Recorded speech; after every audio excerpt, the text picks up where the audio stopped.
Chapter 45. In the hall, Ning Chen was eating when he suddenly stopped. He turned around and looked at the shopkeeper with a terrifying green light in his eyes. "Shopkeeper, the dishes haven't been served yet, right?" "I'll go and serve them now." Being stared at by this terrifying gaze, the shopkeeper was sweating profusely. He stuttered as he replied. After the shopkeeper left, Ning Chen looked at the few people at the side. His killing intent was overflowing, scaring them so much that they immediately scattered and went back to serve the dishes. The rest of the dishes were quickly served. The shopkeeper, the waiter, the chef, the washers, and the others began to gather around. More and more people gathered around. The few helpers who were sleeping in the back hall were also frightened by this scene. Out of curiosity, they came over to take a look. Then, they were so shocked that their jaws dropped. How could one describe the scene of a man and a horse eating together? It was simply a scene that could swallow mountains and rivers. There would always be unforgettable scenes in a person's life. However, the pitiful memories of the people present were destined to be imprinted by this pair of hungry ghosts. This scene was even more terrifying than today's snow. It was a rare occurrence in 100 years. After an hour, the man and the horse finally stopped. They looked at each other and grinned. They were both satisfied and happy. The battle stopped. The chef and the others also went back to sleep in a daze. They were unable to regain their senses along the way. The little white horse was brought to the stable to rest by the waiter. Ning Chen got a room and prepared to have a good night's sleep. These days, he had experienced too much. His head was forcefully stuffed with many unimaginable things. He was already overloaded. After all, he was still an ordinary person. He had his own thoughts and emotions. He was unable to accept so many unimaginable concepts at once.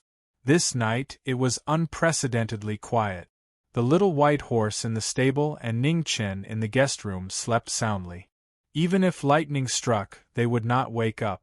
The next day, when the sun was high up in the sky, Ning Chen pushed open the door of the room. He woke up the little white horse that was still sleeping and wanted to continue on his journey. The little white horse was not awake and was in a bad mood. Thus, it threw a tantrum and refused to leave. Ning Chen sat at the side and sneered as he watched the former throw a tantrum. After a moment, he pulled out his ink sword and stabbed it into the stone floor. He said indifferently, "Are you going or not?" Seeing the black sword stabbed into the ground, the little white horse suddenly quivered, and its mind suddenly became clear. It neighed and immediately got into position. "At least you know what's good for you." Ning Chen put away his black sword and put on a fake smile. "There were some horses that you couldn't treat well. If you gave them a little bit of kindness, they would take advantage of you and get ready to start dying." Ning Chen made up his mind to return to the palace to see his eldest grandson. This decision was very difficult to make. He didn't know how to go back, but he had to go back. The letter in his hand was of great importance. More importantly, the Western Palace's repeated attempts to kill him had greatly infuriated him. In the Imperial Palace, the only person he trusted was Zhang Sun. If he wanted the Western Palace to be wary, this letter would be best placed in Zhang Sun's hands. However, despite his determination, Ning Chen's heart trembled at the thought of meeting Zhang Sun. Trust and fear were two completely different things. Unless he had no other choice, he really didn't dare to go back. He didn't know if Zhang Sun's anger had subsided after so many years. Ning Chen was afraid. As he walked, he muttered to the little white horse beside him, "Little White, in 2 days, I'll take you to see someone." "Hoochie." The little white horse was surprised. It turned its head and blinked its eyes, asking again, "Who?" Ning Chen's body trembled slightly. He laughed dryly, "You'll know when you see him." In the morning, Ning Chen rotated his wheelchair around the city. Along the way, he bought many things and then threw them all on the little white horse. In the past, they had each memorized their own things because they weren't familiar with each other. Now that they were so familiar with each other, there was no need to distinguish between them. Moreover, this fellow ate and drank his food. No matter what, it had to pay a price. The little white horse felt wronged and accepted the pressure. It didn't dare to resist. The threat from this morning was still vivid in its mind. It could only silently swallow this loss. Half a day later, the man and the horse set out, heading south in the direction of the imperial palace.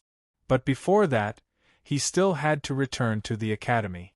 This was because after meeting Zhang Sun, he wanted to go to the Sword City in the east. The academy and the imperial palace were actually not far from each other. To a very small number of people, it could even be said that they were very close. The peak military strength of the Great Xia wasn't considered strong.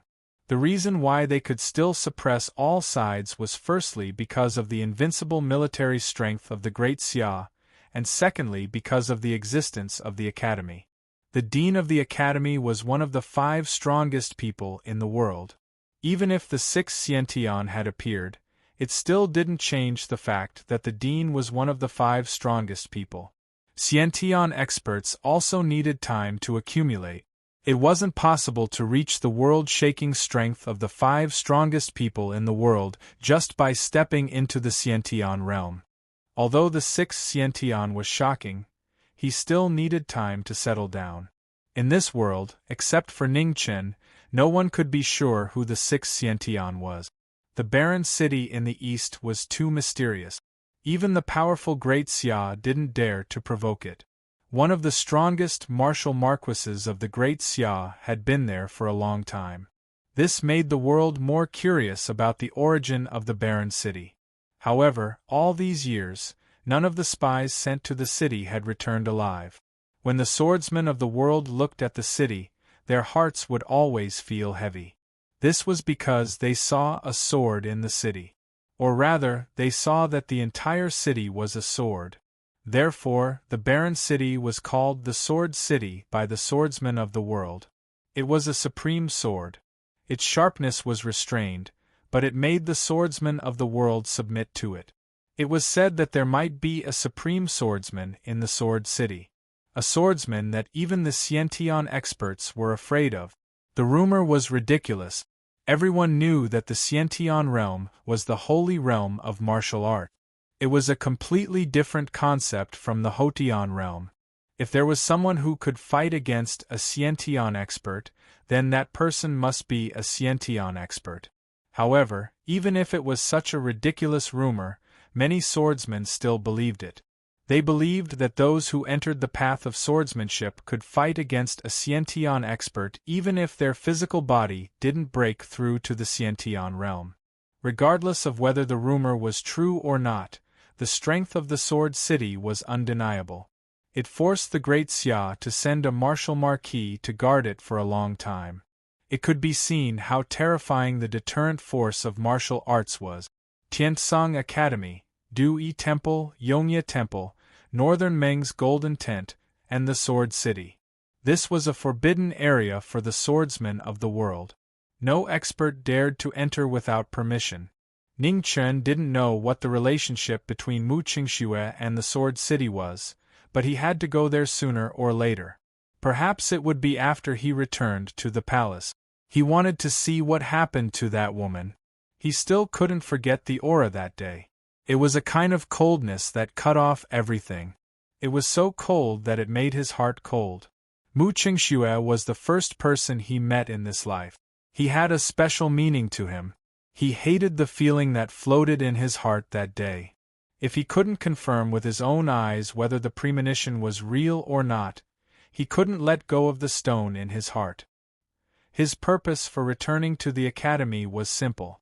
Whether it was returning to the palace or the Sword City in the east, he might encounter unimaginable dangers. He needed to be faster, and the wheelchair he was in was indeed too slow. There was a Mr. Liu in the academy who was best at crafting. At that time, Mr. Liu said that it was his first time using a wheelchair. It was inevitable that he would be a little unfamiliar with it. Although Ning Chen always thought that this wheelchair was far better than what Mr. Liu said, it was too slow after all. He had to go back and change it. Originally, He wanted to wait until he was a little stronger, strong enough to protect himself before going to the Sword City in the east to find Mu Qingshu. However, he was not a patient person after all. Being able to endure for so long was already his limit. He listened to the headmaster's words and came to the north. It was also a kind of experience to untie the knot in his heart. He had always lived under the protection of his eldest grandson. He experienced a lot but grew little. After all, everyone had to walk their own path, and he was no exception. On the way back, with a clear goal in mind, it was much faster than when they came. Every time they passed by a new place, the little white horse would be in high spirits. However, Ning Chen's mood was not good at all, because he found that the golden paper he obtained from the altar was really driving him crazy. The cultivation method recorded on the paper was very powerful, but the requirements were also frighteningly high. Especially the moves, which required one to be at least above the primordial realm to practice. Ning Chen felt indignant. If he was in the primordial realm, he would not need to practice the stupid moves. He could just kill the enemy with one slap with his cultivation. He could not practice the moves, but he could refer to the mental cultivation method. The dantian of the human body had a large space. As long as one was not afraid of death, it could accommodate all kinds of genuine qi. Unfortunately, the essence of this page was in the moves recorded at the end. Although the mental cultivation method was not ordinary, without the coordination of the moves, it could not exert much of its power. The only good news was that the methods on the 2 pages of the golden paper did not conflict with each other. It meant that even if he practiced it, he would not die. Then, he would practice it.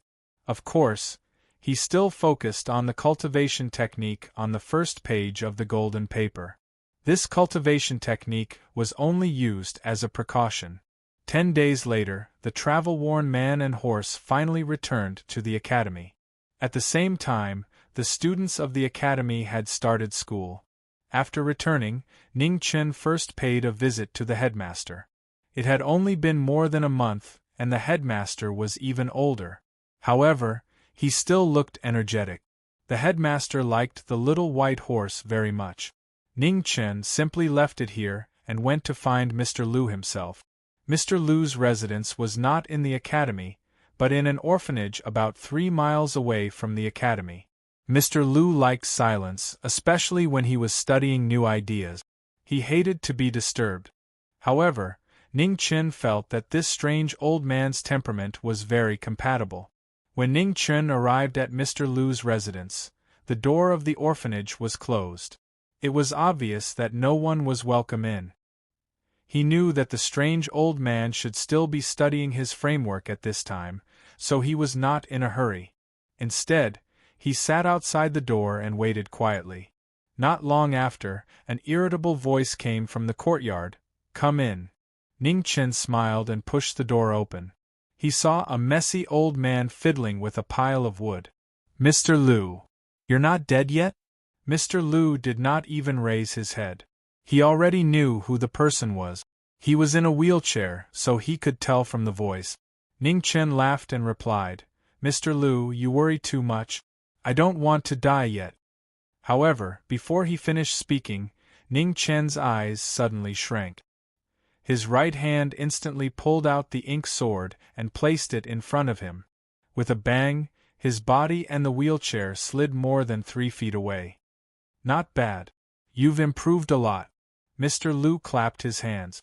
He roughly understood why Ning Chen came over. This wheelchair was indeed slow. Cough cough. Ning Chen's chest tightened and he vomited a mouthful of blood. He immediately glared at the old man in front of him and said angrily, "Old man Lu, your menopause is not over yet." "Menopause?" Mr. Lu did not understand and asked doubtfully. Ning Chen wiped the blood from the corner of his mouth and said, "It means to praise your intelligence." Mr. Lu nodded. "Oh, then your whole family is menopause." Ning Chen shut up. He knew that this old man was much more difficult to deal with than he looked. He was shrewd and did not lie at all. Chapter 46. Old Man Lu's courtyard was very messy and there wasn't much space to step on. However, this old man didn't seem to care and seemed to have the intention to let it develop. Ning Chen had no choice but to help the old man clean up the courtyard. If this continued, this courtyard wouldn't be suitable for living. The first time he came to this courtyard, he was brought here by the old man. It was very violent but also very warm. In Old Man Lu's eyes, there was no difference whether he was disabled or not. His disability might be slightly better than the trash that some old men called him.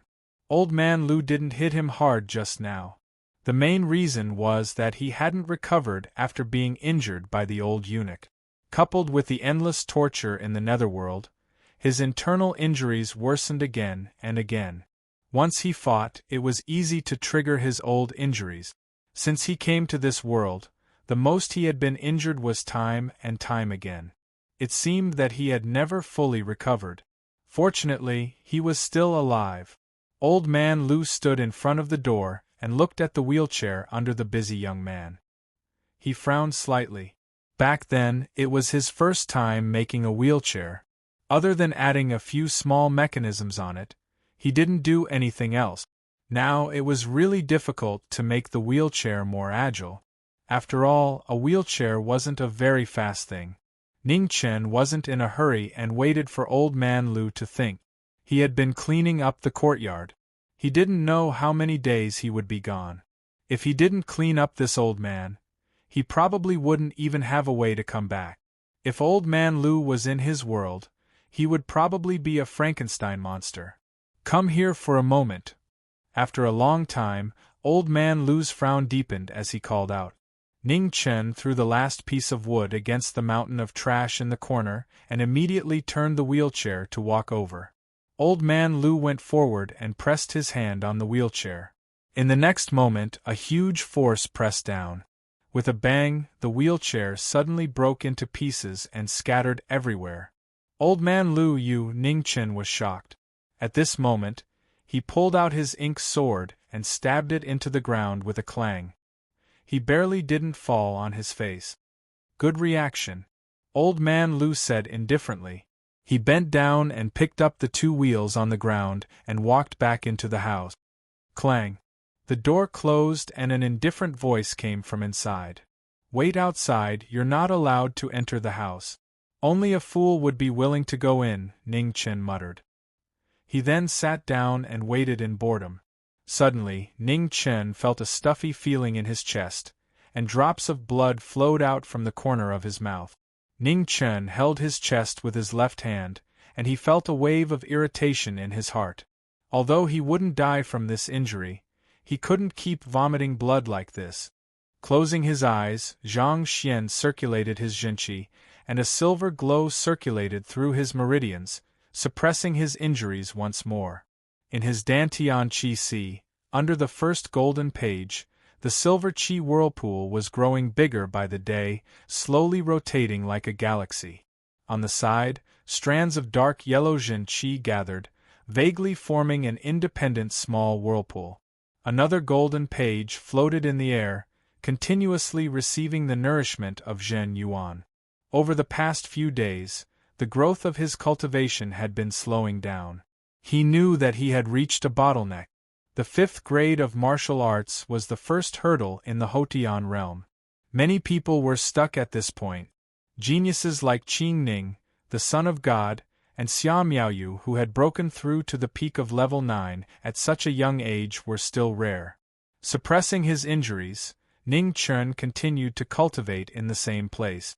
Master Lu wouldn't come out for a while. Before he went back to the palace, Ning Chen had to seize every opportunity to improve his strength. He didn't know why he could break through to level 5, and the expansion of the silver Qi whirlpool was slowing down. Now, the fastest way to improve his strength was to cultivate the 2nd Qi whirlpool as soon as possible, which might come in handy in a fight. In the past 2 days, the dark yellow Qi whirlpool had grown much faster than the silver Qi whirlpool, which had reached its limit. Under the condition that he couldn't break through to level 5, the dark yellow Qi whirlpool would be the best choice for cultivation. The sun set and the moon rose, and the world was constantly changing. The door of the room hadn't been opened yet. Ning Chen sat still in the yard, letting the frost soak his clothes. Under the moonlight, a huge dark yellow whirlpool formed in the yard, with Ning Chen as the center, crazily swallowing the spiritual qi between heaven and earth. Without the restriction of the bottleneck between states, the dark yellow qi whirlpool kept expanding, and in a short time, it seemed to be on par with the silver qi whirlpool. However, this kind of growth still had its flaws. Without the baptism of the state, the dark yellow qi whirlpool seemed to be inferior in both quality and quantity. It was still unable to reach the boundless oppressive feeling of the silver qi whirlpool.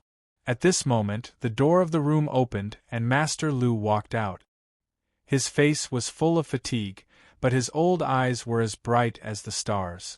Ning Chen opened his eyes, restrained his aura, and quietly looked at the old man in front of him. "Kid, what's the use of martial arts?" Master Lu asked. "Fighting," Ning Chen said honestly. "Where's the sword in your hand?" "Killing." "What if the person you want to kill or the person who wants to kill you has difficulties?" "It's none of my business." Master Lu laughed heartily and praised, "I like your character, shameless without hiding it." "Thank you for the compliment," Ning Chen accepted calmly. "The wheelchair is ready, no need to thank me." "You think too much." Ning Chen looked at the new black wheelchair beside Master Lu, and a dazzling light burst out from his eyes. Immediately, his right hand slapped the ground, and his body suddenly flew up and landed on the wheelchair. In the next moment, the wheelchair spun 1,000 times, drawing a ray of light in the courtyard. Ning Chen suddenly stopped, looked at Master Lu in front of him, and said, "Master Lu, let's exchange blows." Master Lu laughed and replied straightforwardly, "You're asking for it." Bang! Master Lu's figure flashed, and his right palm broke through the air. Even if he suppressed the 70% success body, it was still unstoppable and extremely powerful. Ning Chen quickly retreated, dodging the attack. After 7 steps, his left hand condensed into a finger, and he leaned forward and pointed at the Master Lu's right shoulder. Master Lu leaned to the side and dodged, but Ning Chen was faster. His right hand pulled out the black sword, and with a clang, he took half a step forward again. "Treacherous!" Master Lu exclaimed, and he no longer dared to suppress his aura. With a loud bang, a terrifying pressure spread out, and in an instant, Ning Chen was sent flying.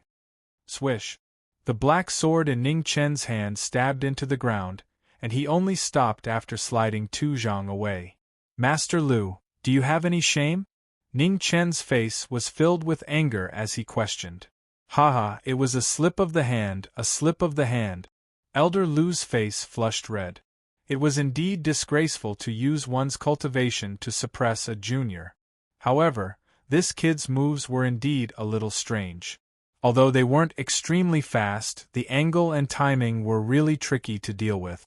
He still remembered when Ning Chen first came to the academy, both his legs were crippled, and his martial arts were just a rookie who had just reached the 2nd grade of the natal realm. Other than his character, there was nothing good about him. It had only been a few months, and the rookie from back then had actually improved so much. It seemed that a person's potential was forced out. Although talent and disability were obstacles, they were not absolute factors. "Master Lu, I'm leaving, goodbye." Now that he had achieved his goal, Ning Chen really did not want to see Master Lu's infuriating face again. He waved his hand, turned his wheelchair, and left. "I'm not seeing you," Master Lu said impatiently. "Next time, I'll bring you some of the palace's imperial wine." In the night, Ning Chen's figure slowly moved away, and he was about to disappear. Master Lu's expression changed, and he changed his tone. He raised his hand and shouted loudly, "Kid, you're welcome to come again next time." Ning Chen waved his hand without looking back, and gradually disappeared into the night. Master Lu sighed in disappointment, and immediately turned to go back to his room. He would not do anything tonight and would sleep. When Ning Chen returned to the academy, The little white horse had already returned from the headmaster's place. When the man and the horse met, they immediately felt a sense of closeness. The little white horse's face came closer, and it was about to express its happiness, but it was pushed away by Ning Chun. "Go away, I'm going to sleep, do whatever you want." With a bang, Ning Chun closed the door, leaving the little white horse alone in the courtyard. It did not understand how it had provoked this strange master. The night was silent. The next day, Ning Chun went out early in the morning, and he did not even wake up the little white horse, who was still sleeping soundly. He wanted to see the headmaster for no other reason than to thank him. The residence in the academy was not a secret, and everyone knew about it. Outside a small forest in the academy, there was an ordinary house sitting there peacefully. It was snowing heavily outside, but this small house had a radius of 100 feet, and it was completely quiet. There was no snow at all. Ning Chun arrived outside the house and respectfully said, "Headmaster, Ning Chun requests an audience." With a creak, the door opened, and an old man wearing coarse clothes appeared in front of him. His appearance was ordinary, and he looked no different from any other old man on the street. However, this was one of the 5 strongest people in the world, the headmaster of Tiantsong Academy. The headmaster nodded. He was no stranger to this youth. The current empress had never begged anyone before, but in the end, she had made an exception because of this youth. "I came to thank you, and also to say goodbye," said Ning Chun. "Why do you want to leave?"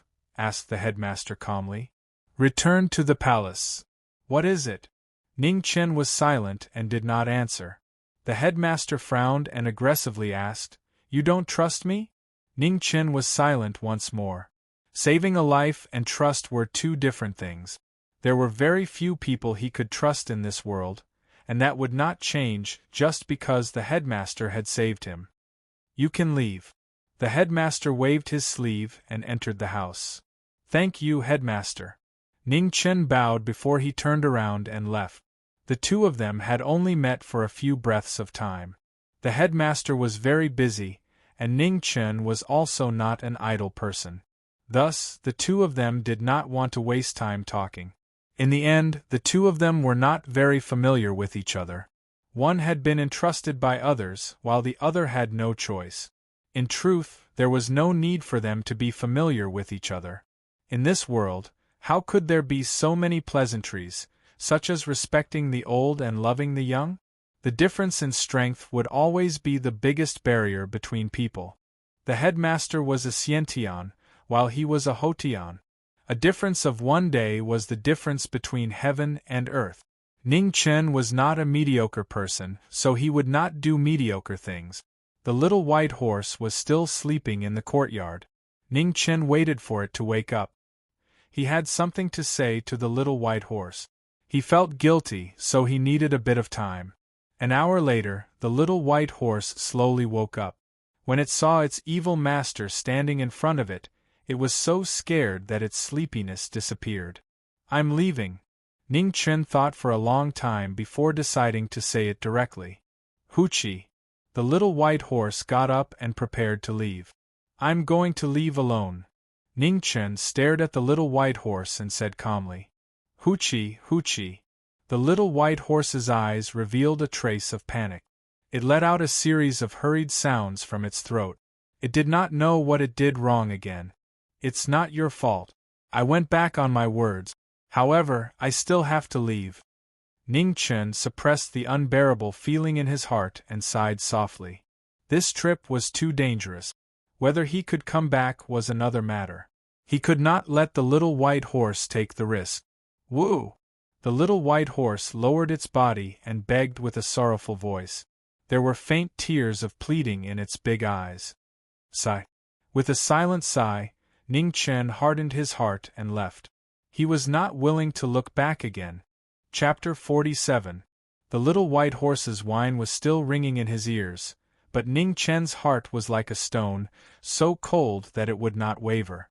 In the end, Ning Chun was the most ruthless person in the world, whether it was to others or to himself. The black wheelchair rolled forward, rolling on the stone floor and in the snow, leaving 2 long tracks. 2 days later, Ning Chen returned to the imperial city. He had been away for more than 3 months, and now he was back. There were people he trusted, people he was afraid of, people he didn't like, and people he wanted to kill. There were still legends about him in the imperial city. They had been told hundreds of times in the streets and alleys. The marriage between the Xia kingdom and the Zhenji kingdom was very successful. Ning Chen thought of the girl named Xia Miaoyu. She was clever and intelligent, and she hid her talent well. He still remembered how stunning she was when she caught the arrow with her slender hands. Such a girl could not stay silent forever. The Zhenji kingdom was too small to keep a phoenix who had spread her wings for too long. The emperor of the Xia kingdom was not a simple person. Ning Chen had always thought so. Otherwise, how could he suppress the outstanding princes of the Xia kingdom in the past? In the imperial palace, the one who really made him afraid was the emperor. He had thought more than once that the emperor had wanted to kill him for a long time. The reason was simple. He had mastered something that was beyond this era, and he had shown it to the emperor twice.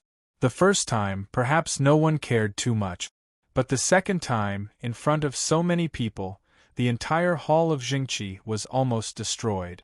It was impossible that the emperor did not notice.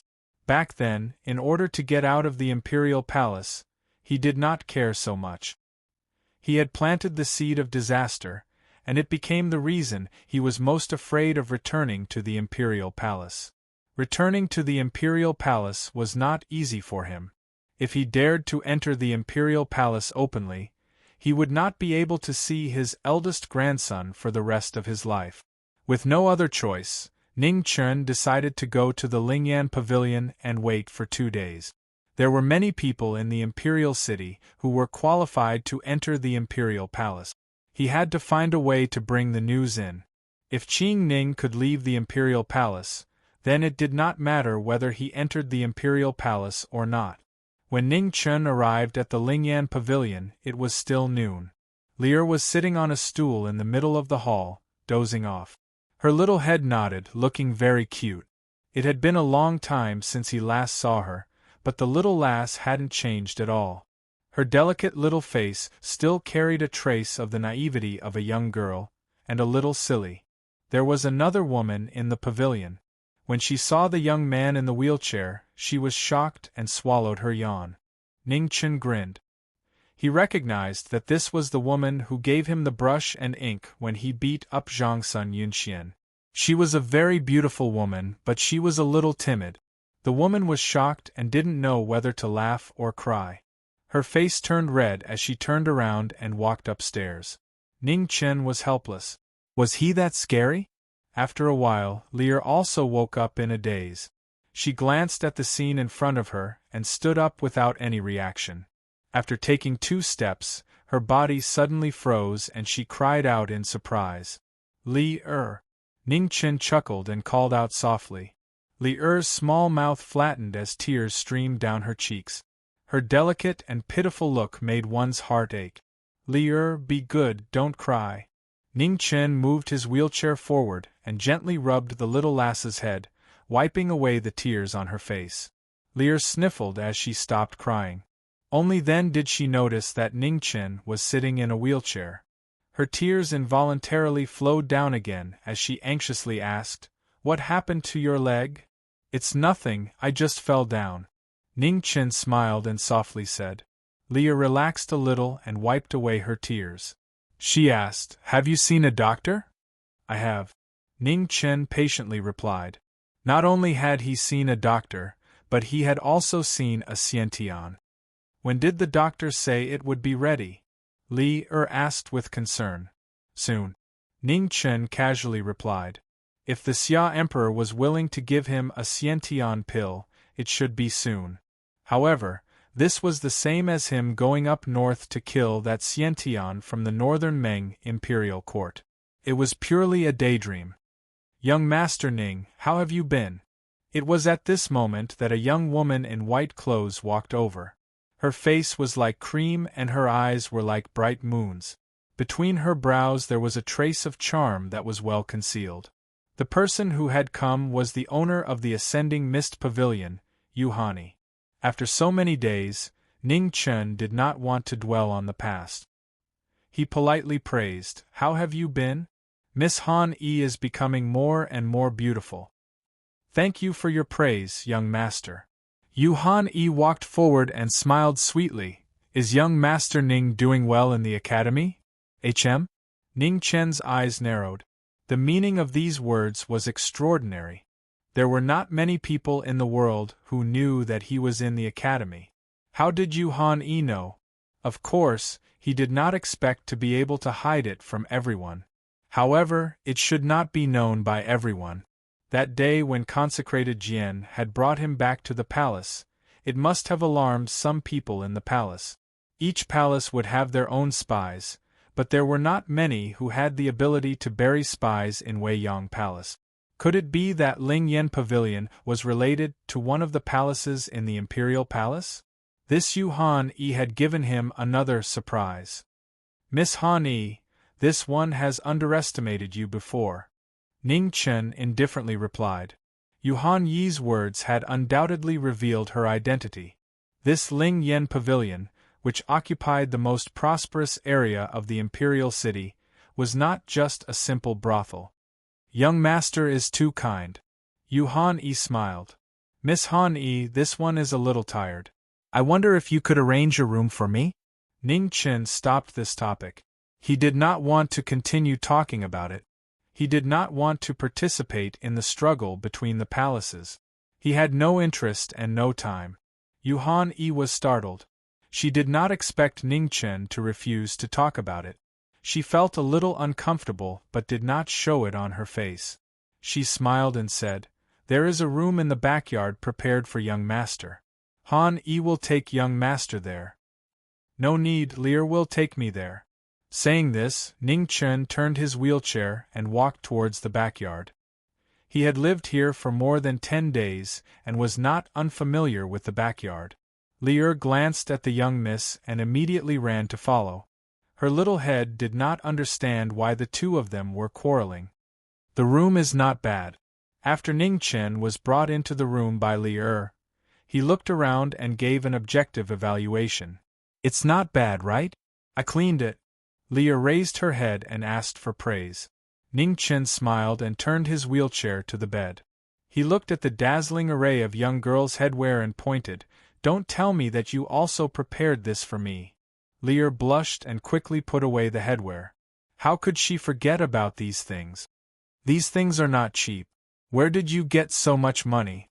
Ning Chen asked curiously. She was just a little girl who served tea and had a pitiful monthly allowance. How could she afford these things?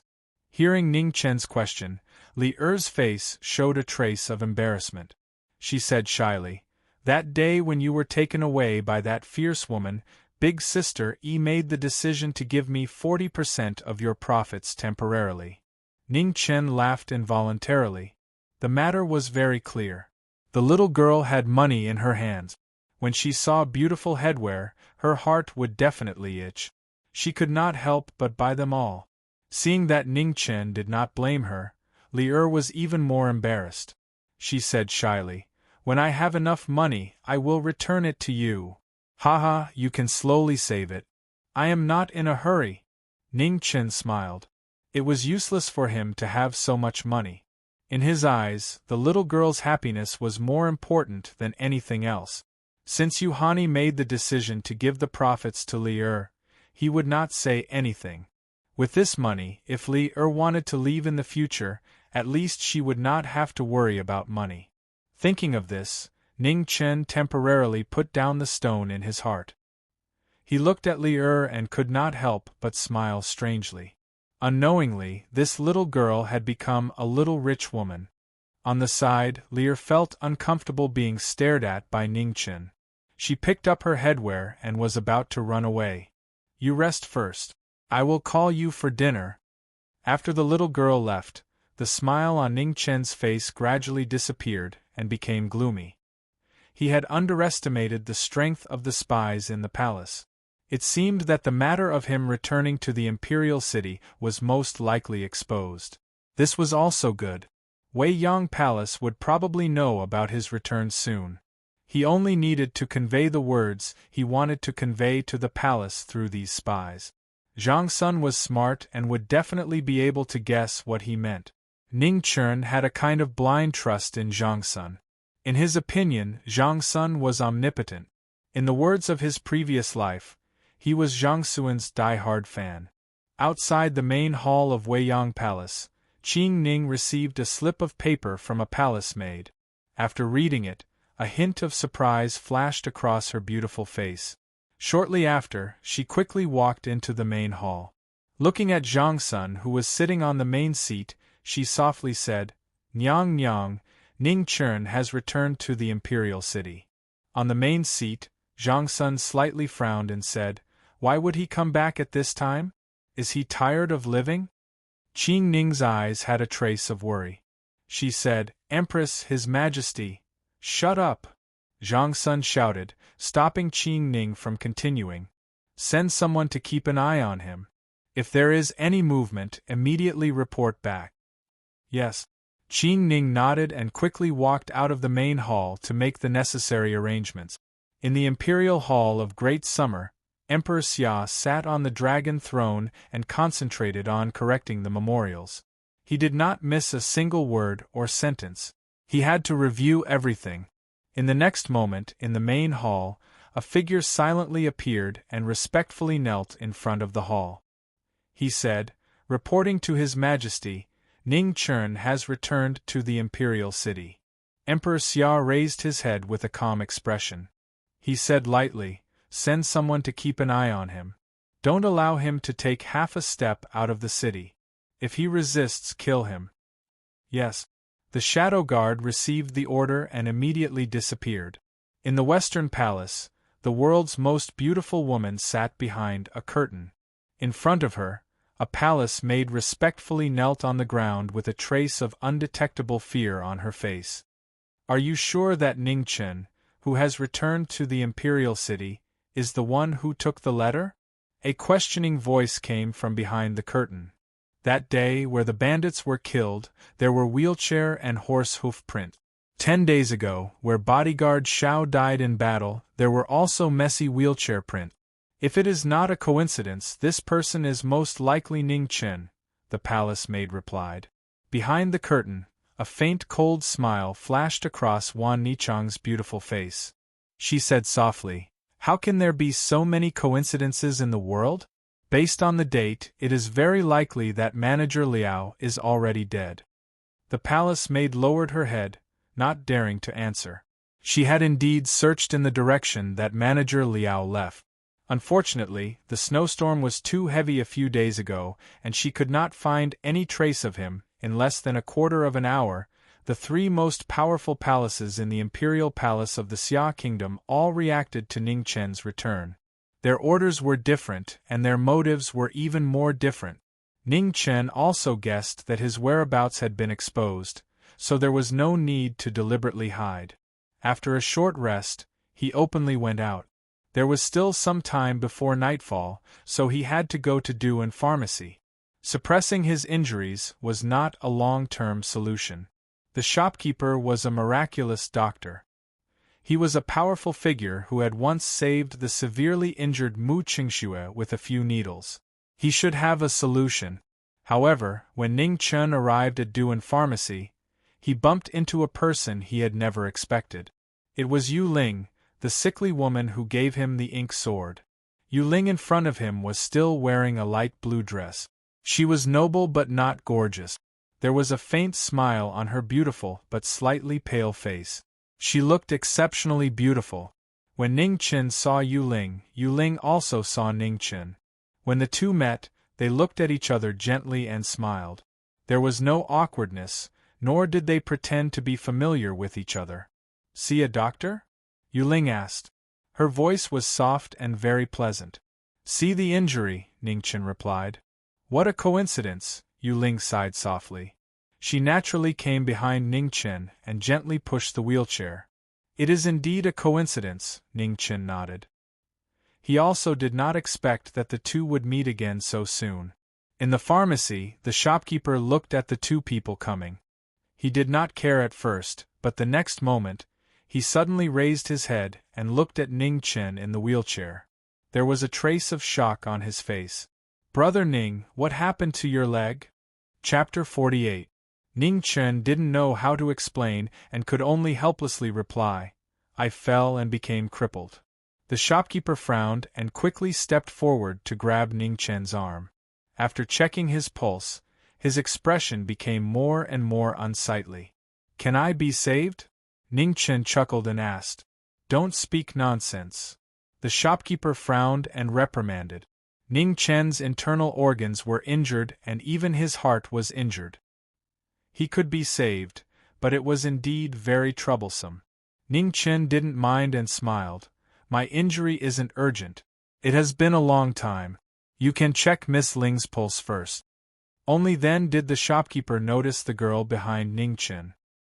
His expression couldn't help but become a little strange. This brat brought a different girl every time he came, and each one was prettier than the last. Ning Chen didn't know what the shopkeeper was thinking, but he could roughly guess from his strange smile. "I happened to meet her." Ning Chen opened his mouth to explain. This shopkeeper was a little disrespectful. He was already so old, but his thoughts were still so unrestrained. Hee. The shopkeeper laughed knowingly. He was just short of saying that he didn't believe it. Ning Chen didn't explain any more and rolled his eyes. "If you don't believe it, then forget it. Miss, this way please." The shopkeeper politely extended his hand and ignored Ning Chen. Instead, he looked at the beautiful girl in front of him and said. Moon Spirit followed the shopkeeper's arrangement and sat down in front of the consultation table. She covered her mouth and coughed a few times before extending her left hand. The shopkeeper placed his hand on the girl's wrist. After a long time, he frowned again. "How is it?" Ning Chen moved his wheelchair forward and asked seriously. He could see that Moon Spirit's body wasn't good. Otherwise, he wouldn't have come all the way to the Imperial City to find a doctor. "Miss, you must be prepared." The shopkeeper sighed softly and said tactfully.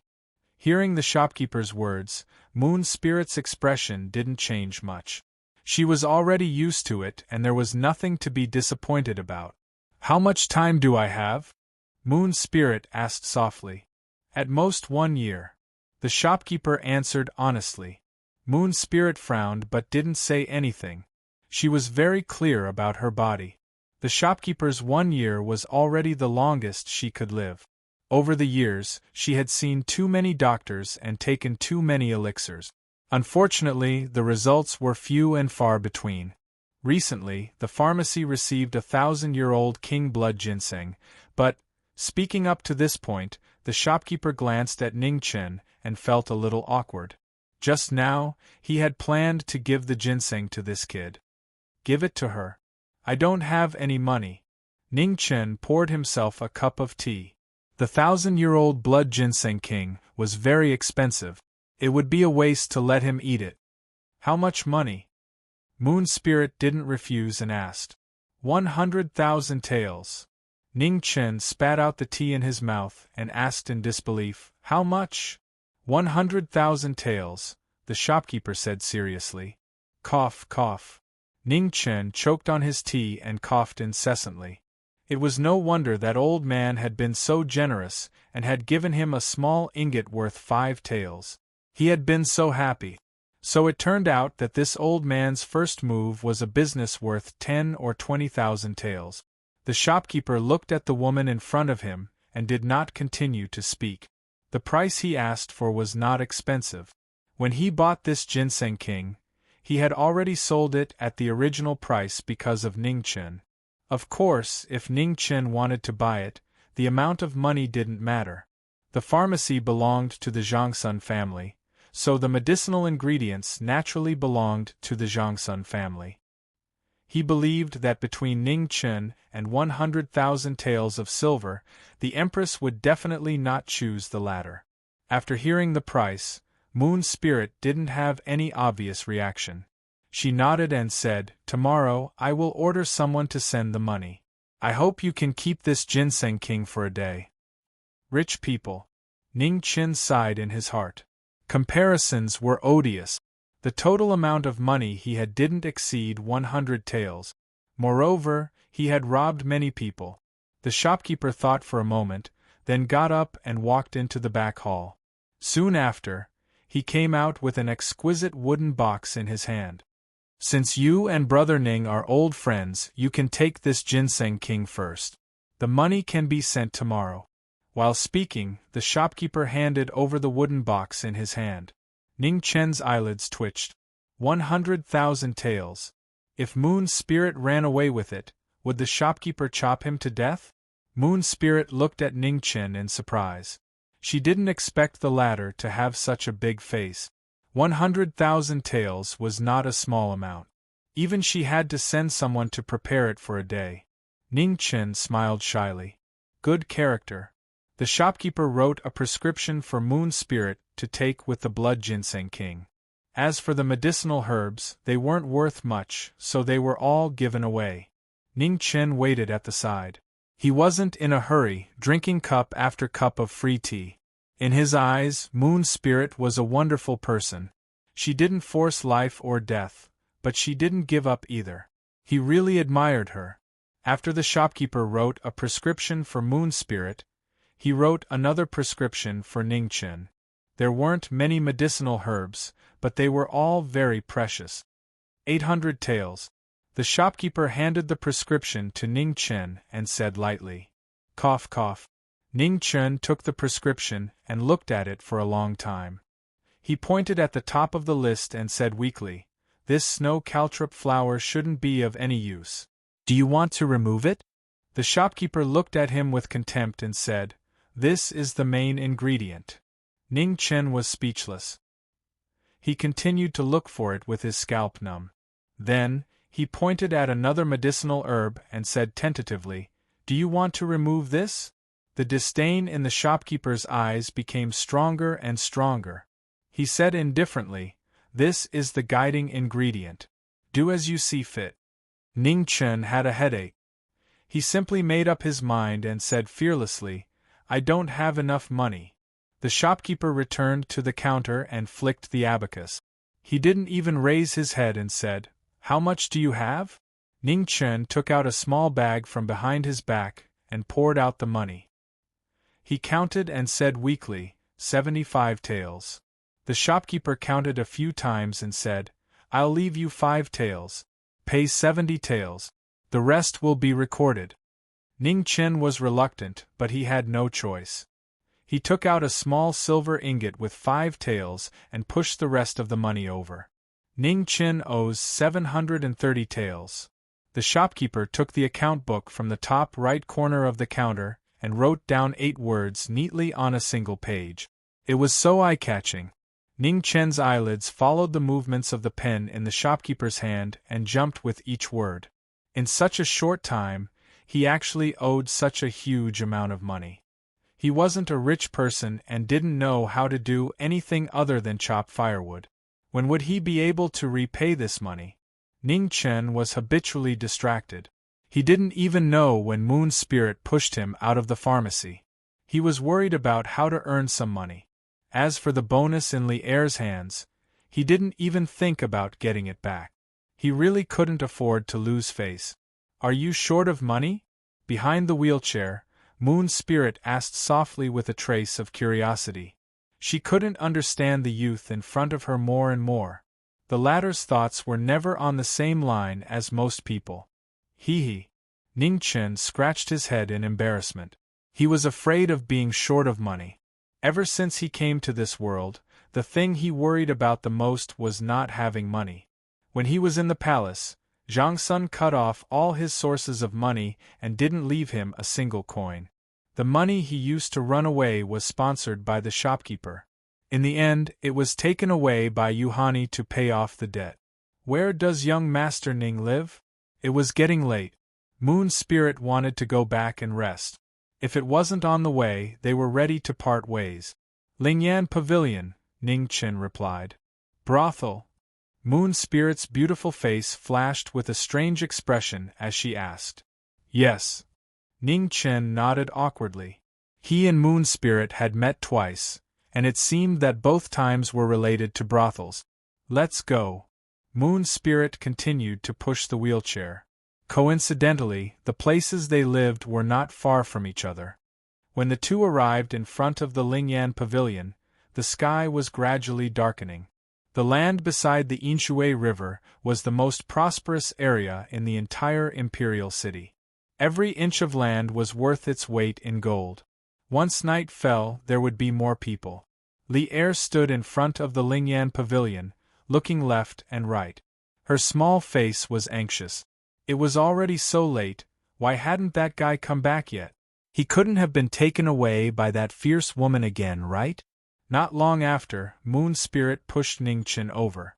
Li Er looked and immediately walked over fiercely. She put her hands on her hips and scolded, "What time is it? You still know to come back?" Ha! Ning Chen became even more embarrassed. If he retorted, the other party was a little girl. If he didn't rebuke, being reprimanded by a little girl to the point that he didn't dare to utter a single word, it would simply affect his image in Moon Spirit's heart. In the end, Ning Chen decided to let his image die. The little girl's artillery fire was very fierce.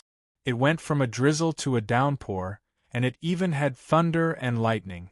In an instant, it extinguished the flames of resistance that Ning Chen had just ignited. It wasn't that our army was too weak, but that the enemy was too strong. After scolding for half a day, Li Er was a little thirsty. Only then did she notice Moon Spirit behind Ning Chen. Her small face instantly became extremely strange.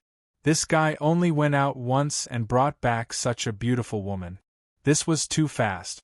Taking advantage of the little girl's rest, Moon Spirit finally cut in. Her expression was very interesting as she said, "I'm going back. See you later." Ning Chen nodded and said goodbye. After Moon Spirit left, Li Er lowered her head and asked in a small voice, "Do eunuchs also like beautiful women?" Ning Chen was instantly hurt and couldn't speak. Was he a eunuch? No. Guess it yourself. Ning Chen gloomily threw down this sentence. Soon after, he turned his wheelchair and walked forward. He had already run out of the palace, but he still couldn't get rid of his identity as a little eunuch. How sad, how depressing. When could he stand on top of the imperial city and shout to the sky, "I'm not a eunuch"? Because of his bad mood, Ning Chen silently ate 2 more bowls of rice at night. Then, he returned to his room to rest. The bustling of Lingyan Pavilion continued until the Z hour before it gradually quieted down. After the Z hour, regardless of whether it was the guests or the women in the pavilion, they all returned to their rooms to rest. The cold night was bleak. The bright moon shone high in the sky, silently sprinkling down a waterfall of coldness. The cold winter moon was always exceptionally beautiful. Perhaps it was that coldness that couldn't be touched that made people's hearts beat endlessly. In the backyard, Ning Chen opened his eyes. He turned his wheelchair and came to the door. His eyes were colder than the moonlight. At this moment, a swift and fierce sword light pierced through the air. It was brighter than the moon and faster than the wind. Ning Chen retreated and returned to his room. With a bang, he closed the door. Slash! The sword pierced through the door, but it couldn't pierce the retreating Ning Chen. At the same time, an ink sword pierced through the door and entered a warm body.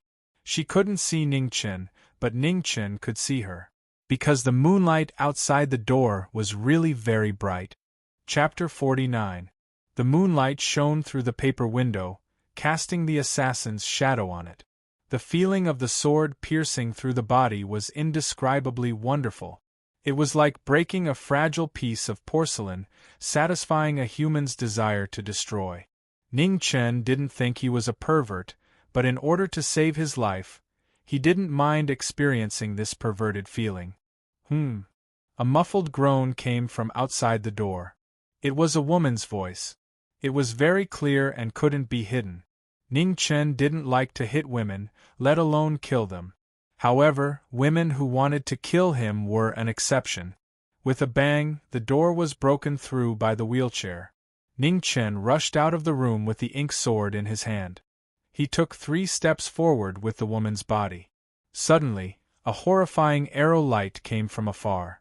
It was so wonderful that no one could avoid it. You again. Ning Chen's pupils shrank. He was furious. This was the 3rd time. There was no end to it. The ink sword turned and took the woman's body in front of the wheelchair. Then, with a screech, the arrow light pierced through the woman's body. The momentary delay gave Ning Chen a chance to react. He grabbed the arrow with his left hand, but he felt a huge force. His whole body was pushed back 3 steps, and he crashed into the half-destroyed door with a bang. Ugh! Ning Chen groaned. Blood flowed out from his left chest and dyed his clothes red. The arrow was halfway into his body. It couldn't stop and couldn't go any further. Ning Chen was covered in cold sweat. This arrow was too dangerous. He wasn't Xia Miaoyu. He couldn't completely block this arrow. The woman was dead. Her eyes lost focus and she fell down powerlessly. Ning Chen pulled the arrow out of his chest. He was scared. If the woman hadn't blocked it, he would be the one lying on the ground. This person can't be left alive. Ning Chen was still sweating. Only after facing the arrow did he know how terrifying this person's archery was. However, he noticed that this person only shot 3 arrows at most at one time. Moreover, this person never showed his face. He had his suspicions when Zhang Sun was assassinated. At that time, if this person had come out to intercept them, he and Zhang Sun would have had no chance to survive. Even after he pulled Zhang Sun and made a prompt decision to blend into the crowd, there was no second fatal arrow. Judging from all the signs, it was very likely that the person who shot the arrow had difficulty moving. Once he left his line of sight, there would be no danger. Coincidentally, his movements were also very inconvenient. But he has a good wheelchair. In the next moment, the wheelchair spun 9 times and Ning Chen's figure quickly moved forward. He wasn't worried that there would be arrows at this time. It was always difficult to hit a moving target with arrows.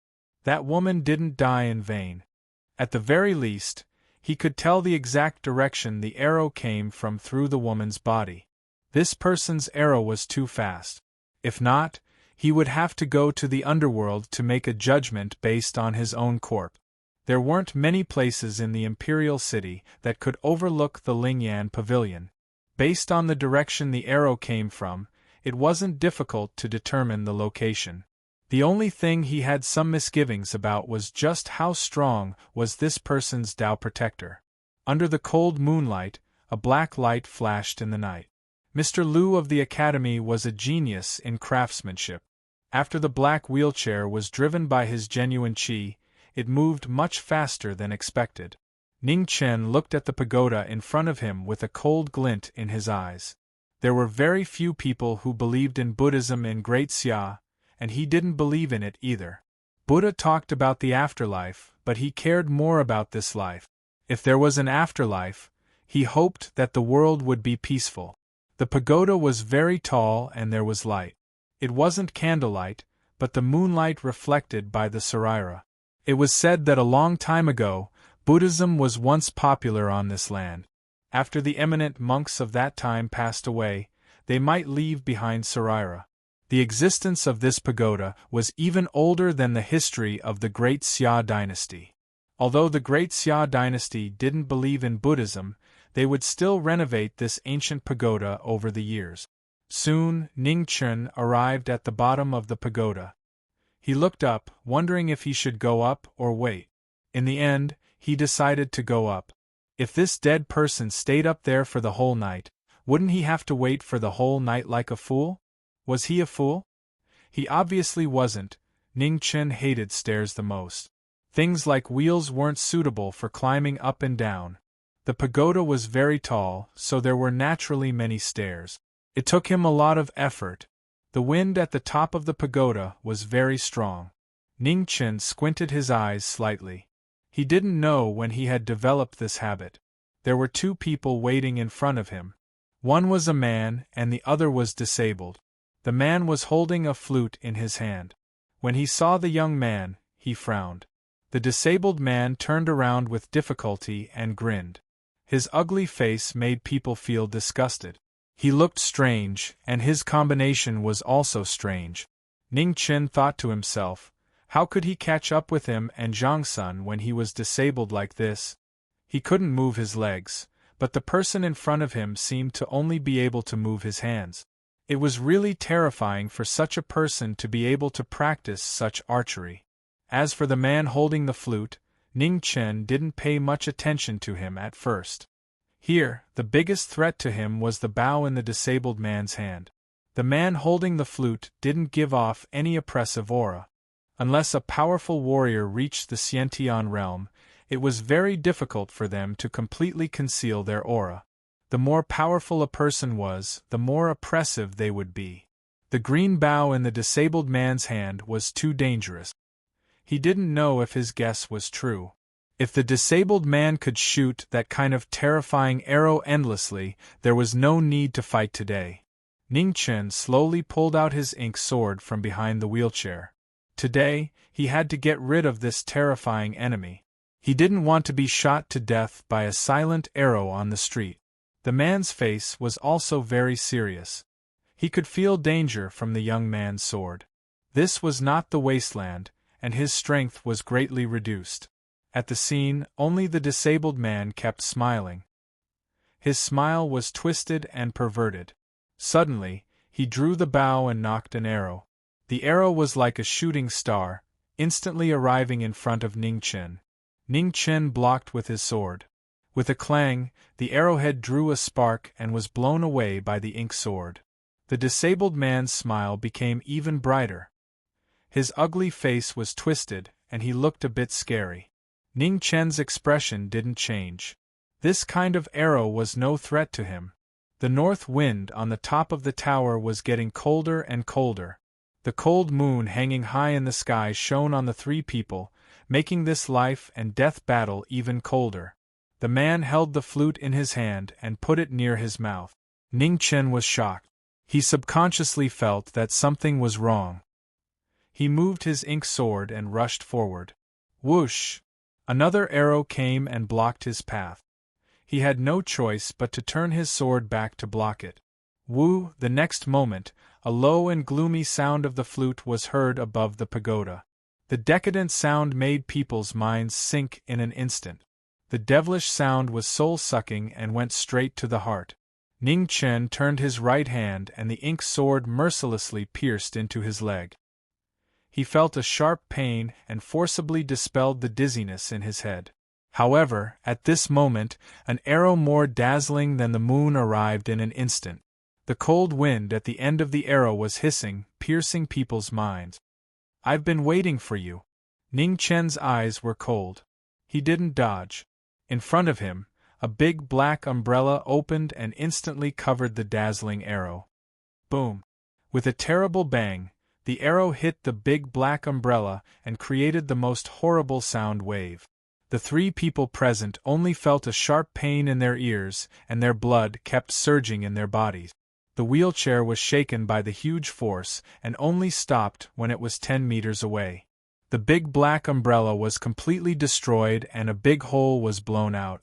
However, the terrible arrow also lost its power and fell down powerlessly. Ning Chen didn't feel sorry at all. He pulled the mechanism that fixed the big black umbrella from the sides of the wheelchair with his left hand and then threw it aside casually. He could ask Elder Lu to install another one when he returned to the academy. There was nothing to feel sorry about. He was lucky to be able to block the arrow.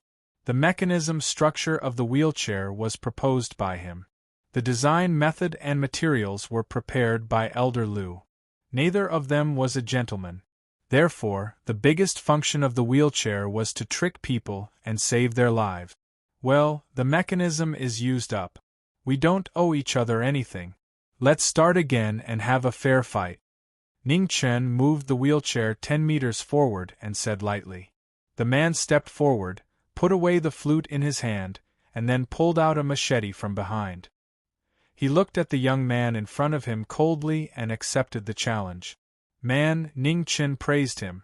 The ink sword in his hand trembled and frost condensed with a touch of coldness. He liked this kind of gentleman's behavior. The man moved first. The machete was like a moon and the fiercest killing light flashed. He knew his strength, which was not supposed to be his strength. Among the three of them, he was the fastest. The man was very good at using his own machete. They were people from the grassland and had their own machete since they were young. They had been with each other for many years and had become close friends. Facing the machete, Ning Chen raised his sword and swung it down. It was simple and pure without any move. However, it was this simple sword or machete that made the man's expression change drastically. He realized that he could not avoid it no matter what he did. He did not know that this was the young man's best move. A line in front of the chest was a forbidden area. Ning Chen had chopped firewood in the academy for more than 2 months. He had swung this move thousands of times. It was so familiar that it was almost engraved in his bones. The man could not avoid it and could only block it with his machete. The machete and sword met. With a bang, the two of them sank 3 inches into the ground. Whoosh! A black light flashed between the two of them. The man's eyes narrowed, and a touch of disbelief flashed across his face. The man fell down. The arrow in his chest was still trembling. He did not understand. Didn't Ning Chen say that they would start again and have a fair fight? Fool, I lied to you. The corners of Ning Chen's mouth curled into a cold arc as he spoke. What was fair? You die, I live. That was fair. In the world, the most untrustworthy thing was your enemy. If you knew that it was your enemy and still believed it, what else could you be if you were not a fool? Now there are only 2 of us left. How do you think we should settle this?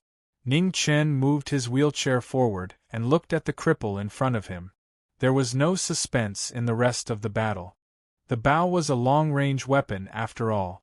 At such a close distance, he would not give the cripple a chance to draw his bow again. Hee. The cripple laughed strangely. He did not beg for mercy, nor did he shoot the arrow in his hand. He grabbed the railing on the top of the tower with his right hand and used his strength to break the railing. Then, his body fell backward like a kite with a broken string. The Zhao clan will come for you sooner or later. The person who fell did not have any reluctance to leave the world. Only his curse-like voice echoed in the night sky, lingering for a long time. Ning Chen narrowed his eyes. He did not know who the Zhao clan was, but he knew that he would survive today. The Saraira on the pagoda was still emitting a gentle light. Buddha said that if you put down the butcher's knife, you would become a Buddha. But who would have thought that if you put down the butcher's knife, you would only become a ghost? It was still the same sentence. If there was another life, he hoped that the world would be peaceful. Chapter 50. It was already halfway through the night, and the cold wind was even more bone-chilling. Ning Chen faintly felt that his legs were starting to hurt again. He couldn't help but feel irritated, and went down the pagoda with a gloomy face. The pagoda was 10 zhang tall, and it couldn't be more dead.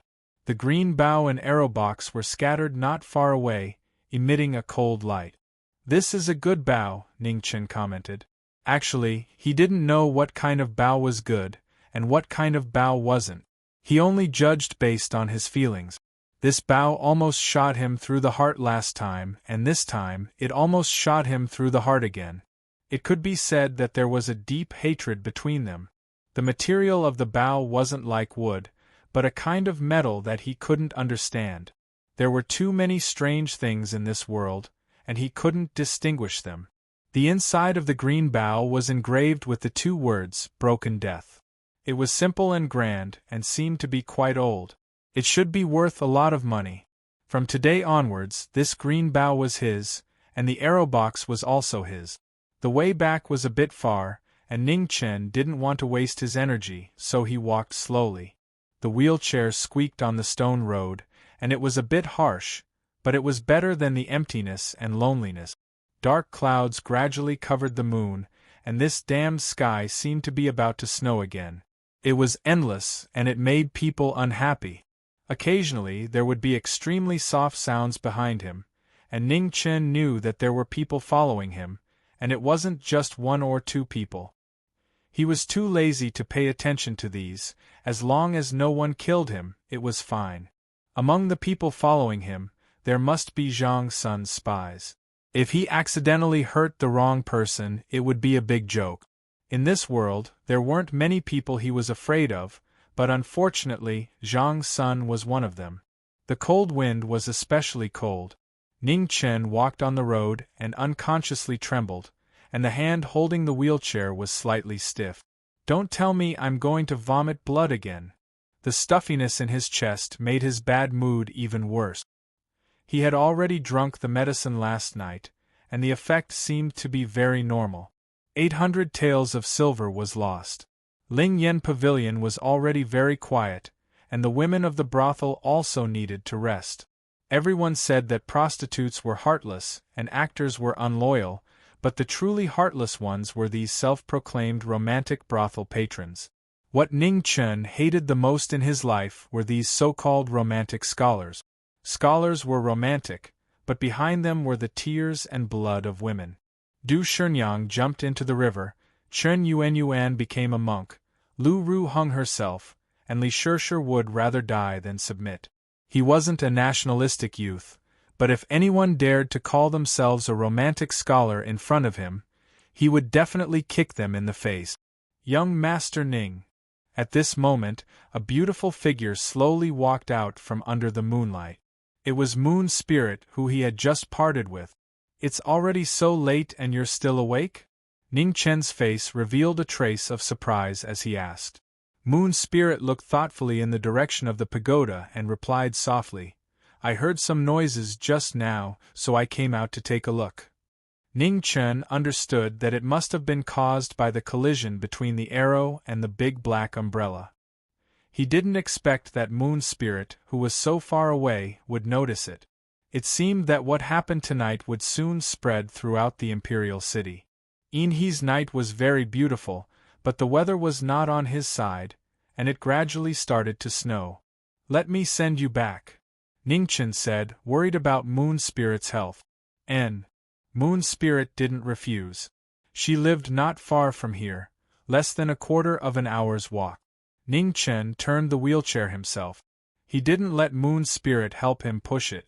The night was too cold, and the wheelchair would be very cold. Cough, cough. The falling snow was very beautiful and cold. Moon Spirit was wearing a lot of clothes, but she still kept coughing softly. It seemed that they were a little similar. They both didn't like snow. After knowing each other for a few days, Ning Chen found that he knew almost nothing about this strange woman. He couldn't help but ask curiously, Miss Ling, where is your hometown? North.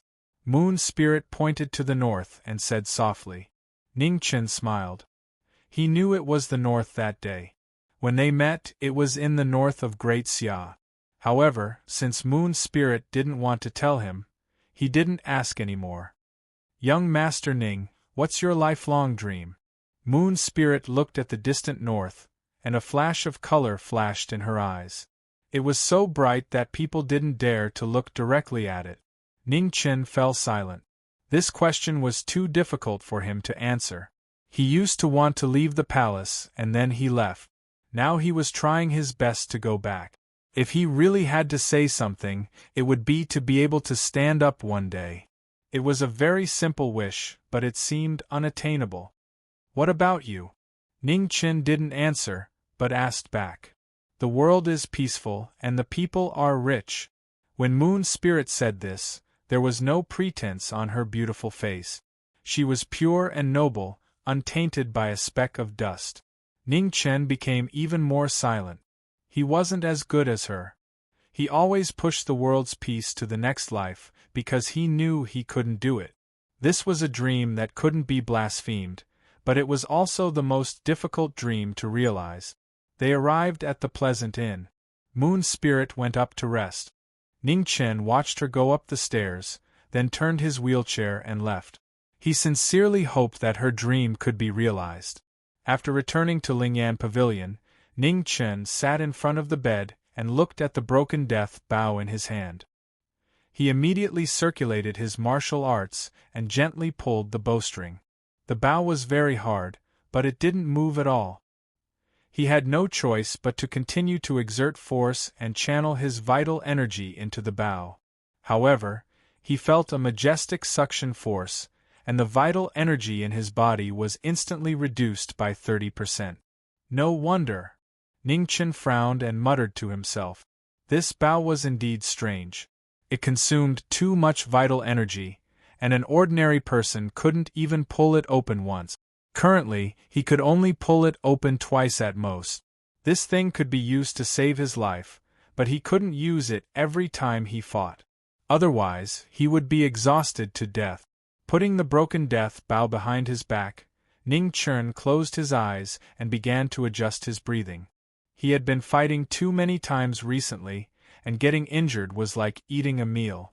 If he didn't take the time to heal himself now, he would be in for a treat the next time he fought. The night passed quickly, but the first rays of dawn didn't come. Light snow fell slowly, dyeing the entire sky of the imperial city a beautiful white. Outside the Lingyan Pavilion, Ning Chen had left his room very early. He turned his wheelchair and came to Yin He's side. Looking at the floating snow on the ice, he gradually couldn't help but fall in love with this pure and beautiful scenery. If it weren't for his legs, the snow wouldn't be so bad. The snow in the imperial city wasn't heavy, and it didn't affect the people's travel. People came and went, bustling with activity. It was simple and peaceful, but it spoke volumes about life. After a night of thinking, Ning Chen finally knew how to contact Zhang Sun and make Emperor Xia and the Western Palace apprehensive so that they wouldn't dare to act brazenly. Unfortunately, he had to leave without saying goodbye again this time. Ning Chen turned his wheelchair and came to the top of the pagoda. From the top of the pagoda, he looked at the imperial city in the distance. Then, he took out the broken death bow behind him, drew the bow, nocked an arrow, and shot at the Weiyang Palace. Whoosh! The iron arrow, reinforced by the vital energy of the scripture of life, was wrapped in a silver light. It pierced through the obstacles of the void and shot at the Weiyang Palace like a shooting star. In the Weiyang Palace, Qing Ning's expression changed drastically. She looked at the silver light shooting towards her from the sky. Her figure dashed 30 feet away and pulled out the longsword closest to her. Soon after, she stomped her feet and flew up, blocking the frightening arrow light with her sword. With a bang, the sword couldn't withstand the huge force and shattered into pieces. Qing Ning's eyes narrowed, and her delicate hand reached for the iron arrow in the silver light. Suddenly, Qing Ning's body shook. After grabbing the iron arrow, she turned around and flew towards Zhang Xuan's palace. Behind the iron arrow, a moon-shaped jade pendant swayed. Qing Ning's heart was heavy. She knew that the Empress had left it for that kid to save his life. Very few people knew about it, so no one would use it to threaten him. In that case, this jade pendant must have been shot by Ning Chen himself. The situation was urgent, so Qing Ning didn't have time to think about why he had such ability. She was worried that he was in danger and urgently needed her and the Empress to save him. Zhang Sun had just woken up not long ago, so the first prince wasn't in the palace. The 9th princess was also confined because of Ning Chen, so no one would come to greet her early in the morning. As for the concubines in the palace, they would only come after breakfast. Qing Ning didn't knock on the door and directly pushed it open. This caused Zhang Sun, who was still dressing up, to frown. She wasn't blaming her, but she knew Qing Ning's personality. If there wasn't something important, she wouldn't be so rude. "What's wrong?" Zhang Sun continued to dress up and asked calmly. Qing Ning quickly walked forward and handed over the arrow in her hand. Her expression was full of worry. Seeing the jade pendant on the arrow, Zhang Xuan's hand paused. After thinking for a moment, she stood up and said with a serious expression, "Come, follow me out of the palace." "Empress, could something have happened to Ning Chen?" Qing Ning asked worriedly. No, he wants to tell me that he has something urgent to see me about, Zhang Sun shook her head and said. At the same time, the Western Palace and the Heavenly Mandate Palace both reacted. That arrow was so dazzling that the hidden cultivators in the palace had all seen it. But no matter what, they were too slow this time. No matter how fast the spy's information was, it still took time. When Ning Chen's action reached the palace, Zhang Sun and Qing Ning had already left the palace. After Ning Chen shot that arrow, he stayed on the pagoda and didn't move. He was waiting for Zhang Sun to come. Sure enough, after waiting for a while, a carriage slowly came from afar. There were no guards, no maids, and no eunuchs. Only Qing Ning accompanied it. Zhang Sun's trust was a bit heavy. After the experience of being assassinated, she still dared to leave the palace like this. This made the burden in his heart even heavier. However, he stood so high, and with Qing Ning's existence, no one in the world could hurt Zhang Sun unless they were in the innate realm. The higher he stood, the farther he could see. Naturally, the arrow in his hand could also shoot far. Zhang Sun's carriage arrived quickly. There were many spies of Weiyang Palace outside the palace. It was easy to determine his location. The carriage stopped under the pagoda. Qing Ning accompanied Zhang Sun up the pagoda and saw Ning Chen sitting in a wheelchair at a glance. Your Highness, Sister Qing Ning. They hadn't seen each other for a long time. Ning Chen didn't know what to say. He grinned and greeted them. Seeing Ning Chen in a wheelchair, Qing Ning's heart ached. She almost cried. She didn't care that Zhang Sun was present. She walked up and gently slapped his head. Humph! Beside them, Zhang Sun snorted coldly. He couldn't bear it. At the same time, he was dissatisfied and angry with this guy. Time was tight. Ning Chen didn't dare to delay. He turned his wheelchair forward and handed over the letter in his hand. Your Highness, this letter has too many implications. I had no choice but to ask you to come out. Zhang Sun took the letter and glanced at the torn wax on it. She said lightly, Have you read it? This was the special wax of a general in the barracks. It wouldn't be used unless it was extremely important. Tearing open a military letter without permission was also a capital offense. Ning Chen scratched his head embarrassedly. If he didn't read it, how would he know the seriousness of the matter? Zhang Sun didn't make a fuss. If she really did, this guy had committed too many mistakes. Even if he died 100 times, it wouldn't be too many. Zhang Sun opened the letter and glanced at it. Her eyes narrowed slightly. Immediately, her face darkened. What a Beiwu Marquis! Chapter 51. The letter couldn't be fake. There was a general's seal at the end of the letter, but whether the contents of the letter were true or false had too much implications. Zhang Sun's hand, which was holding the letter, turned pale. His expression was extremely ugly, and he could not believe the contents of the letter. If this was true, then there would be a huge earthquake in Great Xia. Ning Chen sat there, not daring to make a sound. His mission of delivering the letter had been completed, and the remaining matters were not something he could do.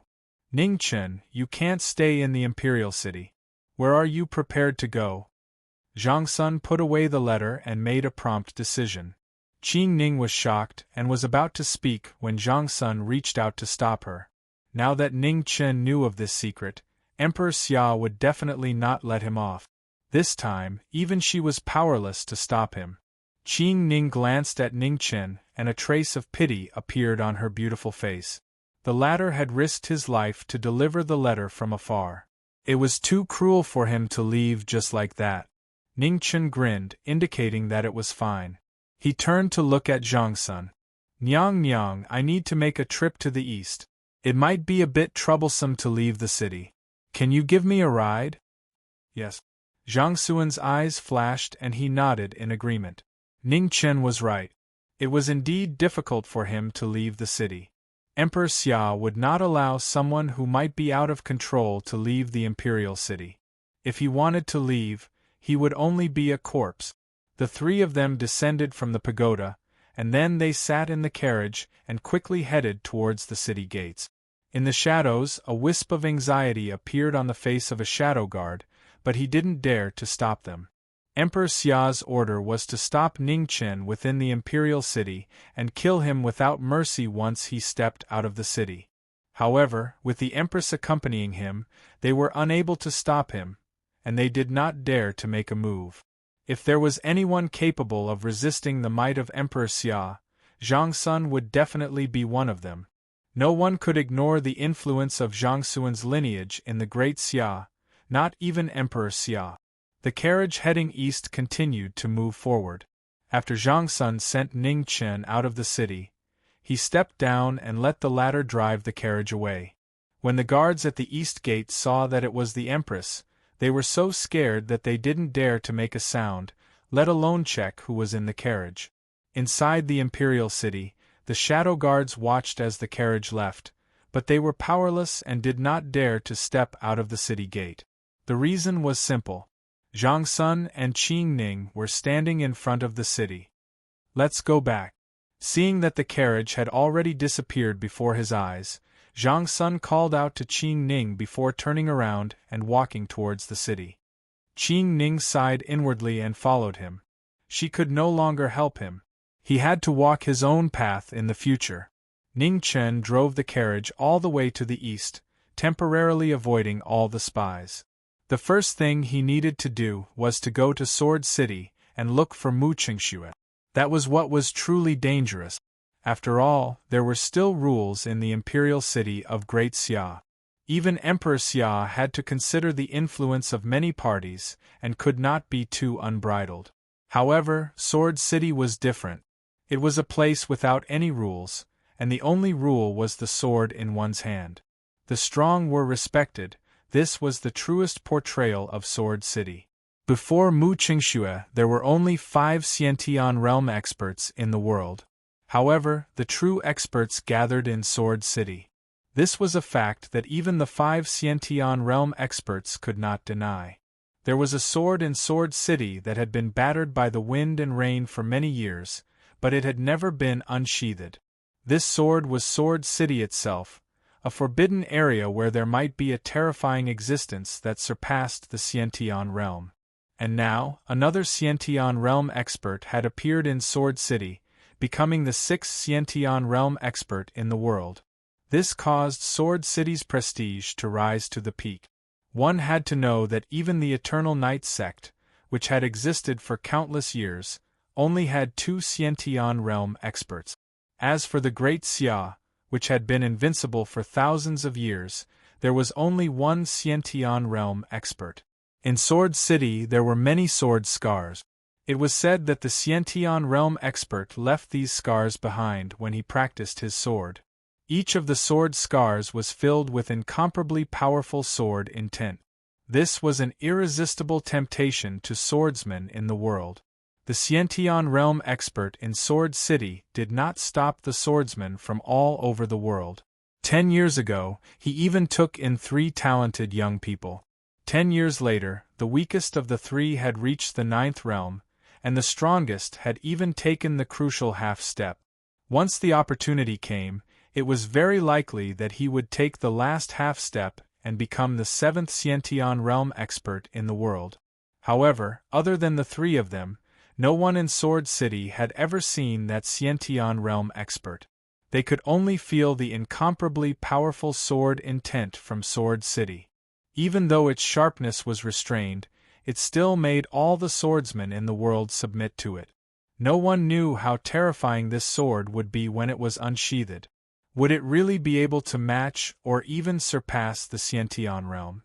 Ning Chen's future was destined not to be smooth. Mu Qingxue had already reached the Xiantian realm, an existence that was different from mortals. Xiantian realm, another way to describe it was as a heavenly being. A heavenly being. This was not a realm that mortals could understand. Xiantian realm experts rarely took action. At most, they could only be used as a deterrent. Ning Chen only wanted an answer this time. Even if he knew it was impossible, he had to go. The carriage ran wildly in the wilderness without stopping. Snowflakes drifted in the air, and the carriage's tracks quickly disappeared. This trip to Sword City would take at least 10 days. In these 10 days, he had to do everything he could to increase his strength and protect himself. He did not want to be killed by those lunatics in Sword City before he could even see Mu Qingxue. Swordsmen were powerful existences, and they were the most difficult to get along with in the world. Just like the sword consecrator, he had the strangest temper in the palace.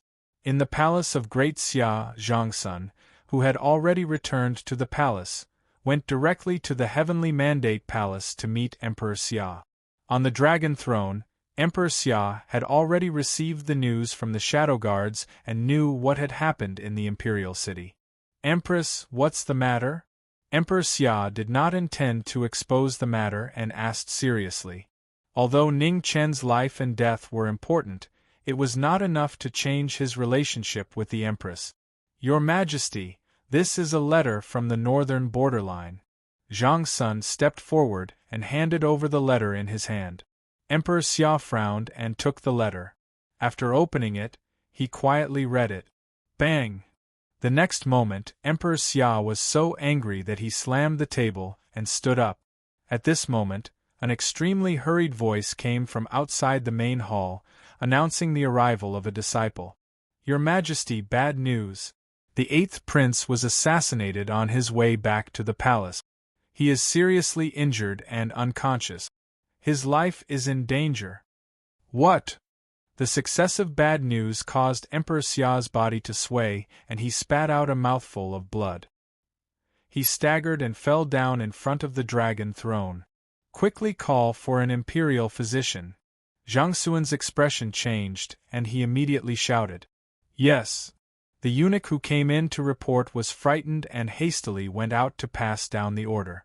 At the same time, at the northern gate of the Imperial City, Moon Spirit sat in a carriage and left. The old woman sat to the side with faint bloodstains on her clothes. "How is it?" Moon Spirit coughed a few times and asked. "His heart is broken. He won't live past today." The old woman replied. "Very good." Moon Spirit nodded and calmly said. Originally, she did not need to personally come here, but this matter involved her future plans and she could not afford to make any mistake. Thus she had to be careful. The carriage was quiet.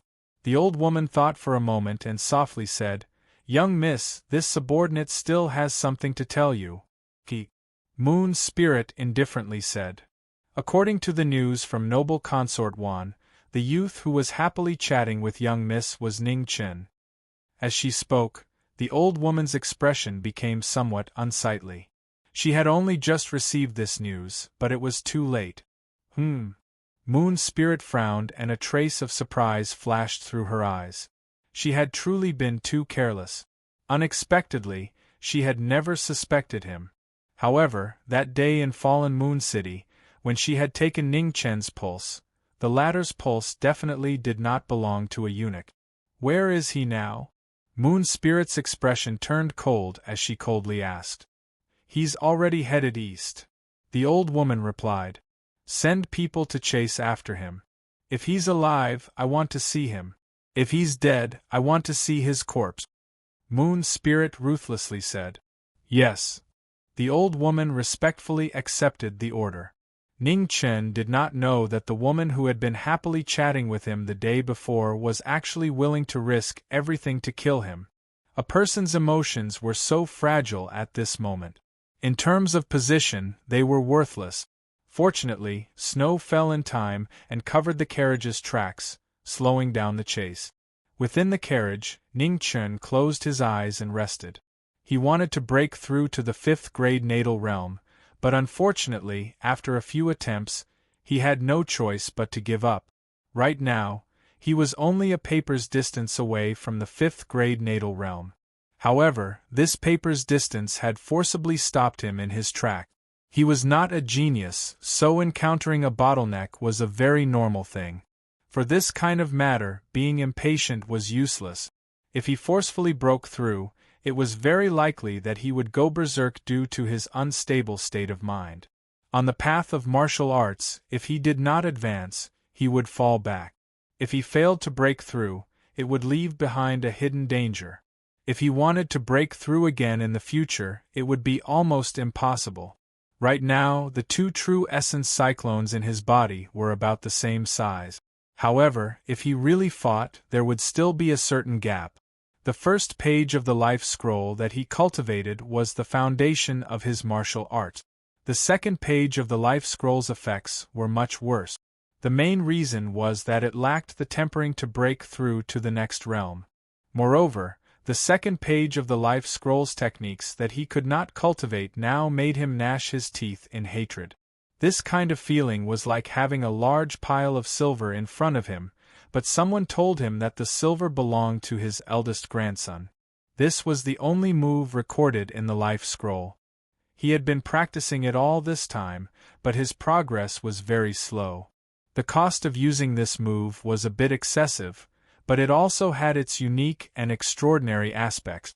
Once he mastered it, his foundation would completely transform. As for the technique on the second page of the life scroll, after reading it many times, he still could not find its name. However, according to its attributes, he casually gave it a few names. Dust scroll, earth scroll, mud scroll. Of course, after some consideration, he still felt that the dust scroll was slightly better. The last two names, he felt that something was wrong. Every time the dust scroll was activated, it could control the surrounding dust and sand. However, he had only cultivated for a short period of time, so he was still unable to control it skillfully. This scroll's attributes were relatively heavy, so it was much slower to activate compared to the life scroll. If he wanted to use it earlier, he would need to double up on his cultivation. Neigh, neigh, neigh. Suddenly, the galloping horse neighed and raised its front leg, almost flipping the entire carriage over. Chapter 52. There was a huge gully in front of them. It looked like someone had cut it with a sword. It was difficult to move forward. Ning Chen got out of the carriage and walked towards the gully in his wheelchair. But he felt an extremely strong will coming towards him. It made his blood boil. Ning Chen was shocked. How could there be such a strong cultivator in the world, who could imprint his will in the world and not dissipate for so long? He had seen many cultivators at the peak of the 9th rank. Qing Ning, Xiamiaoyu, and even God's Son were all at that level. They were the strongest among them. But he knew that none of them could reach that level. Only a Xiantian cultivator could have such earth-shattering power. The gully had been there for a long time. The dust had turned black. In the world, only the supreme sword in Sword City could split the world with a single sword. Ning Chen felt even more pressured. Everyone knew that the sword in Sword City hadn't reached the Xiantian level. But now it seemed that it wasn't because it didn't have the talent, but because it didn't care. This sword showed that the sword in Sword City had already surpassed the limits of mortals. Even if it was bound by a physical body, it couldn't block that invincible sword intent. Ning Chen, who came from a foreign land, couldn't understand how a person's sword could reach such a terrifying level. It was no longer a person, but a real sword. A sword that could compete with the world. No wonder all the swordsmen in the world only saw a sword in Huang City. The ink sword behind the wheelchair was trembling. It wanted to crawl in front of the supreme sword intent. Ning Chen held the ink sword and injected some vital energy into it to suppress the sword's trembling. Ink sword, since you're with me, you can't worship anyone or any sword. With a clang, the ink sword stopped trembling, as if it was responding to its master's command. Ning Chen got back into the carriage and took a detour. He didn't have the qualifications to cross the gully, but that day wasn't far away. He swore. 10 days later, Ning Chen's carriage was very close to Sword City. At the same time, a piece of news that shocked the entire Xia dynasty gradually spread. The 8th prince was dead. Among the 19 princes and princesses of the great Xia dynasty, there were only 4 people who had a chance to compete for the throne of Emperor Xia. The first prince was naturally one of them. The other 3 were the 3rd prince, the 8th prince, and the 10th prince. The 4 princes had already been bestowed the title of prince, and the 8th prince was known as the virtuous prince. He was the most likely person to inherit the throne after the 1st prince. Who would have thought that such a person would actually be assassinated? The incomparably valiant palm strike had completely shattered his heart meridians. Not long after returning to the palace, he had died from his injuries. Some people noticed that there was a conspiracy going on. Among the 4 princes, the 1st prince had the most hope. However, the 1st prince had always been magnanimous, upright, and distant. He did not have much attachment to the position of emperor. As such, there were only 3 people who truly cared about the throne. The 3 of them were wary of each other. They didn't dare to make any big moves. Everyone was worried that once they lost their momentum, the other 2 would join forces to suppress them. That was why it was said that a triangle was always the most stable relationship. But now, with the 8th prince's death, the triangle that was wary of each other instantly collapsed. The competition for the throne would definitely heat up very quickly. The remaining 2 no longer cared about who would join forces with who. It was just the east wind suppressing the west wind, or the west wind suppressing the east wind. Whoever was stronger would be able to suppress the other. As for the battle between the victor and the 1st prince, that was a matter for the future. While the great Xia dynasty was shaking, in the distant west, the Son of God had passed through the number 1 shrine of Evernight and arrived at a vast and boundless sea of nothingness. Silver light reverberated between heaven and earth, forming a world of its own. Evernight Scripture.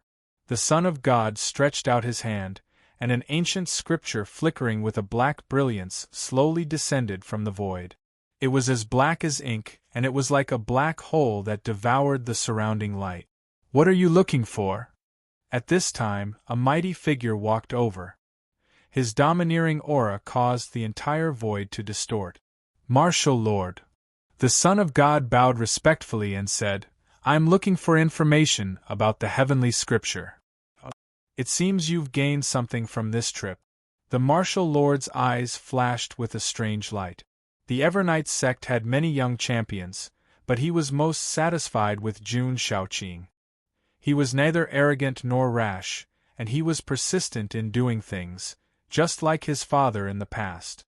"I sensed the aura of the life scripture," the Son of God said. "Oh? It's actually that."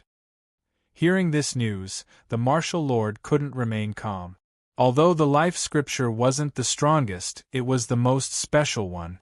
Of the 10 heavenly scriptures, life was the beginning, God was the venerable, chaos was the change, and nothingness was the end. The other 6 scriptures each had their own abilities, and they were the essence of the heavens and earth. The Son of God opened the Evernight scripture. This ancient scripture that recorded the countless years since the creation of Evernight erupted with a dazzling black light that devoured the heavens and earth. It was extremely shocking. The Evernight scripture was the light scripture of the 10 heavenly scriptures. Everything, including everything, was recorded within it. In the dazzling light, 10 large characters lined up in order. Life, light, moon, travel, earth, and chaos were already lit up. As for the remaining 4, they were still dim and couldn't be seen clearly. The martial lord looked at the 6 bright characters in the sky and narrowed his eyes. He said in surprise, "I didn't expect that 6 heavenly scriptures had already appeared."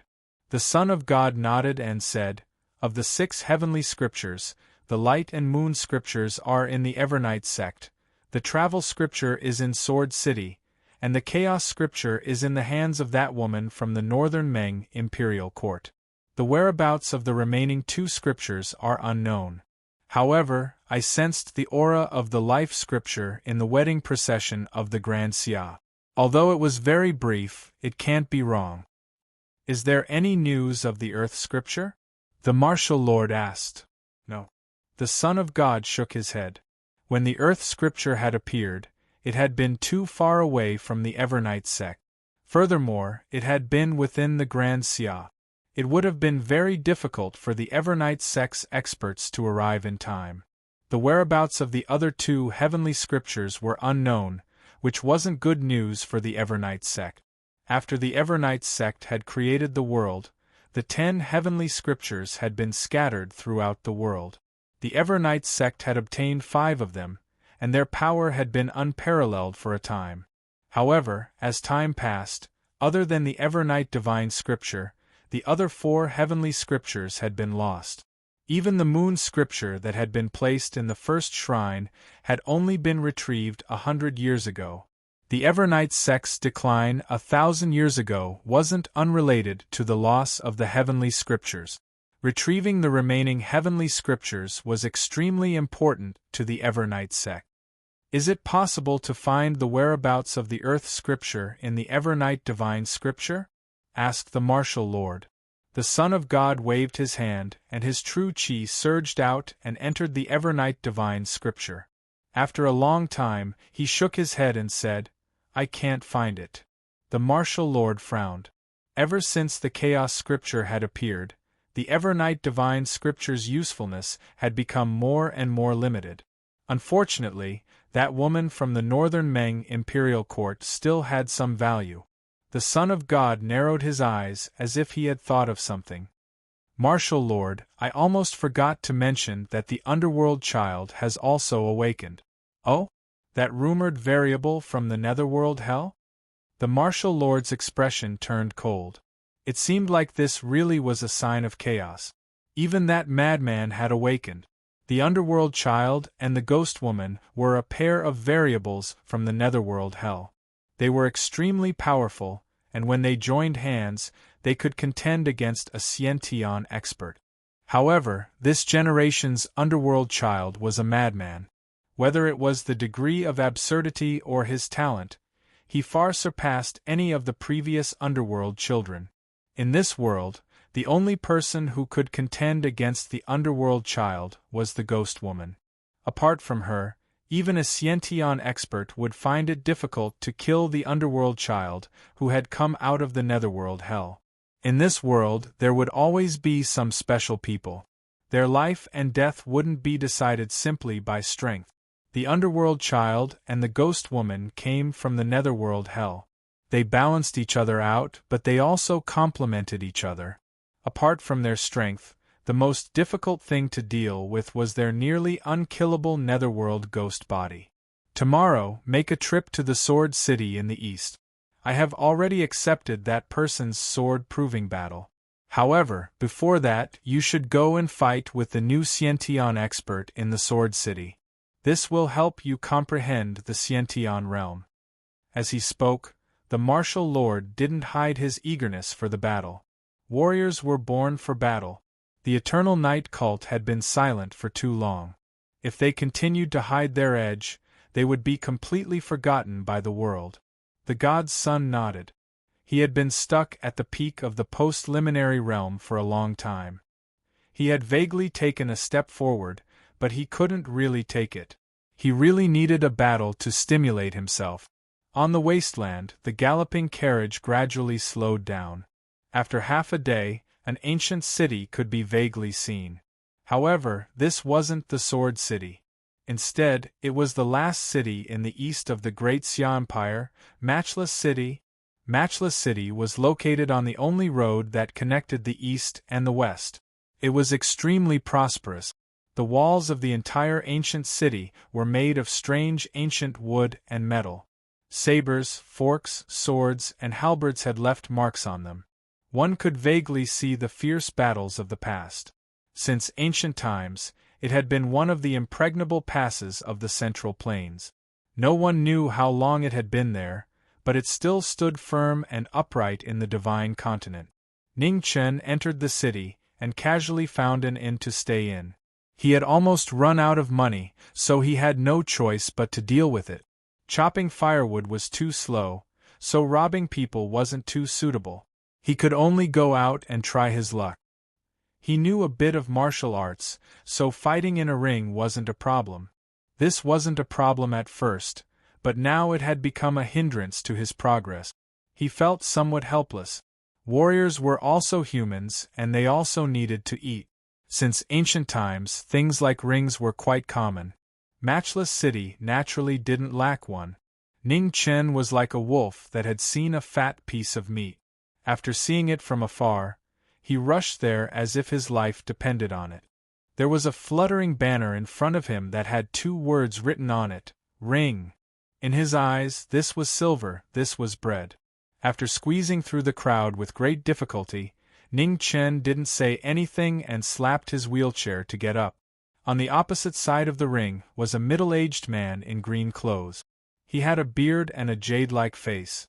It could be seen that he must have been a handsome man when he was young. Even though he was old now, he could still charm many infatuated girls. Ning Chen hated handsome men the most, especially those who were more handsome than him. The middle-aged man looked at the young man who came up and frowned unconsciously. How could he be a cripple? "Have you read the rules?" the middle-aged man asked worriedly. "Rules?" Ning Chen was a little dumbfounded. What rules? Wasn't it just fighting in a ring? There were rules? Wait, he suddenly felt that something was wrong. He glanced around, and when he saw a spirited young girl vaguely sitting behind the curtain of the ring, his mind went blank. He was careless and forgot that there was a kind of ring in this world called a martial arts competition to find a spouse. Ning Chen grinned and laughed foolishly. He apologized. I came to the wrong place. I'm sorry." No matter if it was true or not, he couldn't stay any longer. It was better to be safe than sorry. As soon as he finished speaking, he turned his wheelchair and was about to go down. There was no way he could earn this money. Otherwise, he would have to pay for it. Wait! At this moment, the young girl behind the gauze curtain stood up. She had a pretty face, but there was a rudeness that made people dislike her. Ning Chen pretended that he didn't hear her. He turned his wheelchair and was about to go down the stairs. "I'm calling you. Didn't you hear me?" The young girl was furious. She waved the long whip in her hand and slapped it towards Ning Chen. The sudden disaster made Ning Chen a little unhappy. He just came to the wrong place and apologized. Why did he have to be whipped? Even Zhang Sun didn't let him be whipped. Why did this woman? Chapter 53. Ning Chen was very angry. Who did he offend? Was it a big mistake to go the wrong way? If it weren't for the fact that she was a girl, he would have beaten her up. He turned his wheelchair and dodged the whip. Ning Chen continued to prepare. He comforted himself that he was a man and couldn't argue with a girl. Slap! The girl became even angrier after her whip missed. The whip in her hand whistled, and she didn't give up. Ning Chen heard the wind in his ears and his body began to tremble. He reached out and grabbed the whip. He endured it and suppressed the anger in his heart. He swung it casually, but he endured it again. She was young and inexperienced, so he couldn't be petty. Slap! He dodged the whip that came flying at him. Slap! He dodged the whip that flew towards him. Slap, slap, slap. After countless whips, Ning Chen finally became angry. He suddenly turned around and stared at the unruly girl in front of him. His anger burned the 9 heavens. "You're not done yet." He decided not to endure it any longer. A good man shouldn't fight with a girl. He had enough. He moved his wheelchair and instantly crossed the distance of 3 feet. He flipped his right palm and pressed it toward the girl's chest. The girl was shocked and even angrier. She held the whip with both hands and blocked her chest. However, she couldn't block the huge force. Her blood and chi surged, and she was forced to retreat several steps. Ning Chen still held back, or else this palm wouldn't have just made her retreat a few steps. He was angry, but he didn't lose his mind. He only used 10% of his palm and held back 70%. He only wanted to teach this unruly girl a lesson. The whip in the girl's hand swung again. Slap! It was extremely loud. Ning Chen sneered. If he was hit by this lousy whip, then he was really asking for a beating. He grabbed the incoming whip and pulled it hard. The girl's palm hurt and the whip immediately fell out of her hand. The gap between their strength couldn't be made up. In her anger, the girl didn't care about anything else. She shouted at the people below, "Beat him! Everyone, 10 taels of silver!" The crowd below was excited and rushed up like a tide. 10 taels of silver wasn't a small amount. It was enough to feed an ordinary family for several months. The girl retreated and angrily stared at Ning Chen. She wanted to see how he would embarrass himself. At the side, the middle-aged man frowned, but he didn't stop the young girl from messing around. From the move just now, he could tell that the young man before him wasn't simple. In the center of the arena, Ning Chen looked at the surrounding crowd and sighed softly. Indeed, money makes the world go round. When would he be able to be so generous? There's nothing I can do. With a helpless sigh, Ning Chen fully unleashed his aura. Silver brilliance surged and turned into a huge force that instantly pushed everyone on the stage away. What a powerful foundation! The middle-aged man's pupils constricted. The youth in front of him did not have a high cultivation, but his foundation was exceptionally tyrannical. The strength of his true chi was enough to rival a 5th stage post-celestial stage expert. After all, level 5 was the first hurdle of martial arts. There was a huge gap between level 4 and level 5. He had never heard of anyone who could have such strong genuine chi at level 4. Ning Chen didn't care about it, but unknowingly, the effect of the life scroll was gradually revealed. Among the 10 scrolls of Heavenly Book, life is the beginning. It was the only scroll that didn't require one to reach the post-celestial stage to cultivate both mental cultivation methods and move. It was unparalleled in terms of tempering one's foundation. Even the other heavenly books couldn't compare to it. The key to fighting was either to be able to hit or to be able to endure. The key to being able to endure was even simpler. Thick skin, thick flesh, high blood, and resistance to beatings. The life scroll that Mu Qingxue gave him was exactly this. Therefore, Ning Chen received many injuries. Although he lost an arm or a leg and was crippled, he survived in the end. The middle-aged man was someone who had seen the world, but the girl wasn't. Originally, she only wanted to teach this brat a lesson, but now she changed her mind. Ada aer asan go. Yes, princess. With 3 whooshing sounds, 3 men holding swords appeared on the arena and surrounded Ning Chen. Their expressions were unfriendly. Ning Chen's eyes became serious. When he heard the 2 words, princess, he knew that things were going to be bad. His luck was so bad that he could meet a member of the imperial family while casually fighting. He reckoned that this unruly girl's father was either an idiot or had a screw loose. How could he allow his daughter to cause trouble like this? A princess setting up an arena was too absurd. They were both princesses, but the difference between Xia Miaoyu and this unruly girl was like heaven and earth. Today, he had bumped into great luck. Thinking about the sword, the wind from the swords came. The 3 men attacked with surging genuine chi. They were all experts of the 5th stage realm. Warriors were not as common as cabbages in this world. Experts who could cross the level 5 realm were not everywhere. This unruly girl could summon 3 of them with a casual shout, which really made people feel very uncomfortable. Ning Chen was envious, jealous, and even hateful. But there was nothing he could do. She was a princess, and he was a eunuch. Bah, he wasn't a eunuch. With a clang, the ink sword was unsheathed. It blocked the long sword in one of the men's hands easily. Then it changed its direction and knocked away the second sword. At the same time, the 3rd sword light had arrived in front of him. Ning Chen's left hand's sword fingers trembled. With the help of the dark yellow light, he avoided the sword edge and knocked away the 3rd sword with 2 fingers. After defeating 3 enemies with 1 move, Ning Chen rushed forward. The ink sword was like snow, and it chopped at the nearest man. Facing 3 people together, he was always at a disadvantage. Plus, he didn't have an advantage in cultivation. If he kept being passive, he would be defeated eventually. Clang! Asan raised his sword to block. When his sword momentum was trapped, the ink sword changed its trajectory again and revealed an opening behind him. Asan swung the sword at Ada. Ada moved his eyes and stepped back to avoid the ink sword.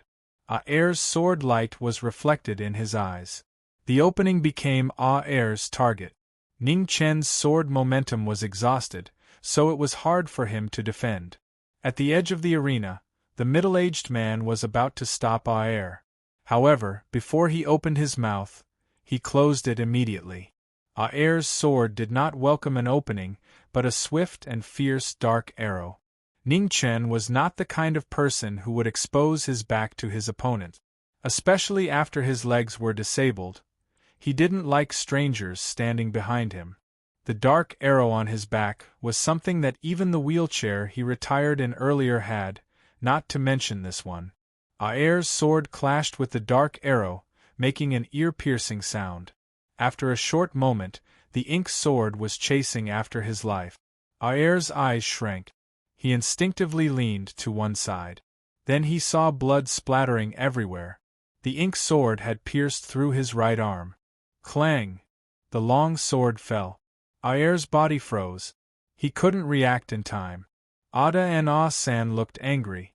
They moved their bodies and were about to attack again. However, they were stopped by a calm shout. Stop!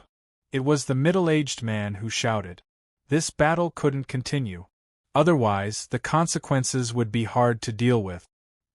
He could tell that the young man in front of him was not a soft-hearted person. That sword attack was obviously real. If the battle continued, someone would definitely fall today. Third uncle. Xian Yini was dissatisfied. She didn't understand why her third uncle wanted to stop this battle. Shut up! Yan Qinhuang shouted coldly. Xian Yini was startled. Her face was filled with fear. She knew that although her third uncle doted on her, once he was angry, he would not recognize anyone. Even her father didn't dare to provoke him. You name? Yan Qinhuang walked up and asked seriously. Ning Chen. Ning Chen honestly reported his name. It wasn't that he was stupid, but that he had guessed the other party's identity. The current Xia Emperor had 4 brothers. One was Hua Qinhuang in the imperial city, one was Yu Qinhuang in Nanjiang, and the last was the unruly girl's father, Tai Qinhuang, whose fief was in Wushuang City. As for the middle-aged man in front of him, he must be the third-ranked Yan Qinhuang. Yan Qinhuang had no children. He was free and unfettered. He wasn't restricted by power, so he was the freest of the 4 Qinhuang. As for the other 3 Qinhuang, whether it was Yu Qinhuang or Yan Qinhuang, although they had their own fiefs, it was no different from house arrest. The reason was simple. Both Qinhuang's fiefs were overseen by a Marquis of the Xia dynasty. As for Hua Qinhuang, it was needless to say. He had been trapped in the imperial city his entire life. In comparison, Yan Qinhuang was much freer. The Xia emperor was very lenient to this brother of his. Ning Chen knew about Yan Qinhuang because Zhang Sun and Yan Qinhuang had a good relationship. It was said that Zhang Sun had almost been betrothed to Yan Qinhuang by the previous emperor. He didn't ask what the truth was. No one in this world dared to gossip about Zhang Sun. He didn't have the guts. However, he was sure that Zhang Sun trusted Yan Qinhuang. Yan Qinhuang walked up to Ning Chen. After a long time, he asked, "That little eunuch by Wuyo's side?" Ning Chen smiled bitterly and nodded. It seemed that he wouldn't be able to get rid of his identity as a eunuch. You escaped? Yan Qinhuang continued. Yes. Ning Chen nodded again. You not bad. Yan Qinhuang gave the highest praise. He didn't fight, but that didn't mean he didn't know anything. He understood the current Xia emperor. People like Ning Chen would either be used or die. There was no third result. Ning Chen smiled embarrassedly. Yan Qinhuang is too kind. Yan Qinhuang nodded and turned to look at his unruly niece. Nieni, apologize. Ning Chen's expression changed. He felt great inside. Little guy, who asked you to be so arrogant? If he didn't have some skills, he would be lying here today. This Yan Qinhuang was really good. On the other side, Xian Yeni's expression was one of disbelief. She ignored her fear and said, You want me to apologize to him? Why? Because he protected by Royuan of the Xia dynasty. Because he won back 20,000 horses for the Xia dynasty. Because he sacrificed his legs to escort Miaoyu. As he spoke, Yan Qinhuang's expression became colder and colder. The strong pressure made Xian Yin's face turn pale. She struggled and stepped forward as if her legs were filled with lead. "I'm sorry." Xian Yin's voice was as soft as a mosquito's. She turned around and her eyes turned red. She was about to cry. Ning Chen felt great, but he also didn't feel good. Now it seemed like this unruly girl was the one who was wronged. He was the victim. "It's okay." He decided to accept the apology calmly. Guilt and whatnot really didn't suit him at all. Xian Yini was so angry that she almost suffered internal injuries. For a moment, she forgot about her grievances and glared at the former. She wished she could eat his flesh. Ning Chen turned his head and didn't look at her. "Why did you look at me and I look at you? You're not good looking." In fact, Xian Yini was quite pretty. She had delicate features and was a little unruly, but she was young and charming. However, Ning Chen's taste had already been spoiled by Mu Qingxue, Qing Ning, and the others. He wasn't interested in a green apple like Xian Yini. "Let's go. We've messed around enough. It's time to go back. Ning Chen, you come with us." Yan Qinhuang glanced at the two, then turned and walked off the stage. He walked out of the crowd. Ning Chen turned his wheelchair and followed, ignoring the unruly girl who was still glaring at him. "Little guy, I'll anger you to death." Chapter 54. On the way back, Prince Yen glanced at Ning Chen and Xian Yini, who was dawdling. He frowned and said, "Help push it." Ning Chen and Xian Yini's expressions changed. They were both unwilling, but under Prince Yan's influence, no one dared to object. After Xian Yini got on the wheelchair, her expression was so fierce that it could scare people to death. Ning Chen felt a chill down his spine and felt uncomfortable all over. "I can do it myself." Ning Chen couldn't help but smile bitterly. He was afraid that this unruly girl wouldn't be able to resist stabbing him. At such a close distance, he couldn't dodge even if he wanted to. "Let her push it," Prince Yen rejected. "I'm helping you push it and you still dare to refuse?" Hearing the unwillingness in Ning Chen's tone, Xian Yini's anger rose. She could refuse, but this guy couldn't. She was already angry enough today. If third uncle wasn't here, she would definitely throw this guy into the river to feed the fish. Ning Chen shut up. A good man didn't fight with an evil woman. No matter how good one's martial arts were, they were still afraid of being stabbed. Now that they were under someone else's roof, he didn't dare to provoke this unruly girl. If she really stabbed him, who could he reason with? The three of them slowly walked forward. When the commoners in the city saw them, they all retreated and bowed. Prince Yen had a very high prestige in the entire Xia kingdom. His talent and martial arts were extraordinary. If it weren't for his uncompetitive nature, the current emperor's position might have been different. The current Emperor Xia's throne was largely due to Prince Yan's abdication. It was said that the previous Emperor Xia was particularly fond of Prince Yan, who was outstanding in both talent and martial arts. He wanted to make him the crown prince, but Prince Yan refused. This was also why the current Xia emperor was so cold to his own brother, but so kind to Prince Yan. Ning Chen found it hard to believe that this prince who didn't even want the throne would be interested in fooling around with this unruly girl. Thinking of this, he suddenly remembered that he actually didn't know what the arena was for. All these thoughts were just his guesses. Curious, Ning Chen slanted his head and glanced at the unruly girl. He whispered, "Princess, may I ask something?" "What is it?" Xian Yini asked suspiciously. Their relationship wasn't that good, and the word "please" made her feel a bit uncomfortable. This fellow couldn't be plotting something, right? Ning Chen saw the emotions in the unruly girl's eyes, but he didn't argue with her. He wanted to finish his questions first. Compared to his burning desire for gossip, personal grudges could be put aside first. "Why did you set up the arena just now?" Ning Chen thought for a while, but he couldn't figure out how to be tactful. So, he asked directly. Don't you know? Xianyani's expression was a bit strange as she mocked. He didn't even know what was going on, yet he dared to challenge her. What was this fellow's brain made of? Hee. Hearing the unruly girl's disdain, Ning Chen scratched his head embarrassedly. He must have gone mad from poverty. When he saw the arena, he immediately jumped onto it, afraid that he would run away if he was late. Xianyani didn't notice Ning Chen's awkward expression. She continued, Third uncle needs a sword attendant, so he set a rule. Whoever can withstand 10 moves can go with him. After saying that, Xianyani looked at Ning Chen suspiciously.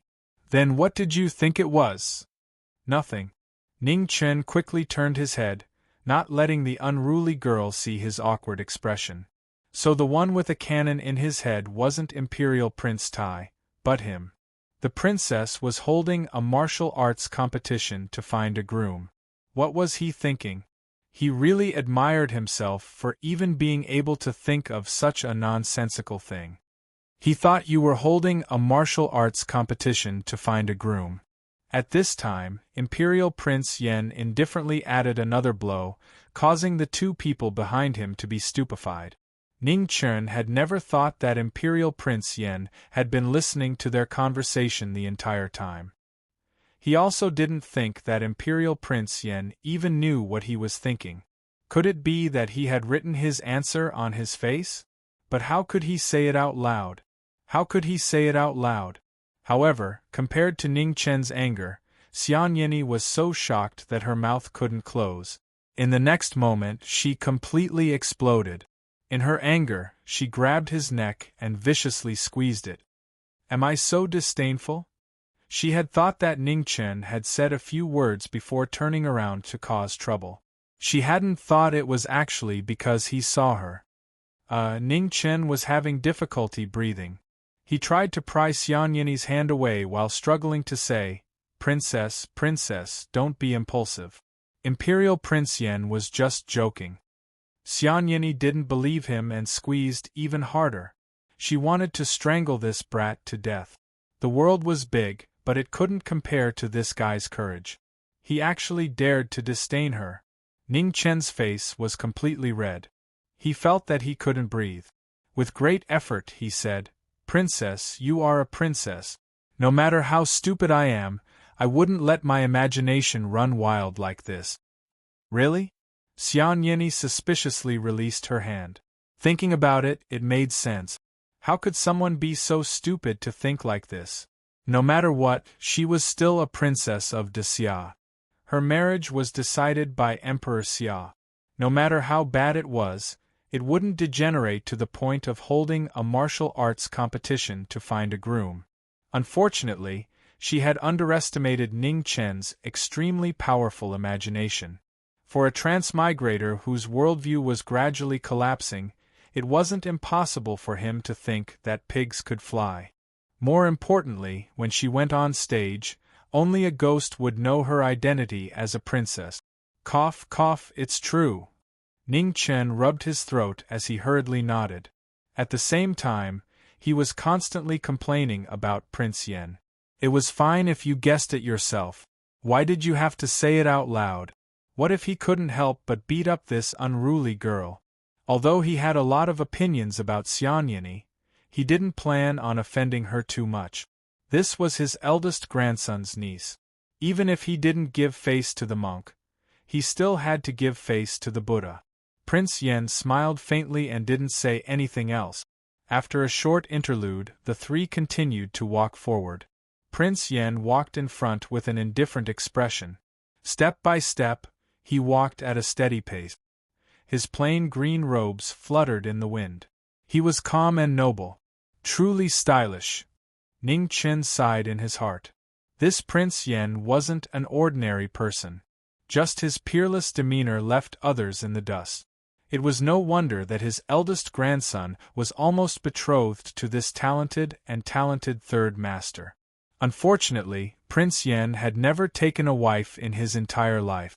Countless unmarried daughters of court officials had waited foolishly until their hearts were broken. This was a legend of the Grand Xia, a legend who had lived in this era. Compared to him, the Xia Emperor who had finally ascended the throne was much less charismatic. He didn't know what had happened between the previous generation of the Grand Xia's princes. Although the current Xia Emperor had ascended the throne, he had lost all his brothers. As for Prince Yen, although he had refused the throne, he had received the respect of all the princes. Prince Tai's residence. When the three of them arrived, Prince Tai was sitting in the main seat. Seeing Prince Yen return, he put down his teacup and stood up. Xian Yini walked into the hall and saw her father. She immediately ignored Ningchen and walked over with a sweet smile. "Father, I'm back." Prince Tai chuckled, a doting expression on his face. "You didn't cause any trouble for your third uncle, did you?" "How could I? Your daughter is the most obedient," said Xian Yini cutely. Ning Chen was speechless. She didn't even blush when she lied. "If you didn't cause any trouble, then how did I end up here? Did I pick you up on the road?" He really wanted to shout that I was the one who caused all this trouble. Prince Tai understood his daughter the best. He knew that at most he could believe a third of what she said. He looked at Prince Yen and asked, "Third brother, Yeni didn't cause any trouble for you, right?" Xian Yeni immediately looked at her third uncle. Her meaning was that if he didn't nod, she would cry in front of him. Prince Yen wasn't threatened by the former, but he still shook his head. No. In his eyes, what had happened just now couldn't be considered trouble. At most, it was just two children fighting in a fit of pique. Prince Tai nodded slightly when he heard this. Then, he shifted his gaze towards the young man before him and asked, "You are?" "Ning Chen, Wu You's subordinate," introduced Prince Yen. "Greetings, Prince Tai." Ning Chen cupped his hands. "No need for formalities." Prince Tai was a bit surprised. Why had this person come to Wushuang City? He was no stranger to Ning Chen's matters. It could be said that the three matches between the Grand Xia and the true extreme nation had been this little eunuch's personal performance. However, later on, he had been thrown off a cliff by the Eternal Night Church's godchild on the way to the bride's wedding. His whereabouts had been unknown ever since. Wushuang City was a bit far from the Imperial City. His spies couldn't have the same information as the palace spirits in the Imperial City. Thus, Prince Tai didn't know that Ningchen had entered the academy. However, Prince Tai didn't care about this. He didn't want to care about the Imperial City's matters. "Third brother, how was it? Did you find a sword attendant that satisfied you?" "Him." Prince Yen calmly pointed at Ningchen. "Oh." Prince Tai narrowed his eyes. His body moved, and he drew his sword from the sword rack and slashed at the youth. Ning Chen's pupils shrank. He didn't dodge or retreat. His sword came out of its sheath, and he didn't hesitate to use a move that would injure both of them. Bang! Prince Tai turned his sword around and placed it in front of him. Pung! The two men's clothes began to flutter from the shockwave. "Not bad." Prince Tai put away his sword and praised. Not only was he ruthless to his enemy, but he was even more ruthless to himself. There was a difference in strength between the two. If it had been a real battle, choosing to injure both of them would have been the only correct way. In a battle between the strong and the weak had a slim chance of winning. Once they had misgivings, they would lose even faster. Ningchen was a bit unhappy, extremely unhappy. He wasn't a thing and didn't like to be casually tested by others. He hated this kind of high and mighty attitude. Perhaps Prince Tai didn't feel it himself, but that was what he showed. "Prince Tai, Prince Yen, thank you for your praise. However, I'm not interested in a sword attendant. Moreover, I still have things to do. Goodbye." After saying that, Ning Chen turned his wheelchair and was about to leave. He came here for the sake of Zhangsun. Otherwise, no one would be able to force him. Although he cherished his life, it wasn't to the extent that he could give up everything for it. As a descendant of China, his life could be lost, but his dignity was priceless. Chapter 55. Ning Chen's pride was hidden deep in his bones, deep in his bones and deeply engraved in his bones. His usual shyness, agreeableness, and even his thick skin were just an optimistic attitude towards this damned fate. If he was really pushed to the brink, he would rather be reborn. Dying once would not make a difference if he had to do it again. Wait! At this moment, Yen Imperial Prince spoke. His calm expression had turned gloomy ever since he unsheathed his sword. Ning Chen stopped. The stubbornness and arrogance in his eyes were no longer concealed. Yen Imperial Prince turned around and looked at Qin Imperial Prince beside him. Second brother, I brought Ning Chen here, so he's my guest. Your probing just now made me unhappy. Yen Imperial Prince took 2 steps forward and looked at the youth in front of him. Ning Chen, Qin Imperial Prince, is my elder brother, so I can't ask him to apologize. However, as I said just now, I brought you here, so you're my guest. If I offended you in any way, I'll apologize to you. Ning Chen narrowed his eyes, hiding his emotions. Yen Imperial Prince's extraordinariness surprised him once again. Other than his talent and martial arts, his bearing was also unparalleled in the world. No wonder everyone in the world saw Yen Imperial Prince as the legend of De Xia. This living legend indeed had a perfection that left others in the dust. Once, he had told Li that any perfection was a lie waiting to be exposed. Today, he took back those words. He couldn't see any flaws in Yen Imperial Prince. There might be inadequacies or regrets, but he definitely wasn't a flaw. Ning Chen also apologizes for my rudeness just now. Ning Chen lowered his head and bowed. Then what about the sword attendant? Yen Imperial Prince's expression softened slightly. In his eyes, Ning Chen was indeed the most suitable candidate. Other than him, he also trusted Zhang Xuan's judgment. Hearing Yen Imperial Prince mention the sword attendant again, Ning Chen sighed softly and said honestly, I do have something to do. I hope Imperial Prince can find someone better. What is it? Yen Imperial Prince asked stubbornly. Ning Chen was startled. He didn't understand why Yen Imperial Prince had to choose him. After thinking about it, he said honestly, I'm going to Sword City to see someone. Hearing the 2 words Sword City, Yen Imperial Prince frowned. Must you go? Must go. Ning Chen nodded and replied. He had traveled thousands of miles to come here, so he definitely wouldn't give up before seeing Mu Qingxue. Prince Yen pondered for a moment and said slowly, I will go with you on the condition that you become my sword attendant. He knew how dangerous Sword City was. If Ning Chen went there alone, he might not be able to come out alive. Ning Chen was tempted and asked, How long? 10 years, said Prince Yen. Impossible. Ning Chen rejected without hesitation. 10 years was too long. Even if the other party was Prince Yen, he could not give up 10 years of freedom. Speak. Prince Yen frowned again and gave him the most leniency. 1 year, Ning Chen said firmly. Prince Yen thought that a year was too short, but he really needed a sword attendant. Sure. In the end, Prince Yen nodded and officially reached an agreement with Ning Chen. From this day onwards, Ning Chen became the person who carried the sword for Yen Qin Prince. The term was 1 year, and there was no turning back. Prince Yen had 4 swords in a sword rack. Ning Chen had a wheelchair, so he carried it on his wheelchair. Of the 4 swords, 2 were green and red, 1 was blue, and the last one was deeply embedded. He could not pull it out. These 4 were not ordinary swords. Green and red, 1 was cold and 1 was hot. Blue was soft and rippling. Ning Chen could not feel any aura from the last one, but he feared it the most. Prince Yen, Ning Chen said.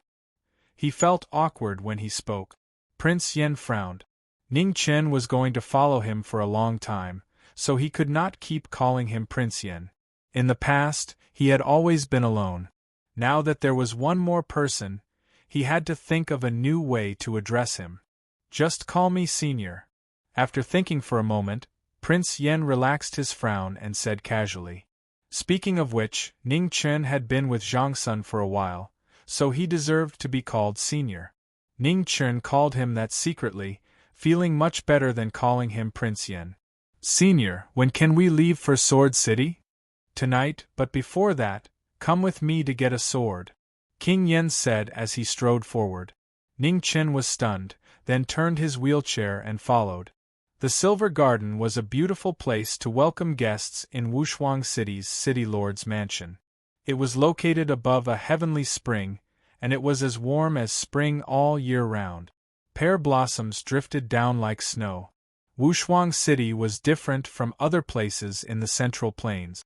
It had existed for far too long and had witnessed the rise and fall of countless dynasties in the Central Plains.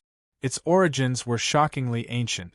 It was said that Wushuang City was behind the rise of the Grand Xia.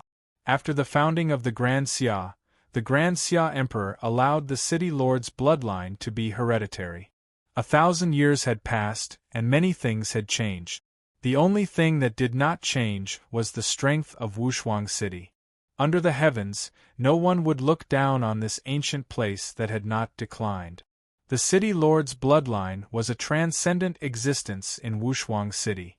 The Grand Xia had sent a martial Marquis here not only to intimidate Sword City in the east, but also for other reasons.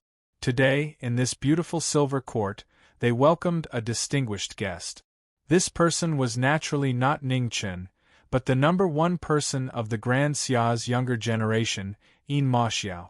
It was rumored that Yin Ma Xiao had been taken in as a personal disciple by one of the 3 dukes, Duke Shiyu. It was only a matter of time before he would be granted the title of Marquis. Amidst the snow in the Silver Garden, Peerless City Master sat quietly on the main seat. He was dressed in a purple court robe with a golden spider belt of the same color around his waist. His black hair was tied up and fixed with a jade-green gilt crown. His slender body was straight and his words were calm without losing his bearing. On one side, the wife of the city lord was wearing a noble robe and was toasting with a smile. On the other side, Qin Wushuang's beautiful eyes moved and glanced at Yin Ma Xiao from the corner of his eyes. Anyone could see the affection in his eyes. All the heroes sat down and drank to their heart's content.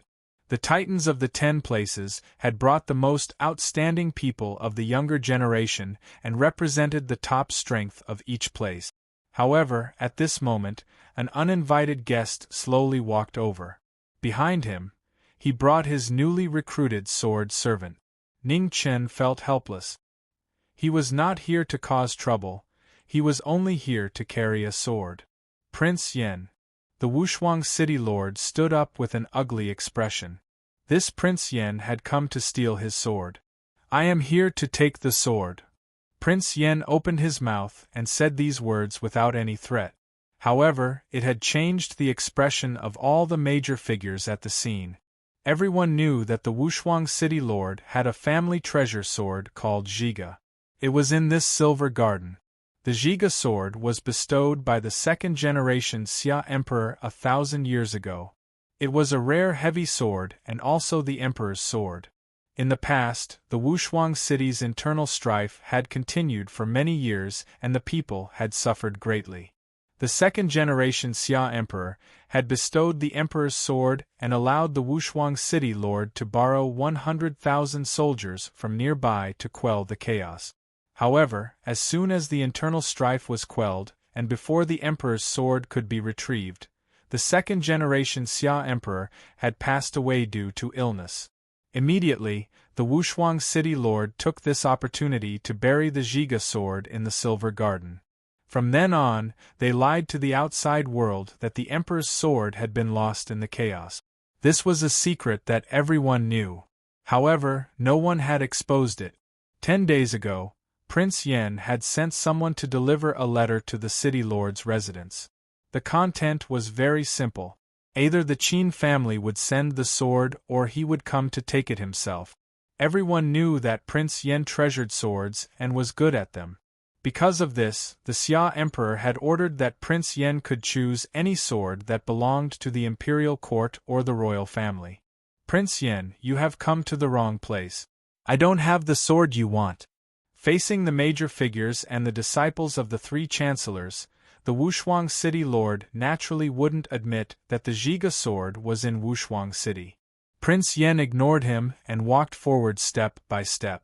He released his qi to sense the sword. It is indeed below.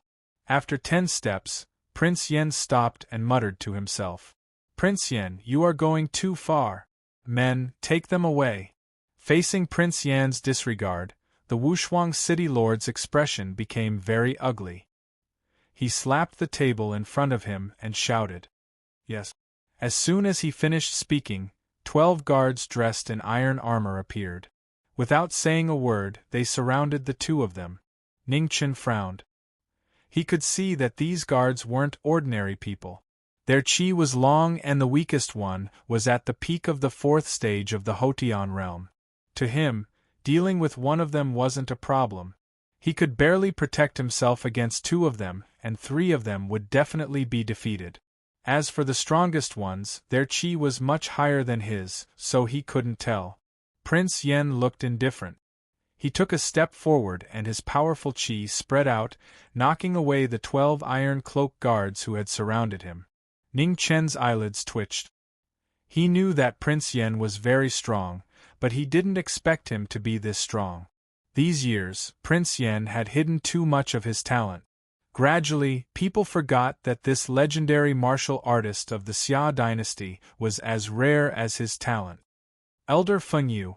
The Wushuang City Lord's heart sank. Whoosh whoosh. 2 dazzling sword lights, 2 terrifying presences, pierced mercilessly towards Prince Yen. It's them. Some of the magnates recognized their qi. These were 2 powerful martial artists who had been famous for almost 100 years. They had been stuck at the peak of the 9th stage for a long time, and their qi was unfathomable. No one expected them to be recruited by the Qin clan. Facing the 2 powerful elders of Wushuang City, Prince Yen waved his hand. The green and red swords flew out from the sword rack. He held them with both hands and faced Elder Fengyu and Elder Fengyu. Boom! The 4 swords clashed, causing the sky to be filled with flying flowers. The cold rain condensed into frost, and the wind element was fire. The 4 elements clashed, causing water, fire, wind, and frost to surge. Finally, it turned into a storm, causing everyone to retreat. Not bad, Prince Yen said lightly. He turned his swords and pushed Elder Fengyu and Elder Fengyu away. With 2 bangs, Elder Fengyu and Elder Fengyu steadied themselves. Their faces were solemn. They knew that they had met a strong enemy this time. The 2 of them, one on the left and one on the right, rushed forward again. Their sword moves were coordinated, and their attack and defense were in sync. They were fighting against the legends of the Xia dynasty. Prince Yan's expression was calm. His body was like a willow, and his 2 swords moved gracefully. For a moment, the 2 of them had no way to attack. The people in the battle were shocked, and the people outside the battle were even more shocked. Who would have thought that the prince of the Xia dynasty was so powerful? Elder Fengyu and Elder Fengyu couldn't win after a long battle. They pushed their cultivation to the limit. Suddenly, the space shook, and their moves became even more vicious. Prince Yen was not shocked or afraid. His expression was still calm. He waved his green sword, and frost condensed. The moment the 2 swords clashed, it trapped Elder Fengyu's sword. In the next moment, Prince Yan's red sword pushed Elder Fengyu away. He then followed up with a slash. Blood spurted out. Elder Fengyu's arm was cut off from the shoulder, and blood spurted out. However, Prince Yen didn't stop there. He moved his feet and appeared in front of Elder Fengyu. He held his green sword with his left hand and pointed it at Elder Fengyu's energy center. Bang! With a groan, Elder Fengyu flew backward. The qi in his body was in a mess, and half of his cultivation was gone. I have given you a chance. I hope you will cherish it, Prince Yen warned coldly. Immediately, the green and red swords in his hands disappeared. They turned into 2 rays of light and flew back into the sword rack. Chapter 56. The green and red swords returned to their scabbards. Everyone was silent. Prince Yan's power shocked everyone. 2 peak rank 9 cultivators had been defeated without any resistance. Ning Chen was also shocked speechless. He had seen many battles between rank 9 cultivators, but this was the first time he had seen such an overwhelming difference in power. In the guest seat, Ma Xiao's eyes flashed with battle intent. After a while, he suppressed it.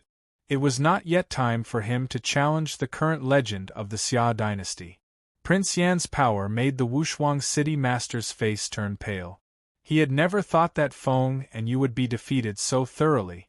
Only 20 years had passed, but the legend of the Xia dynasty had surpassed everyone in his generation. He had walked very, very far on the path of martial arts. Boom! While everyone was still in shock, Prince Yan walked to the center of the Silver Garden. He exerted force with his feet. Immediately, there was a loud rumbling sound. A bottomless crack appeared on the ground. How dare you! The sudden tremor woke up the powerful existence deep in Wushuang City. A terrifying aura pressed down from the sky, trying to stop Prince Yan from taking the sword. Prince Yan snorted coldly. The vital energy around him shot up into the sky. Then, with a boom, the aura in the sky dissipated and returned to nothingness. Even if you come out now, you can't stop me from taking the sword. I will take the Zhiga sword today. Prince Yan flipped his right hand and a vast suction force appeared. He slowly pulled the Zhiga sword out from the crack in the ground. The dark gold Zhiga sword appeared. Immediately, waves of heavy pressure spread out. This sword had been buried deep in the Silver Garden for thousands of years. It had absorbed too much qi of the earth, making the already heavy sword feel like it was weighed down by 1,000 pounds. Prince Yan pointed with his finger and sealed most of the qi of the earth. Then, he waved his hand and a dark gold light flashed. Another sword appeared in the sword rack behind Ningchen. Crack! The wheelchair sank half an inch into the ground, crushing the blue stone floor below. You're going too far! In the depths of Wushuang City, a powerful consciousness quickly awakened. Just as it was about to break out, it was stopped by another aura. Let him go. It's just a heavy sword. It's not worth fighting over. Humph! The will from before snorted coldly. Then, it gradually retracted its aura and calmed down once more. On the main seat, the city lord of Peerless City clenched his fists so tightly that his veins popped out, but he was powerless to stop it. Even the old ancestor had spoken, what else could he say? Let's go. Prince Yan glanced at Ningchen and turned to walk out of the Silver Garden.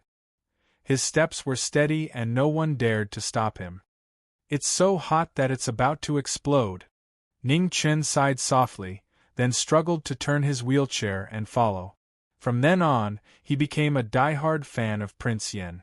However, this Zhiga sword was really heavy. Outside the city lord's mansion, Ningchen looked at Prince Yan in front of him and asked curiously, "Senior, have you already stepped into the Xiantian realm?" Prince Yan smiled faintly and replied, "No." This prince is also curious. How did you sneak into the palace?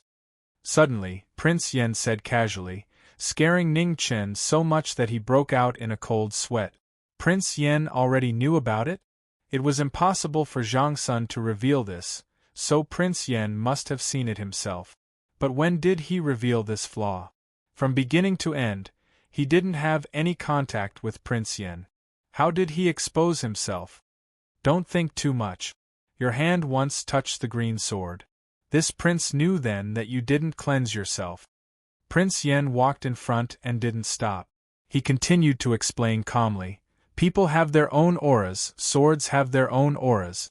The green sword has been with this prince for a long time, and its aura is connected to this prince's. Anything it touches, this prince can understand. Ningchen was shocked. There was such a thing in the world? It was too unbelievable. He had seen many 9th-level peak masters, but he had never heard of a sword aura. This Prince Yan's talent and martial arts talent were shocking. He was almost undefeatable. Ningchen fell silent. He didn't know how to explain. His experience in the palace was too complicated. It couldn't be explained in 1 or 2 sentences. If you don't want to say it, then don't. There's no need to hesitate. Focus on our journey. Prince Yen smiled and didn't ask any more questions. He didn't care. Everyone had secrets, and he was no exception. Everyone's secrets didn't exist to satisfy other people's curiosity. He wouldn't force it. Ning Chen let out a sigh of relief. He really didn't know how to explain. After leaving Wushuang City, they weren't far from Sword City. However, the sky was getting dark. It was inconvenient for wheelchairs to travel. The two slowed down their pace. They were still walking. No matter how slow they were, they could arrive before dawn. Therefore, they weren't in a hurry. How much did you understand from the battle just now? Under the night sky, Prince Yen asked slowly as he walked slowly in front. Senior's green and red swords, one cold and the other hot. The Wind and Rain Master's swords each carried the image of wind and rain. Senior used the red sword to fight the wind. The wind helped the fire. As long as the fire didn't go out, the red sword wouldn't lose. As for the green sword, the rain is water. When it meets the cold, it condenses. Senior used the cold to control the rain. Ning Chen described what he saw word by word. In the battle just now, although Prince Yan's strength was completely suppressed, Prince Yan's battle wisdom was even more shocking. Among the four swords, Prince Yen chose the two most suitable ones instead of the two strongest ones. If they were talking about the strongest, then the sword that was the deepest in the sword rack could easily suppress the green and red swords. In addition, the blue ancient sword was also extraordinary. It wasn't inferior to the green and red swords. In front of them, Prince Yen nodded and said, "Remember, the sword is a killing weapon. It is also the king of weapons. To be a king, you must have both wisdom and courage. If you blindly show off and use your strength to suppress others, you will end up in a disadvantageous position." Ning Chen bowed and said respectfully, "Senior, thank you for your guidance." Prince Yen nodded and didn't say anything else. He continued on his way. Ning Chen followed behind and thought quietly. It was rare to see a battle between peak 9th rank martial artists. Especially at such a close distance, it was very helpful for his martial arts cultivation. Vaguely, he felt that he had touched something. However, when he sensed it carefully, the feeling disappeared. In front of them, Prince Yan's face flashed with surprise. He slowed down again. It seemed that this kid was close to breaking through. Martial arts 5th rank was a hurdle. Once you crossed it, you would see the world. If you couldn't, you would be a frog at the bottom of the well. This kid's foundation was so strong that even he envied it. It was the first time he had seen someone like this in his life. Once he broke through this hurdle, his strength would definitely increase by a lot. On the way, Ning Chen slowed down. He kept thinking. Gradually, the wheelchair stopped and didn't move forward.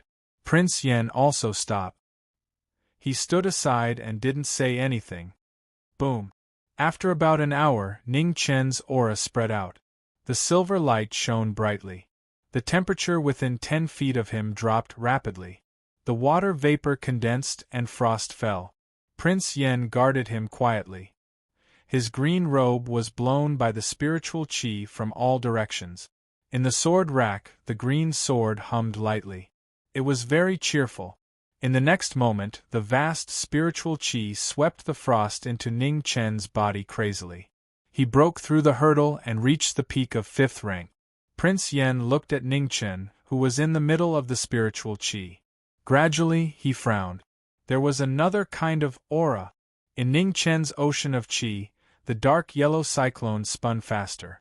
It wanted to forcibly seize some spiritual qi from heaven and earth. At this moment, Prince Yen moved. He came in front of Ning Chen in one step. He waved his hand and the Zhiga sword came out. Then, he pointed the sword lightly and the thick earth seal broke. Prince Yan's sword finger turned again. He concentrated and poured all the thick earth qi into Ning Chen's ocean of qi. With a painful groan, the two colors around Ning Chen flickered. His cultivation broke through again and reached the 6th rank. Tomes of Arcane. At the same time, Prince Yan's expression changed slightly. He was surprised. There was no mistake. It was indeed the Tomes of Arcane, and there were 2 volumes. If the Tomes of Arcane didn't appear when he broke through and they were close enough, he wouldn't have noticed. No wonder this kid had such a strong foundation. With 2 volumes of Tomes of Arcane, it was impossible for him to be ordinary. The excess thick earth chi was taken away. The Jiga sword fell into silence temporarily. Prince Yen waved his hand and put the heavy sword back on the sword rack. Then he stepped aside and waited for Ning Chen to wake up. After a long time, Ning Chen finally stabilized his cultivation state. He slowly opened his eyes and bowed down respectfully. "Thank you for your help, Senior." Although he couldn't move during the breakthrough, his spiritual sense wasn't shut off. He knew what Prince Yen had done for him. This was a great favor. If there is too much thick earth chi, it will affect the sword's aura. Instead of sealing it in the sword, I'd rather give it to you. Prince Yen nodded and said calmly. For a heavy sword, the heavier it was, the better it was. The more thick earth chi, the better it was. He had sealed most of the thick earth chi for this reason. Let's go. We've already wasted a lot of time. If we don't hurry, we won't be able to reach Sword City by dawn. Prince Yen turned and walked forward. Ning Chen nodded and turned his wheelchair to follow. He didn't know that Prince Yen had already seen the 2 golden pages in his body when he injected the thick earth chi. He also didn't know that the 2 pages were Tomes of Arcane. He only knew that Tomes of Arcane existed. He didn't know anything else. In the end, he hadn't been in this world for long. There were still many things he didn't know. Under the night sky, the 2 of them hurried towards Sword City. They didn't say anything and just listened to Ningyi. Finally, the 2 of them arrived at Sword City at dawn. This was an ancient and huge deserted city. There were very few people.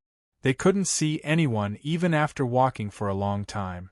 However, this was the most dangerous city because anyone who appeared in this city could be an incredible cultivator. Sword City was the holy land of all swordsmen in the world, but it was also a forbidden place for them. Killing wasn't the only rule in Sword City. The only rule was that the strong were respected. On the streets of Sword City, there were traces of swordsmen fighting everywhere. Every sword mark was at least 2 fingers deep. Blood spilled everywhere. It had already dried up, but there was still a faint fishy smell in the air. After Ning Chen stepped into Sword City, he became anxious. He wanted to see Mu Qingxue, but he didn't want to see her so soon. He was afraid that his guess would become a reality. "Are you afraid?" Prince Yen frowned and asked softly. Ning Chen smiled bitterly, but he couldn't suppress his body's reaction. He was afraid that Mu Qingxue had forgotten about him. That she that day was cold and indifferent. It was as if she had abandoned all emotions in the world. Could it be that in order to reach Xiantian, she had really cut off her past? "If you're afraid, why are you so determined to come?" Prince Yen frowned and asked. "I want an answer."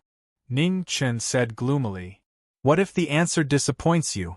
Prince Yen asked aggressively. Ning Chen's body trembled. He had thought about this question before, but he kept avoiding it. She was the first person to talk to him, the first person to spare his life, the first person to cut him, the first person to run away with him. How could she forget him? Chapter 57. Ning Chen felt terrible, extremely terrible. He did not know how to answer. If Mu Qingxue forgot about him, what could he do? Tie her up and take her away? She was the 6th nascent master in the world. If she did not want to, who could take her away? There was no snow in Barren City all year round. It was said that the sword in the city did not like snow. Therefore, all the snow in the world could not reach Barren City. After coming to Barren City, Prince Yen had been following Ning Chen. If Ning Chen wanted to find someone, he should lead the way. The wheelchair sank half an inch into the stone floor. Ning Chen looked around Barren City. He looked at every street and every room. Prince Yen looked at Ning Chen looking like a fool. He did not say anything and did not stop him. There were hundreds and thousands of streets in Barren City and tens of thousands of rooms. If he wanted to find someone, he could do it himself. How many times could a person be foolish in his life?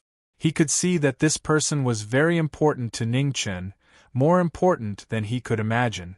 Most of his knowledge of Ning Chen came from Zhang Sun and the legends of the world.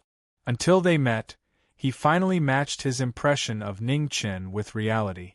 The little eunuch mentioned by Zhang Sun was mischievous and unruly, but he was loyal and trustworthy. The little hero in the legends was brave, smart, and respectable. The Ning Chen in Prince Yan's eyes was cold, arrogant, and even cruel. However, such a person, at this moment, seemed to have gone crazy. He was weak, but also manic. Prince Yan followed behind without saying a word. His eyes were calm and unwavering, as deep as a lake. Ning Chen's state was actually very dangerous. The biggest taboo in martial arts was to have an unstable state of mind. He had just broken through to the sixth realm. If he did not have a firm belief, his cultivation could regress at any time. However, Prince Yan could tell that the person Ning Chen was looking for was much more important to him than his own cultivation. Therefore, he did not stop him or say anything. If his cultivation retreated, he could just cultivate again. Compared to the things he treasured in life, it was nothing. It had to be said that Prince Yan and Ning Chen had the same understanding on this point. The barren city was really huge. Ning Chen led Prince Yan to search the city bit by bit. There was no hope in his eyes, no sighs of disappointment. They just went in and out of the same place and kept repeating. Desolate City used to be a flourishing ancient city. It was even more powerful than Wushuang City. After the war, it gradually declined. Especially in the past 200 years, there were fewer and fewer people in Desolate City. If it wasn't for the sword in the city, it would have been taken over by Great Xia. In truth, Great Xia had not increased its territory in 700 years. The main reason was that the wars in the first 300 years were too frequent, and the people and soldiers were sick of war. No one remembered the previous name of Desolate City. Now, people either called it Desolate City or Sword City. No one cared what it was originally called. One day was very short. From the time Ning Chen and Prince Yan entered the city in the early morning until now, the sky was getting dark. They had already searched countless streets and houses. When swordsmen saw the two of them, they would silently avoid them. In Sword City there was no trust. No one wanted to cause trouble for no reason. Ning Chen purposely stopped a swordsman. He described Mu Qingshue's appearance and asked him if he had seen him before. However, this swordsman had just arrived and was not much more familiar with the situation in Desolate City than Ning Chen. In fact, everyone who came to Sword City was looking for traces of the sword in the past. They wanted to make a breakthrough. Everyone was looking for something, but they were looking for the sword while Ning Chen was looking for the person. The figures that passed by each other no longer interacted with each other. Ning Chen's irritation grew stronger as time passed. His cultivation that had just stabilized at level 6 last night was starting to show signs of loosening. Prince Yan squinted his eyes slightly but did not say anything. If he did not care, then let him be. Just as the sky was about to turn completely dark, in the distance, a black figure caught up with them. It did not take long for them to catch up. The eye-catching insignia on their black clothes showed that they were the Shadow Guards and Shadow Dragon Guards of Great Xia. There were 11 of them, 1 Shadow Dragon Guard and 10 Shadow Guards. All of them had powerful auras and extraordinary abilities. The leader of the Shadow Dragon Guards recognized Prince Yan and knelt down. He stood up and said respectfully, "Prince Yan, His Majesty has ordered us to bring Ning Chen back. Please do not interfere." Prince Yan glanced at Ning Chen, who seemed to be oblivious and was still searching silently. He said lightly, "Level 9 stays. The rest is up to you." The Shadow Dragon Guard looked troubled. The level 9 mentioned by Prince Yan was of course him.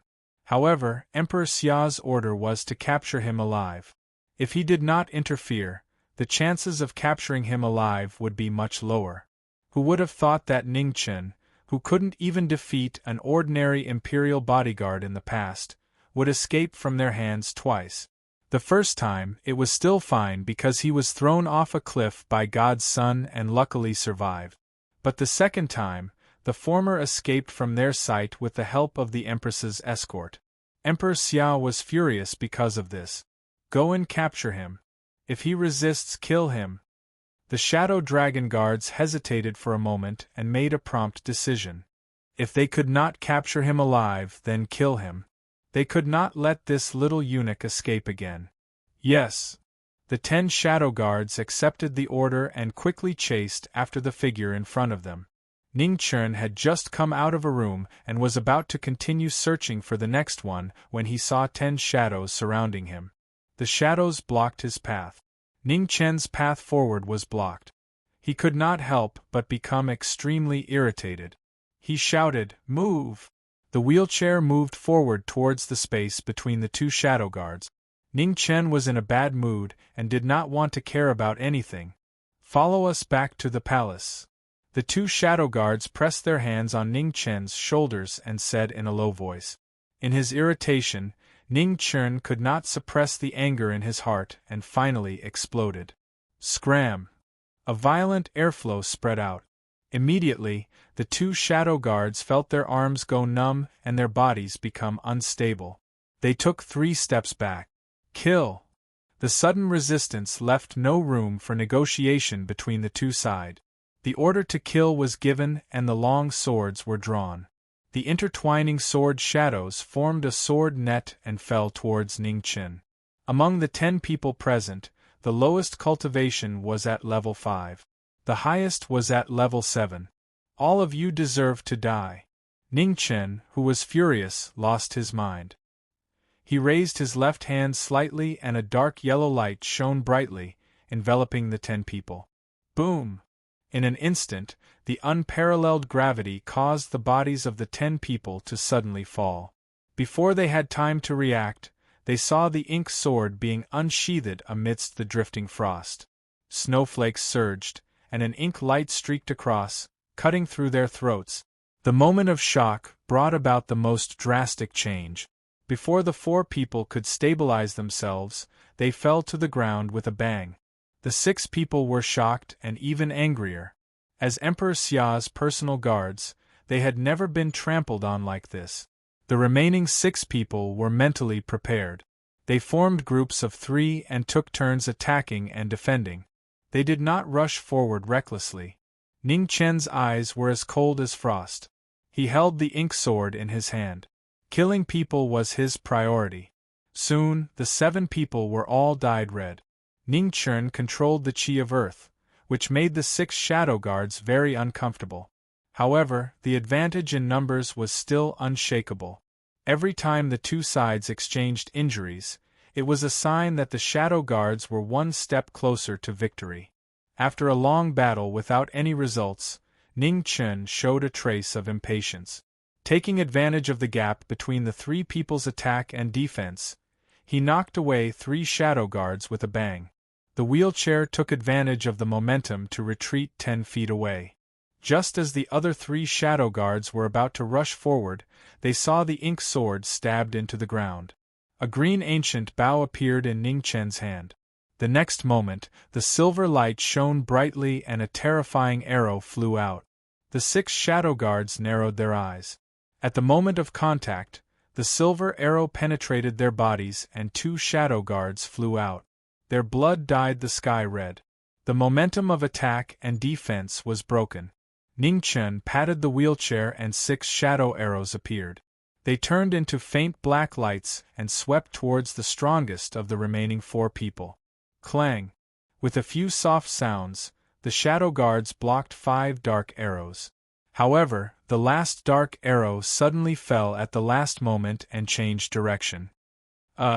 The shadow guard trembled and stepped back half a step when the shadow arrow entered his body. At a distance of 10 feet, the Qi of Earth was not enough to affect the 4 people. However, it was enough to affect one shadow arrow. And his shadow arrows had always been coated with medicine. It was not poison. It was just a strong anesthetic. Beside Prince Yen, the shadow guard was shocked. In just a few breaths, 6 of the 10 shadow guards were dead and 1 was injured. When did Ning Chen grow to such a level? If this continued, the 10 shadow guards would all be buried here. The shadow guard felt a chill in his heart. He could no longer care about Prince Yen. He moved and was about to attack personally. I said that the rank 9 will stay. At the same time, a calm voice sounded. In front of the shadow guards, Prince Yen blocked their path and did not allow them to take half a step forward. Prince Yen, you are disobeying His Majesty's order. The shadow guard was furious and shouted. Is it serious? It was a simple sentence. He did not care at all. Prince Yen stood calmly between the shadow guard and Ning Chen. He was like a tall mountain that no one could cross. You! The shadow guard was about to move again when he suddenly felt his breath stagnate. At the same time, he was shocked and fearful. Ugh! There was an indignant grunt. On the other side of the battlefield, the dark shadow guard who had been injured by the dark arrow was unable to escape the fate of death. Ning Chen, who had lost his patience, was no longer as shy and harmless as before. Every move he made was aimed at killing. The last 3 shadow guards who received Ning Chen's wrath became more and more frightened and cold as the battle went on. They had to guard against the strange dark yellow light and also had to be wary of the terrifying arrow light. Their moves were more defensive than offensive, and for a time, they were defeated again and again. After 10 moves, Ning Chen's lips curved dangerously. He used the same trick again. After using all his strength to push back the 3 shadow guards, he moved back in his wheelchair and stabbed the ink sword into the ground. The broken death appeared again. The 3 were shocked and rushed forward to stop this frightening arrow. However, the expected shadow arrow did not appear. Instead, it was a merciless shadow sword. After the shadow sword, a cold voice echoed in their ears. Idiots, I lied to you. Bang, bang, bang. Under their unwilling and incredulous gazes, the 3 fell to the ground and could not get up again. Chapter 58. Cough, cough. Ning Chen covered his bleeding chest and coughed violently. Then, a silver light shone on his right hand and sealed the wound. He ignored it. As for the other wounds on his body, they were not fatal. It would not be too late to heal them after finding Mu Qingxue. Ning Chen continued his search. Not far behind, the dark dragon guard's face turned ugly. He stared at the person in front of him and said sternly, Yen Qin Prince, I will report what happened today to His Majesty. I hope you can take care of yourself. Yen Qin Prince chuckled and followed Ning Chen. I'll be waiting. Hearing this, the dark dragon guard's face changed again and again. Then, he turned into a ray of light and flew back the way he came. He had to report what happened today to Emperor Xia as soon as possible. Ning Chen's growth was too terrifying. In just a few months, he had surpassed all the dark shadow guards. There was also the bow in his hand, which was a great threat. Even he felt a trace of pressure from the arrow just now. After the dark dragon guard left, Ning Chen and Yen Qin Prince did not pay attention to him. They continued to search house by house and street by street. The night was long. Under the moonlight, the figure on the wheelchair was tired and stubborn. Behind him, another figure followed without a word. Suddenly the world changed. Above the 9 heavens, a sword light shone like the moon. With a boom, it slashed towards the distance. Bang! Another powerful aura blocked it. It was a bit weaker, but it could still fight. Mu Qingxue. Ning Chen's body shook. He looked at the sword light above the 9 heavens. Then, he moved his wheelchair and rushed forward. There was no mistake. It was definitely her aura. Yen Qin Prince frowned. He walked a few steps quickly and turned into a ray of green light to follow. In this short period of time, the 2 strong cultivators had already exchanged more than 10 moves. Their figures could not be seen clearly, but they were so powerful that it was scary. After a while, the battle stopped. The moon above the 9 heavens slowly descended. Her clothes were as white as snow. Her perfect face was cold and emotionless, without a trace of human emotions. Mu Chengxue, the black wheelchair stopped. Ning Chen looked at the beautiful girl in front of him. At first he was happy. Then, his smile froze and disappeared. His heart also sank. The beauty that entered his eyes was just like her coldness. It was perfect yet unreal, so distant that it was untouchable. The coldness in his eyes was like a knife or a sword, cutting Ning Chen until he couldn't breathe. She had really forgotten about him. The sudden heavy blow made it difficult for Ning Chen to suppress the injuries that had accumulated in his body for a long time. He grunted and vomited blood. The next moment, the dark yellow and silver auras around Ning Chen's body flickered continuously. His state of mind changed drastically, and he could no longer maintain his unstable cultivation. He fell directly from the 6th grade martial path. Prince Yan's expression changed. He took a step forward and instantly appeared in front of Yi Futian. He condensed qi with his finger and pointed at Yi Futian's qi si. "Calm your mind," the Prince of Yan bellowed in a deep voice. He activated his cultivation technique by 30% and forcibly suppressed the raging vital qi in the former's body. Not far away, Mu Qingxue was quietly watching this scene. There was no change in his cold eyes. His realm fell and the heavenly book appeared. Ning Chen didn't care about his injuries and forced the golden paper of the life scroll out of his body. Then he vomited a mouthful of red blood, dyeing the heavenly book red. "Do you still remember it? You gave it to me to strengthen my body." Ning Chen smiled brightly. Blood kept flowing out of his mouth, and gradually dyed most of his clothes red. People couldn't bear to look at it anymore. Life scroll. Mu Qingxue's calm face finally changed. He didn't remember anything. Instead, he became even colder. "You deserve to die." The cold voice destroyed Ning Chen's last bit of hope and perseverance. At this moment, a sword light as bright as the moon slashed down. Heaven and earth lost all colors. Boom! The moment the moon fell, the Zhiga sword was drawn and blocked this deadly sword.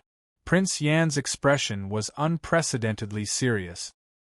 He said slowly, "With me here, no one can hurt him today." The life scroll that was dripping blood floated in front of Ning Chen, but it couldn't call back the lost memories. From now on, they would be separated by the horizon. Hee. Crazy and soulless laughter echoed in Desolation City. It was so desolate under the night sky. Clang! The swords collided. One heavy and one fast. Prince Yan held the Zhiga sword and faced Mu Qingxue, who was in the nascent realm. The battle reached a climax in an instant. A legend versus a nascent realm. It was supposed to be a battle of great disparity. However, because the swords in their hands repulsed each other, it became a stalemate. At this moment, another powerful figure came. After seeing the life scroll in front of Ning Chen, his face darkened. It turned out that the life scroll wasn't in Princess Miao Yu's hands that day. It was in the hands of the person in front of him. God's Son's aura was a bit messy. Just now, he used up a lot of energy in the battle with Mu Qingxue. After a short rest, he barely recovered 70% of his energy. Prince Yan couldn't help but frown at the appearance of the new powerhouse. His Zhiga sword became even heavier. The thick earth energy spread out, trying to slow down Mu Qingxue's extreme speed. Not far away, God's Son slowly walked over. His figure flashed a few times and arrived in front of Ning Chen. He pressed his palm down without hesitation. "This person deserves to die." Bang! At this critical moment, another sword flew out from the sword rack. Prince Yan arrived in the blink of an eye. He gripped his left hand and held his sword in front of Ning Chen, blocking God's Son's palm power. "I said, today, no one can hurt him." Prince Yan's expression was calm and serious. His tone didn't allow any doubt. 2 swords against 2 geniuses. The legend of Xia stood in front of Ning Chen alone, protecting this last line of defense. He didn't allow anyone to take half a step in front of him. Mu Qingxue, God's son. Both of them were aiming for the life scroll. However, they were stopped by Prince Yan. Their eyes were unusually cold. Swish! The beautiful snow-colored figure moved. Prince Yan's Zhiga sword moved at the same time. The thick earth energy and his own perception of the sword energy barely blocked Mu Qingshue's sword. At the same time, God's son moved his feet lightly. His palm moved like wind and thunder. The blue ancient sword in Prince Yan's left hand used softness to overcome hardness. Endless blue water light received the power of wind and thunder and scattered it into the ground. Facing two of the most powerful geniuses of the younger generation, even the legend of Xia dynasty put 10% of his offense and 9% of his defense. He was surrounded by danger. Every move was fast and heavy. His palm was strong and his sword was soft. The two swords faced the enemy from the left and right. There was no gap between attack and defense. However, he gradually showed signs of being unable to hold on. After a dozen or so moves, Prince Yan's halting spear slowed down by half a beat. Immediately, the Cheng Ying sword flashed past, and a piece of green cloth silently floated down from his right sleeve. The King of Yen frowned and looked at the sword in the depths of the sword rack. A hint of hesitation flashed across his heart. It was already difficult to deal with Mu Qingxue with the sword in his hand. With God's son, he had no chance of winning. In the moment of hesitation, Prince Yan's sword power was insufficient. His left hand that was holding the sword couldn't help but feel slightly numb. Prince Yan sighed helplessly. When he finally made up his mind to pull out the sword in the deepest part of the sword rack, suddenly, an earth-shattering aura exploded behind him. 3 terrifying arrows shot out like stars and moons, shooting towards the Son of God in the middle of the battle. The sudden change broke the stalemate. Prince of Yen moved his body and understood. He combined the two swords. The Zhiga sword knocked away Mu Qingxue, and the blue ancient sword released a vast water wave. Then, he grabbed Ning Chen and turned into a beam of flowing light, flying away. Mu Qingxue was about to chase after him, but he was trapped by the wave of water and slowed down. Boom, boom, boom. On the other side, God's son took 3 steps back after receiving 3 arrows. Although he wasn't at his peak, he was still unharmed. Prince Yen brought Ning Chen 100 miles away from the barren city before stopping in the wilderness. It wasn't that he didn't want to continue, but that Ning Chen couldn't hold on any longer. The last 3 arrows had completely exhausted all of Ning Chen's energy. Even if he was at his peak, he didn't try to draw the second arrow. Not to mention shooting 3 arrows consecutively when his injuries were worsening. Hold on. Prince Yan's heart sank when he saw the chaotic aura around Ning Chen and the blood that kept flowing out. His previous injuries were still manageable, but after his realm dropped, the scattered aura rushed in all directions, worsening his injuries by several times. What was worse was that the true essence in Ning Chen's Qi, which was used to suppress his injuries, was also used up in an instant. He couldn't stop his injuries from worsening. With a muffled groan, Ning Chen's body swayed. He immediately turned his head and vomited a mouthful of blood. His consciousness gradually faded. Ha! Prince Yen stepped forward and poured his vast aura into Ning Chen's body, forcefully suppressing all the true qi in his body. This can't go on. After a while, Prince Yen stopped. He knew he couldn't save people, so he had to think of another way. He grabbed Ning Chen with his right hand and turned into a stream of light, flying away. Not long after the two left, a beautiful figure in white appeared. She glanced at the blood on the ground and frowned. She immediately turned and left. Wushuang City. Prince Yen brought Ning Chen and flew quickly. He pushed open the gate of Prince Tai's residence and directly rushed to the front hall. In the next moment, a heavy shout resounded through the entire residence. "Second brother, quickly come out and save him." That shout roused everyone in the residence. Prince Tai quickly arrived in the hall. Seeing Prince Yan's somewhat chaotic aura, his heart sank. This was clearly the sign of a huge battle. He understood his third brother better than anyone else. Thus, he was even more aware of Ning Chen's extraordinary accomplishments on the martial path. There were only a few people in the world who could force him to this point. Prince Tai was just about to ask when Prince Yan raised a hand to stop him. "We'll talk about the rest later. Save him first." Prince Tai finally noticed Ning Chen, who was leaning against his wheelchair. He reached out to check his pulse, and his expression gradually became unsightly. What a chaotic pulse! Prince Tai's doubts grew. The chaotic true qi in Ning Chen's body was clearly a sign of his cultivation technique collapsing. But with his third brother here, how could such a thing happen? What shocked him even more was that this person wasn't a eunuch. At this time, Xian Yinyi also arrived in the hall. Looking at the unconscious Ning Chen covered in blood, she strangely didn't feel any joy in her heart. Instead, she felt a complicated and indescribable heaviness. In the hall, Prince Tai temporarily suppressed the doubts in his heart. He looked at his third brother and said sternly, "Do you know how much of a price it will cost to save him?" In this world, there was no gratuitous favor, and there was no unrequited favor. He couldn't help anyone. Prince Yen didn't answer. He only said 2 words in a deep voice, "Save him." Prince Tai frowned again. Looking at Xian Yinyi's stubborn appearance, he finally nodded helplessly. "Yinyi, go get the heaven reversal pill." "Yes." Xian Yinyi responded and immediately ran to the pill room. Xian Yinyi left. In the hall, Prince Yen looked at the miserable Ning Chen in the wheelchair and couldn't help but sigh.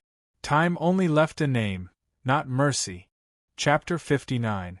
Xian Yinyi quickly returned, holding a box carved from green jade in her hands. Opening the box, there was only a Longan-sized pill quietly lying inside. There were millions of pills in the world, but very few of them had the qualifications to have the word heavenly in them. But any pill with the word heavenly meant it was inextricably linked to the Xiantian realm. For example, the Xiantian pill in the Grand Xia's imperial palace, or the heaven reversal pill in Xian Yinyi's hand. The word heavenly was just like its name. To the current Ning Chen, it was one of the few pills that could save his life. As soon as the pill entered his mouth, its vast medicinal energy erupted. It was powerful and domineering, directly charging into his qi. Ugh! Ning Chen let out a pained groan as he frowned. Blood flowed from the corner of his mouth. Imperial Prince Yen frowned and stepped forward. His right hand formed a sword, and he poured his true yuan into Ning Chen's qi. Using the domineering medicinal energy, he repeatedly combed through Ning Chen's chaotic meridians. This heaven reversal pill's medicinal energy was too domineering. If the person who took it didn't have a Xiantian or someone infinitely close to the Xiantian realm to help suppress it, they would probably die before the pill could even be used. Fortunately, Prince Yen was here. After a long while, Ning Chen's injuries gradually stabilized. Seeing this, Prince Yen pointed his sword finger and sealed most of the medicine in Ning Chen's body, leaving only a little to help him recover. After that, Imperial Prince Yen retracted his hand and let out a tired sigh. "Third brother, you have to think this through. His identity might bring you a lot of trouble." Imperial Prince Tai waited for Imperial Prince Yen to finish before warning him. Someone who hadn't been cleansed had actually stayed in the Imperial Palace for so long. Once this matter was exposed, it was easy to imagine how big of a commotion it would cause. The Xia Emperor definitely wouldn't allow such a scandal to spread.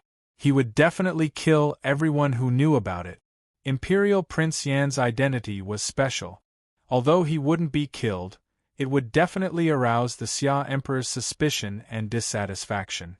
Imperial Prince Yan's expression didn't change at all. He slowly said, "Don't worry, second brother. I know what I'm doing." Imperial Prince Tai sighed and didn't say anything else. He hoped Imperial Prince Yen really did know what he was doing.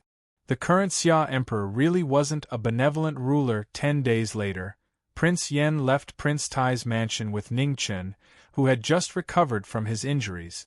Ning Chen's injuries couldn't be healed in a short period of time. However, as long as he didn't use force, he wouldn't explode easily.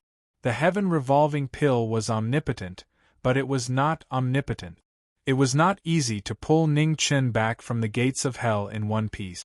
As for the cultivation he had lost, he could only rely on himself to regain it.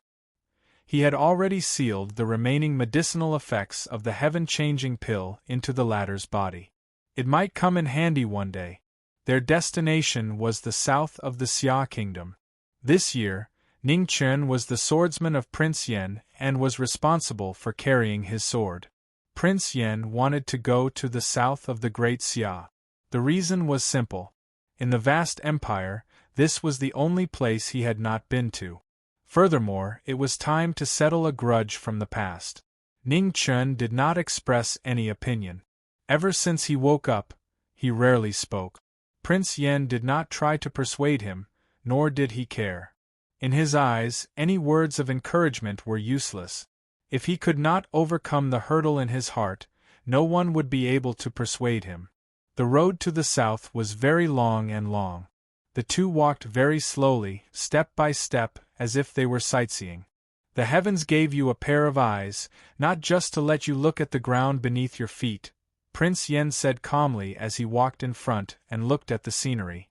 Ning Chen raised his head and looked at Ming Chuan in front of him.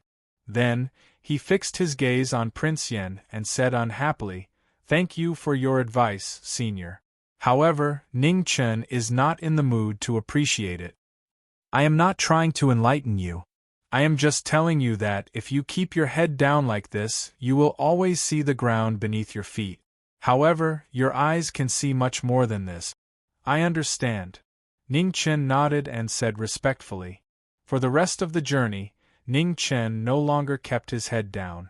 Instead, he looked forward.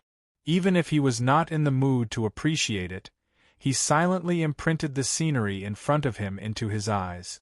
Prince Yen knew that Ning Chen was not someone who was easily influenced by the outside world. However, after seeing more, he would slowly change. Half a month later, the two arrived at the south of the Xia kingdom. Unlike the north, the weather here was relatively warm. Even in the 12th month of winter, there was no bone-chilling cold. After arriving here, the pain in Ning Chen's legs lessened significantly. This was perhaps the only thing worth being happy about. There was a Prince Yu in the south. He was the 7th brother of Prince Yen, and also the youngest of Emperor Xia's 4 surviving brothers. However, he was also the one who had been sent the furthest away. It was not that Prince Yu had done anything wrong. In fact, during the battle for the throne, Prince Yu was still immature. However, Prince Yu's mother had offended the current Emperor Xia too much. Prince Yu was simply implicated. After arriving here, Prince Yen was not in a hurry to see his youngest brother. They had not seen each other for nearly 20 years. Even their memories had become blurry. First, he wanted to go to the Barbarian dynasty to see someone and settle a grudge. The Barbarian dynasty was close to the south. It was a dynasty about the same size as the true extreme country. The current barbarian king was a powerful cultivator who was infinitely close to the Xiantian realm. When he was still the crown prince, he had hidden his identity and infiltrated the Xia kingdom. He had fought with Prince Yen, who had also not yet been crowned king. At that time, the 3rd prince of the Xia kingdom had already shown his talent in martial arts. He was known as the crown prince of the Xia kingdom. This made Prince Yen very unhappy. The two of them fought outside the palace. This matter shocked the entire world. Only then did they know that there was someone in the younger generation who could be mentioned in the same breath as the 3rd prince of the Xia kingdom. The northern Yen and the southern barbarians were spread throughout the world after that battle. The two of them had agreed to fight again when they reached the Xiantian realm. Now, Prince Yen could take that step at any time. Barbarian King did not hold back either. He had been at the peak of the acquired realm for many years, waiting for the opportunity to break through. Ning Chen had only heard about the previous generation's incident. However, in his opinion, Prince Yen would not lose. After the battle in Sword City, Ning Chen realized that although they were both at the peak of the acquired realm, the difference in strength between them was like heaven and earth.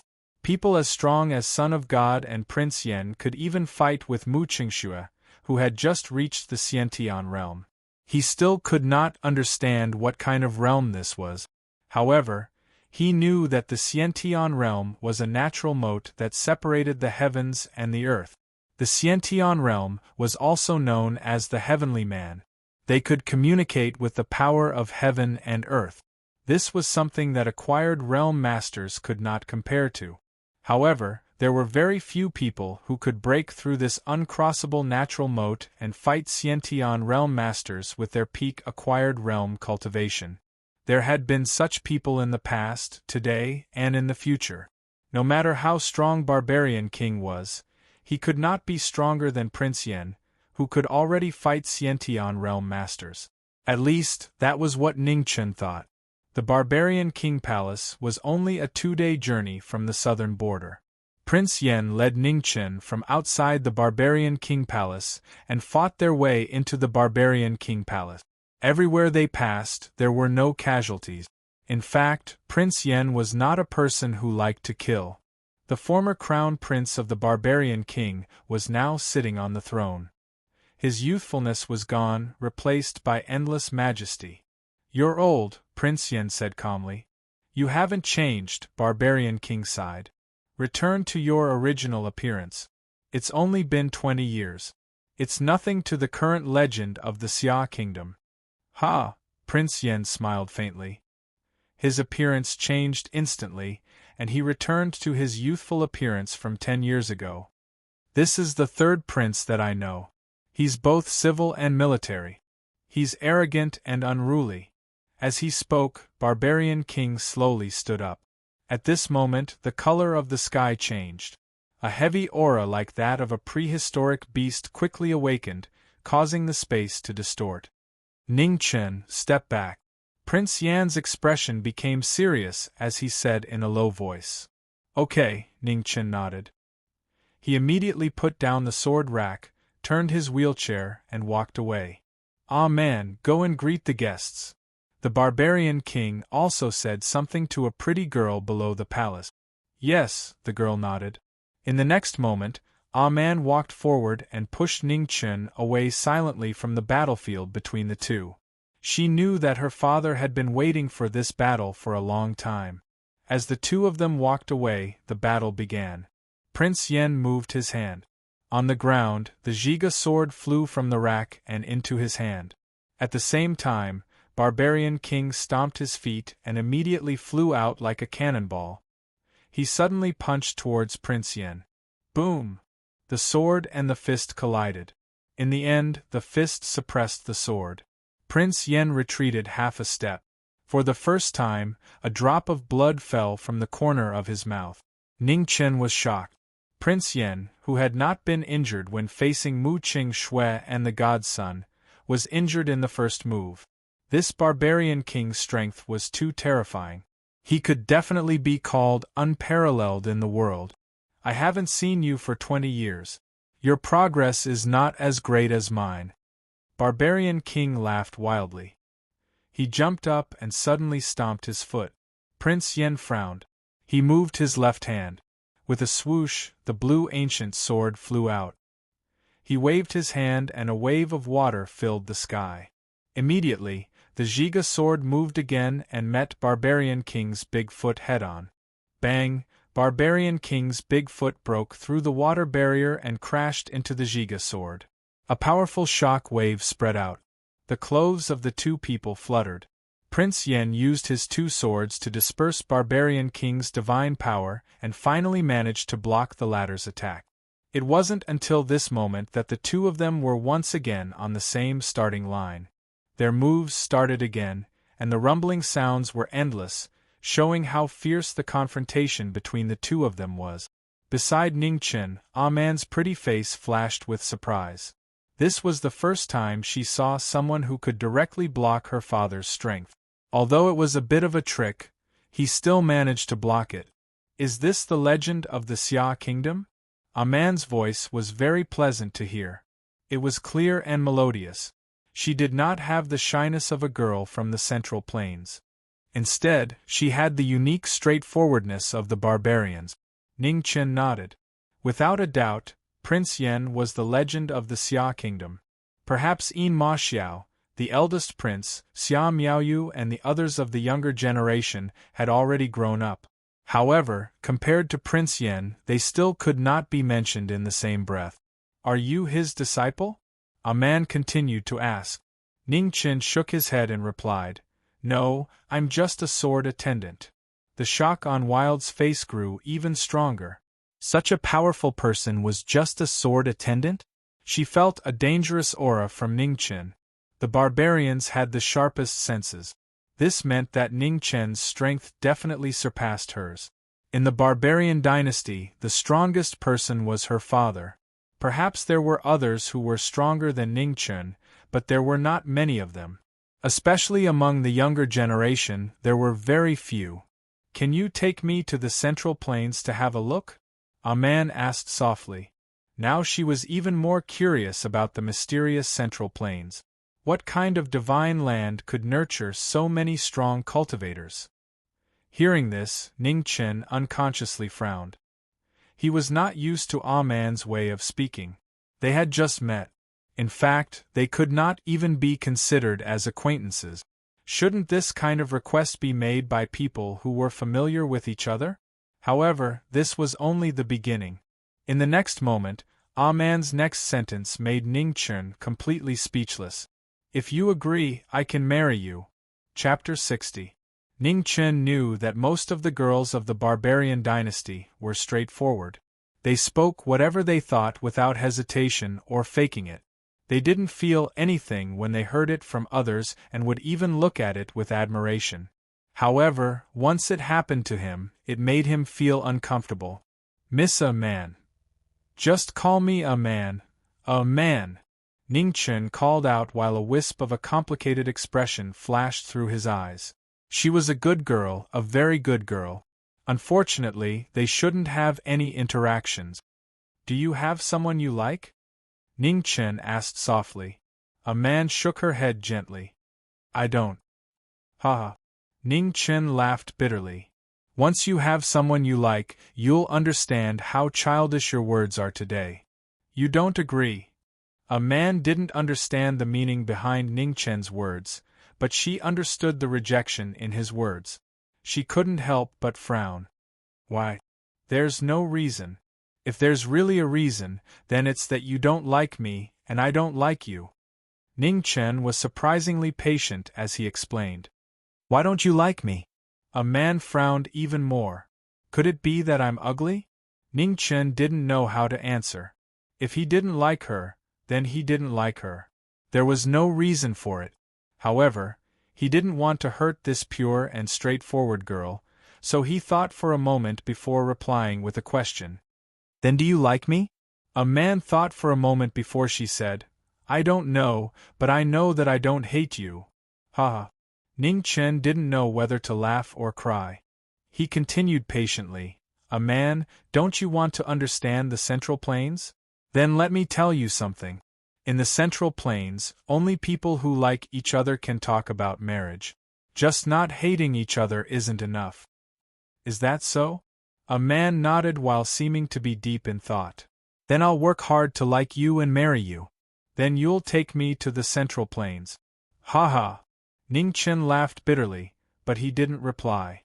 If it was so easy to like someone, then he would have tried it a long time ago and wouldn't have to suffer as much as he did right now. Boom. Just as the two of them were talking, heaven and earth shook violently again. The battle in the main hall had reached its climax. Prince Yen combined his two swords and barely managed to fight to a draw with the barbarian king's divine power. Every move he made was 70% defensive and 30% offensive. The battle made heaven and earth miserable and chaotic.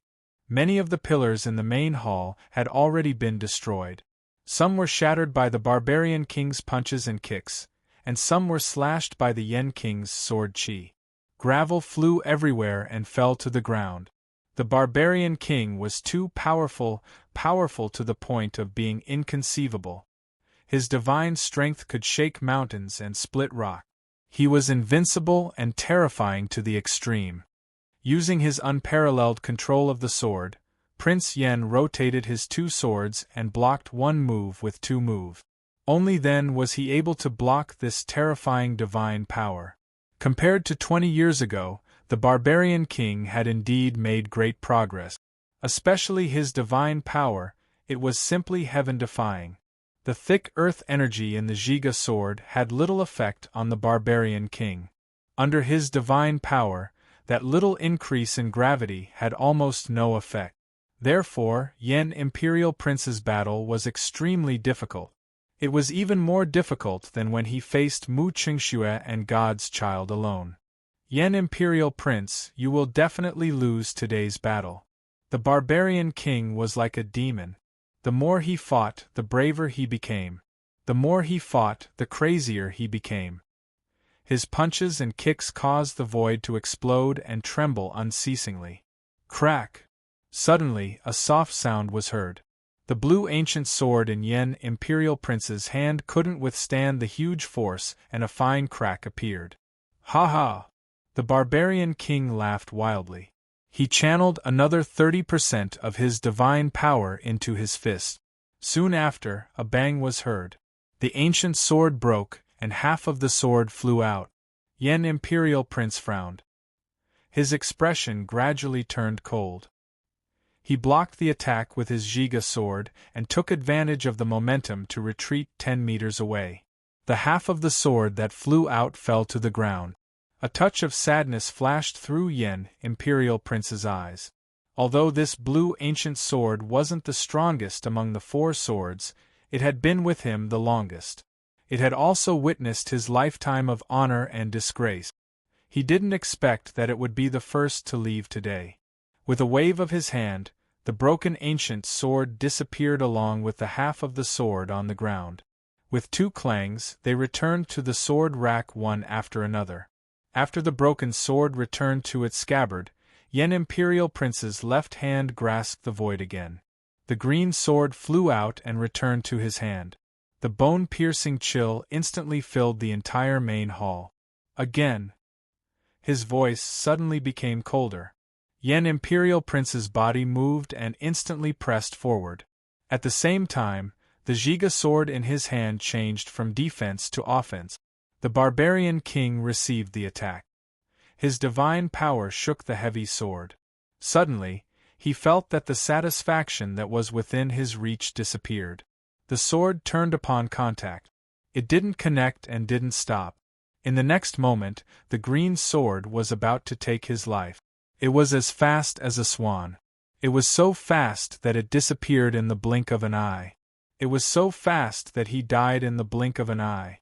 The barbarian king's expression was serious. He took a step back for the first time. His divine power was restrained and he couldn't use it. However, the barbarian king was the barbarian king after all.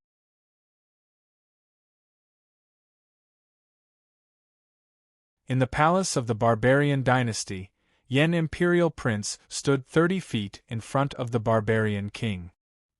He quietly watched the latter break through, but had no intention of interrupting him. Although he had the opportunity and ability to do so, there would be 3 calamities and 5 tribulations when breaking through to the Xiantian realm. The first tribulation, the heavenly demon tribulation, would come the moment one broke through. This was a test of one's state of mind.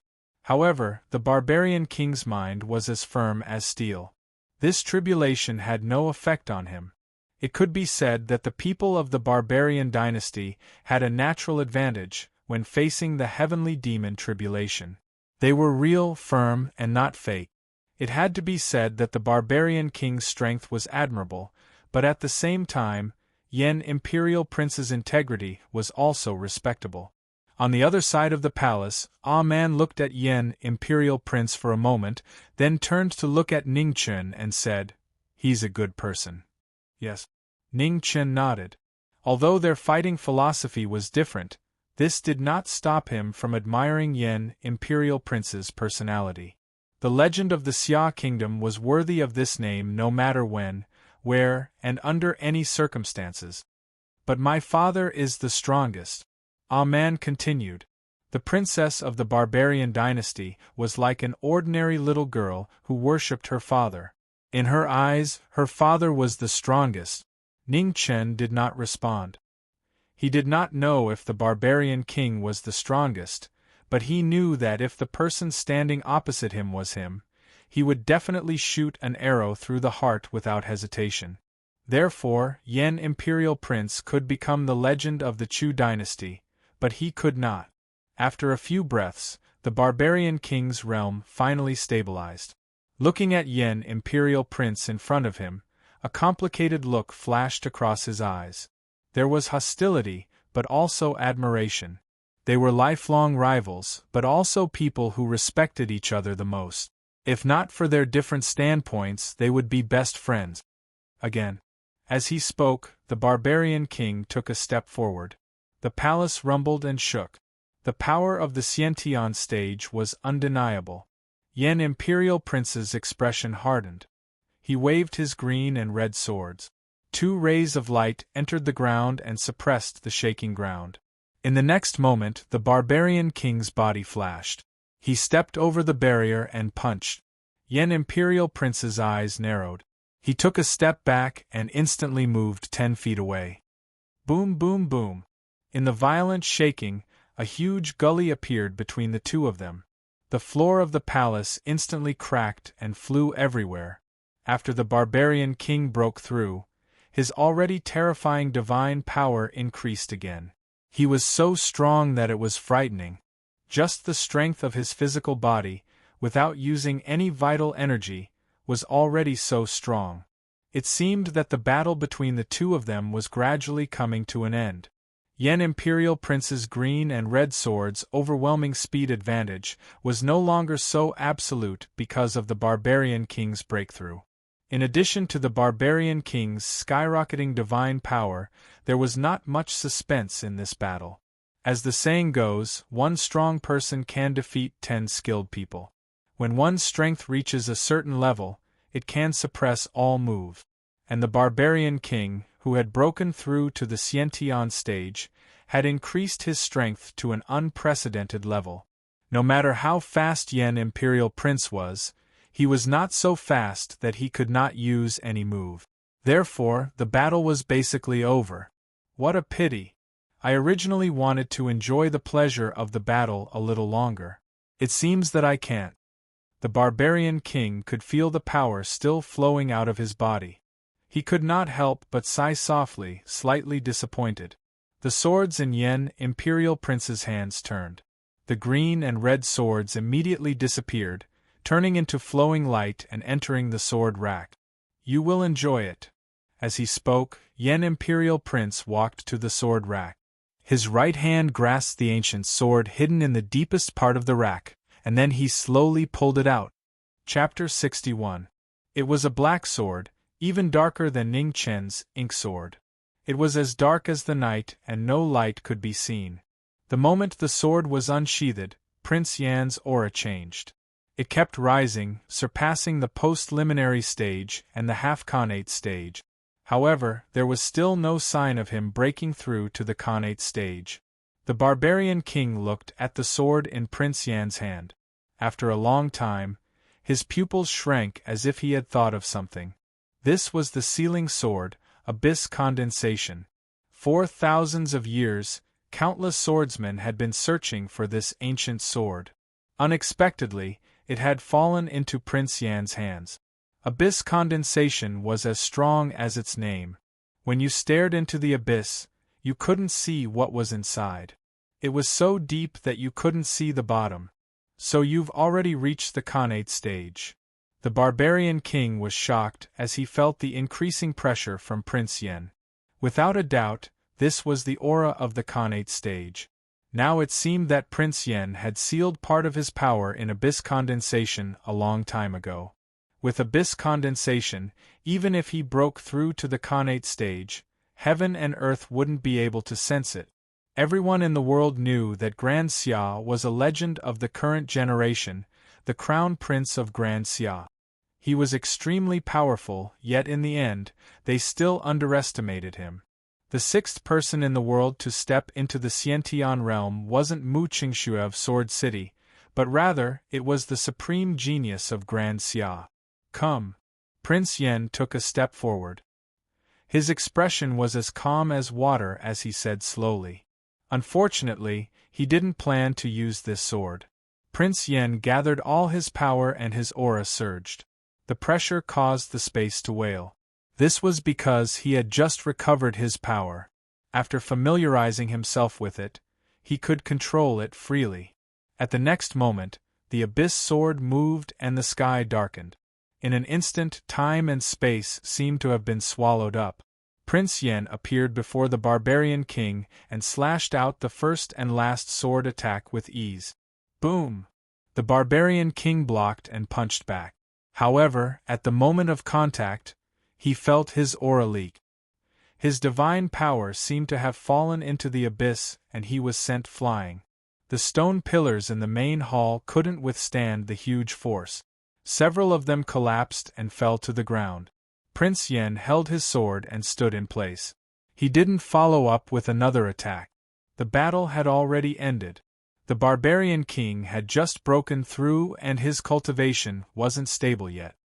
He couldn't resist the abyss condensation. I lost. Amidst the mess, the barbarian king struggled to get up. The corners of his lips were dyed red, and his expression was somewhat dejected. He didn't expect that he would be defeated so quickly. He had lost. He had lost his first battle after stepping into the Xiantian realm.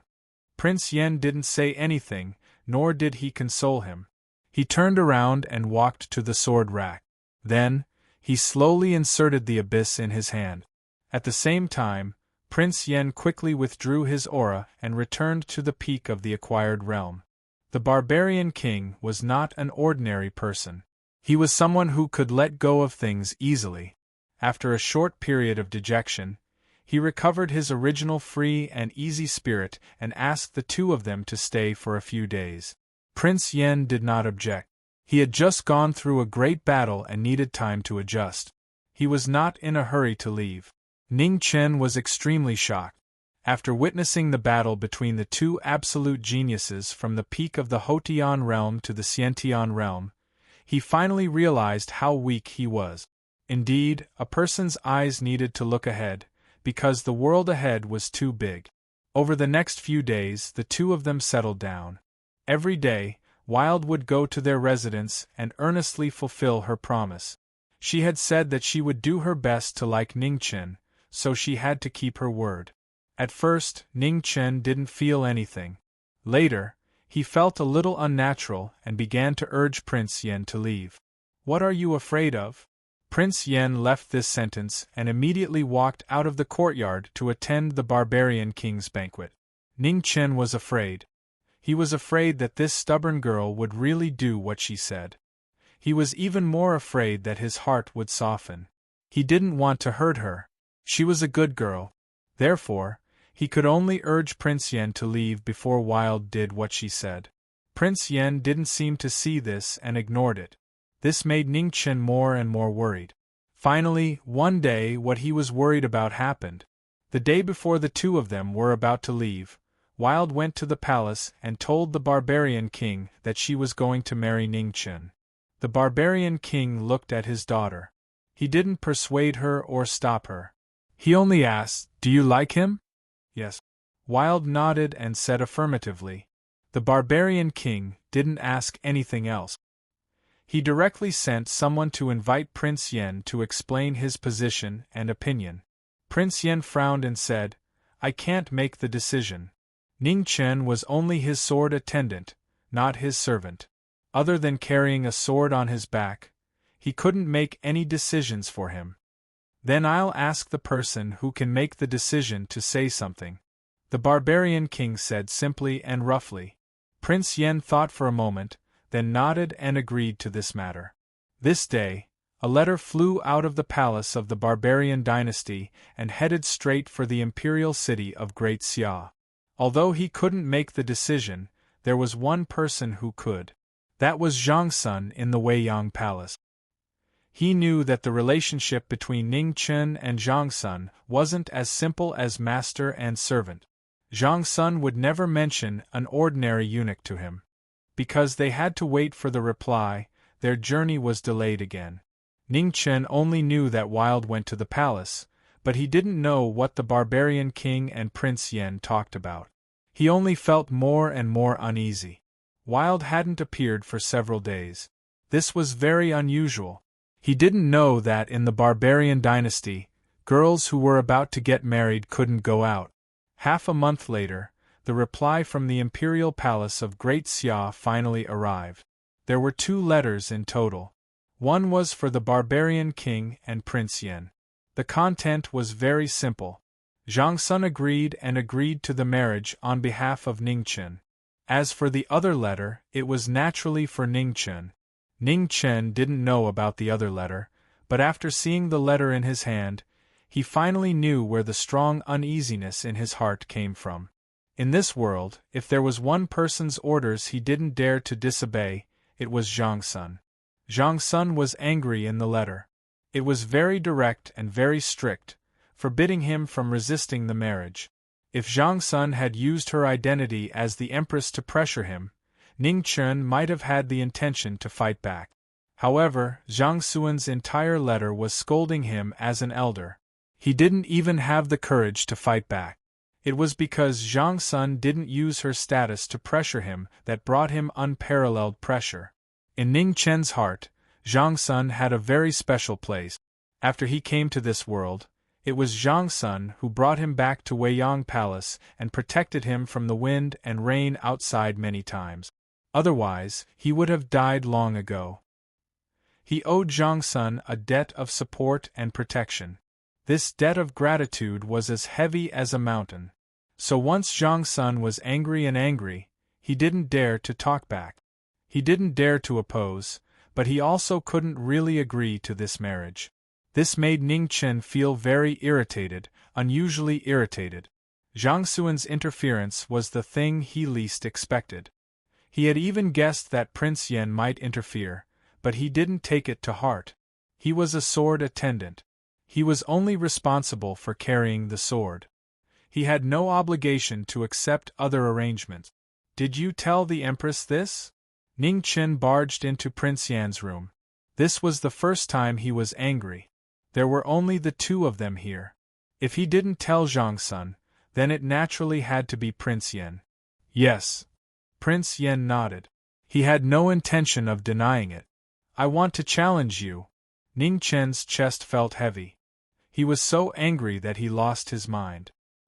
He pulled out his ink sword with a clang and said recklessly, "All right." Prince Yen agreed. He stood up and walked outside. Ning Chen didn't think he could win. He just wanted to give Prince Yen a beating. As for whether or not he could beat him, that was another matter. Reality was just like that. There was no suspense in the battle. Ning Chen lost, and lost miserably. Even his face was disfigured. He was slapped into the ground by Prince Yen. Ning Chen was dejected. He crawled up and sat on the ground. His heart was in a mess. He didn't know what to do. You hate that girl? Prince Yen frowned and asked. Ning Chen smiled bitterly as he shook his head. He had never hated a man, and it was the same even today when he was forced into a corner. But Man had a stubborn personality. Once she set her mind on something, she would definitely do it. She was simple and direct, but also very troublesome. Then try to accept her, said Prince Yen indifferently. You make it sound so easy. Why don't you accept her? Ning Chen's anger rose again. Was it so easy to accept someone? At most, he and Man could only be friends.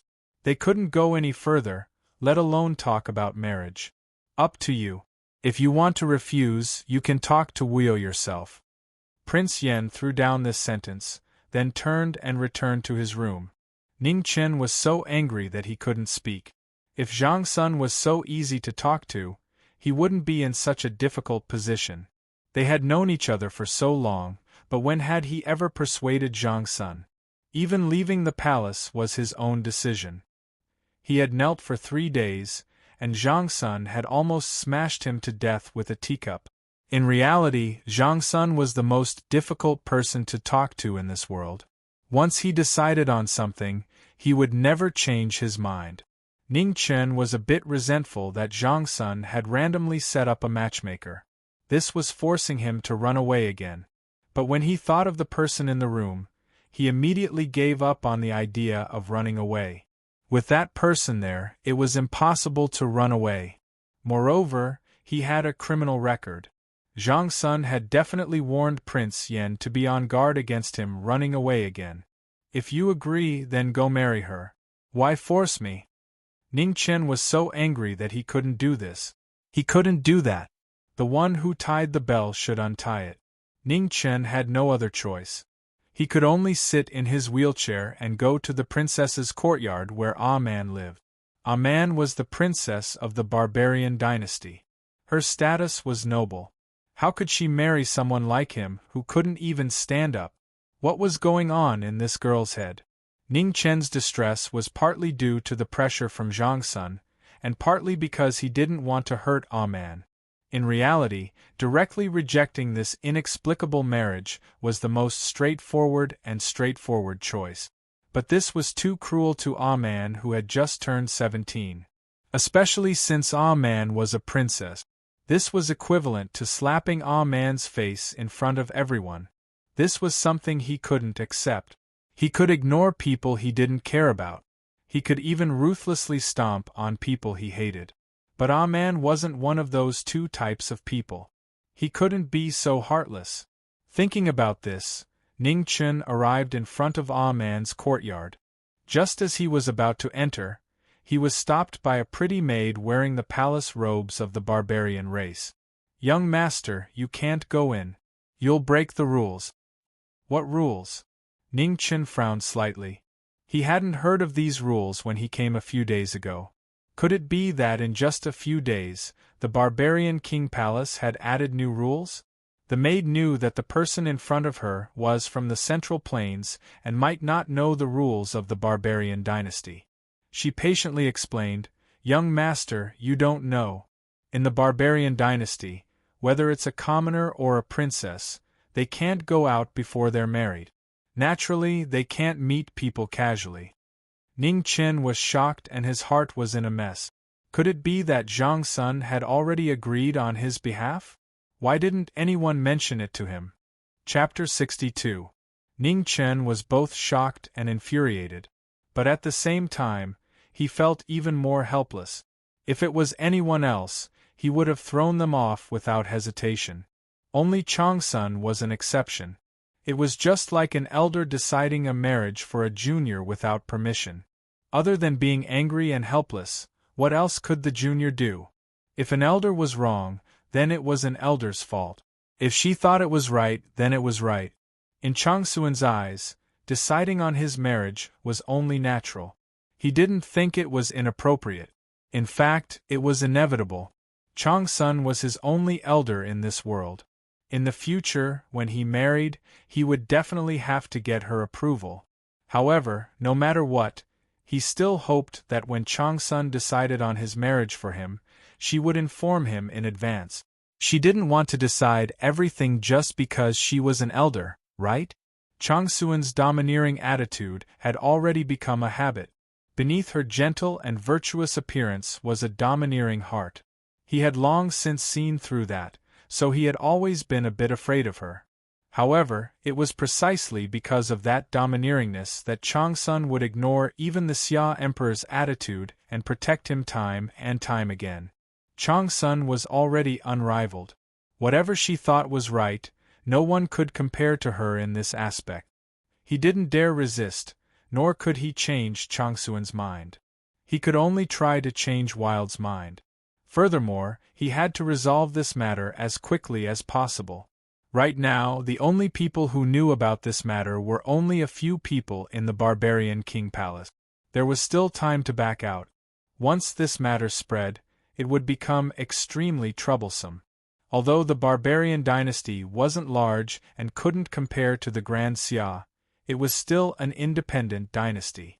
As a princess, Wild's dignity was above all else. Marriage was a matter between two people. Breaking off the marriage was something that only one person could do. Someone had to be slapped in the face. He was thick-skinned and didn't care. Outside the monastery, a maid blocked the way. Ning Chen couldn't enter, but he had to. "I have an important matter to discuss with your princess. Please move aside." Ning Chen turned his wheelchair, wanting to force his way into the palace. "Master, you really can't go in." The maid was a bit anxious. She blocked Ning Chen, refusing to let him in. "Hong Zhu, let him in." Just at this moment, a pleasant voice rang out from within the monastery. It was clear and melodious without the slightest impurity. "Yes, princess." Hong Zhu bowed and respectfully said. Then, she turned around and no longer blocked her path. Ning Chen turned his wheelchair and entered. He pushed open the door to the room in the middle and saw a pretty girl sitting at the table. On the table, a red wedding dress was lying there quietly. The girl was carefully embroidering each peony flower on the dress. "I heard that before a woman from the Central Plains gets married, she has to embroider her own wedding dress so that she can live a happy life." A man did not raise her head to look at Ning Chen. She was still focused on the embroidery in her hands. She had just started learning and was not very familiar with it. The peony flower was beautiful, blooming as brilliantly as blood. The heart of the flower still hadn't completely dried up. The girl's fingers were slightly red, but she was still embroidering without a trace of distraction. Ning Chen's heart ached. He couldn't bear to see her like this, but it was also cruel. In the end, he made his decision and said, "Princess, we're not suited for each other." A man raised her head, and a wisp of surprise appeared on her pretty face as she asked, "You're unwilling to marry me?" "Yes." Ning Chen nodded with a heavy heart. He really couldn't lie to this kind girl anymore. A man put down the red wedding dress in her hands and stood up. Then she said, "I'll go tell my father to cancel the engagement." She spoke without any hesitation and without any anger or dissatisfaction. It was just a simple notification. A man's straightforwardness surprised Ning Chen, but after the surprise, he felt even more heartache. He knew that he had hurt this sincere girl. He was never willing to owe anyone anything in his life, but he owed a man a favor that could never be repaid. A man stood up and walked out of the room. When she passed by Ning Chen, she stopped and said softly, "You asked me before if I liked you. At that time, I didn't know, but now I know. I like you." She couldn't make things difficult for him. If he wasn't willing, then she wouldn't marry him. Sigh. Ning Chen's heart ached. He was in so much pain that he couldn't speak. Why did fate always play with people like this?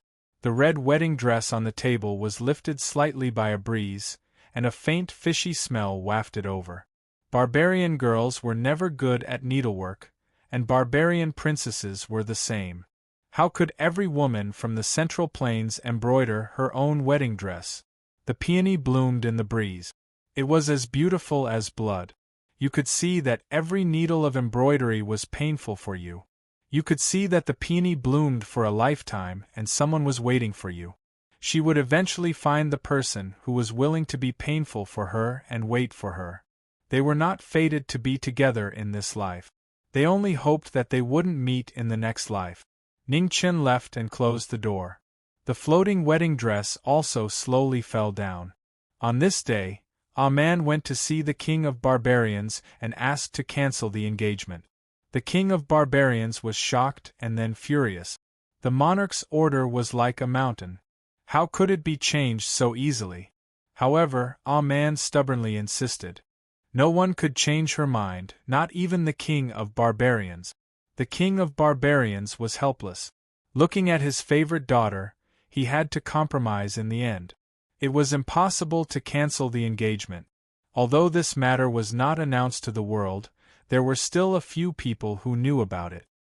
He couldn't slap his own face. He just agreed to postpone the wedding date. even though this delay was an indefinite amount of time. The king of barbarians didn't know what bewitching potion Ning Chen had given his daughter to make Ah Man compromise again and again. He was angry and unhappy. He still didn't like people from the Central Plains. Ah Man was a pearl in the palace of the barbarian dynasty.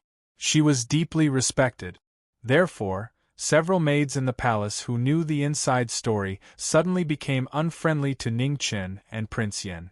Prince Yen just glanced at Ning Chen calmly and didn't say anything about the wedding date being postponed. Since it was a foregone conclusion, there was no need for them to stay. After simply writing a letter to inform Zhang Sun of the matter, they were ready to leave. The king of barbarians naturally didn't intend to keep them this time. Because of Ning Chen, he didn't treat Prince Yen well either. Before leaving, Ah Man stopped Ning Chen in front of the door of the small courtyard. She asked seriously, "Are you willing to take me to the Central Plains?" Ning Chen was slightly stunned. Before he could answer, he heard Ah Man speak again. She said with a trace of deeply concealed sadness, as a friend. "Okay." Beside him, Prince Yen interjected indifferently and answered for Ning Chen. Then he walked away, leaving the two of them temporarily. Ning Chen sighed softly and nodded. He had no right to refuse.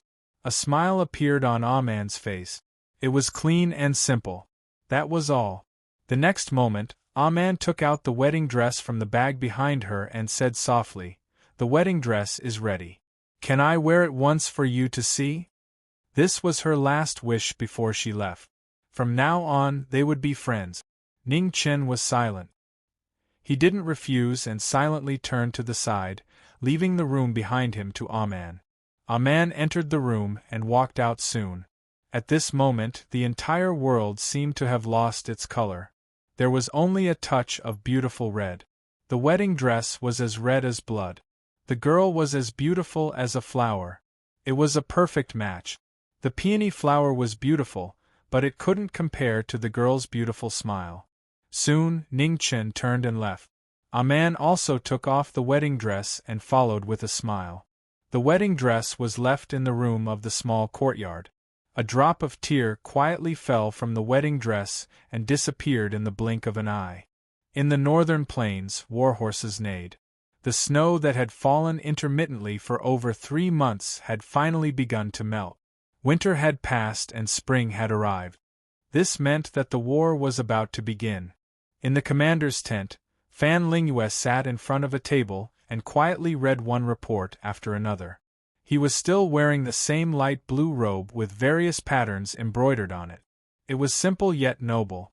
The young general was called into the commander's tent and respectfully waited for the military advisor's orders. When will the third prince of the Grand Xia return to the imperial palace?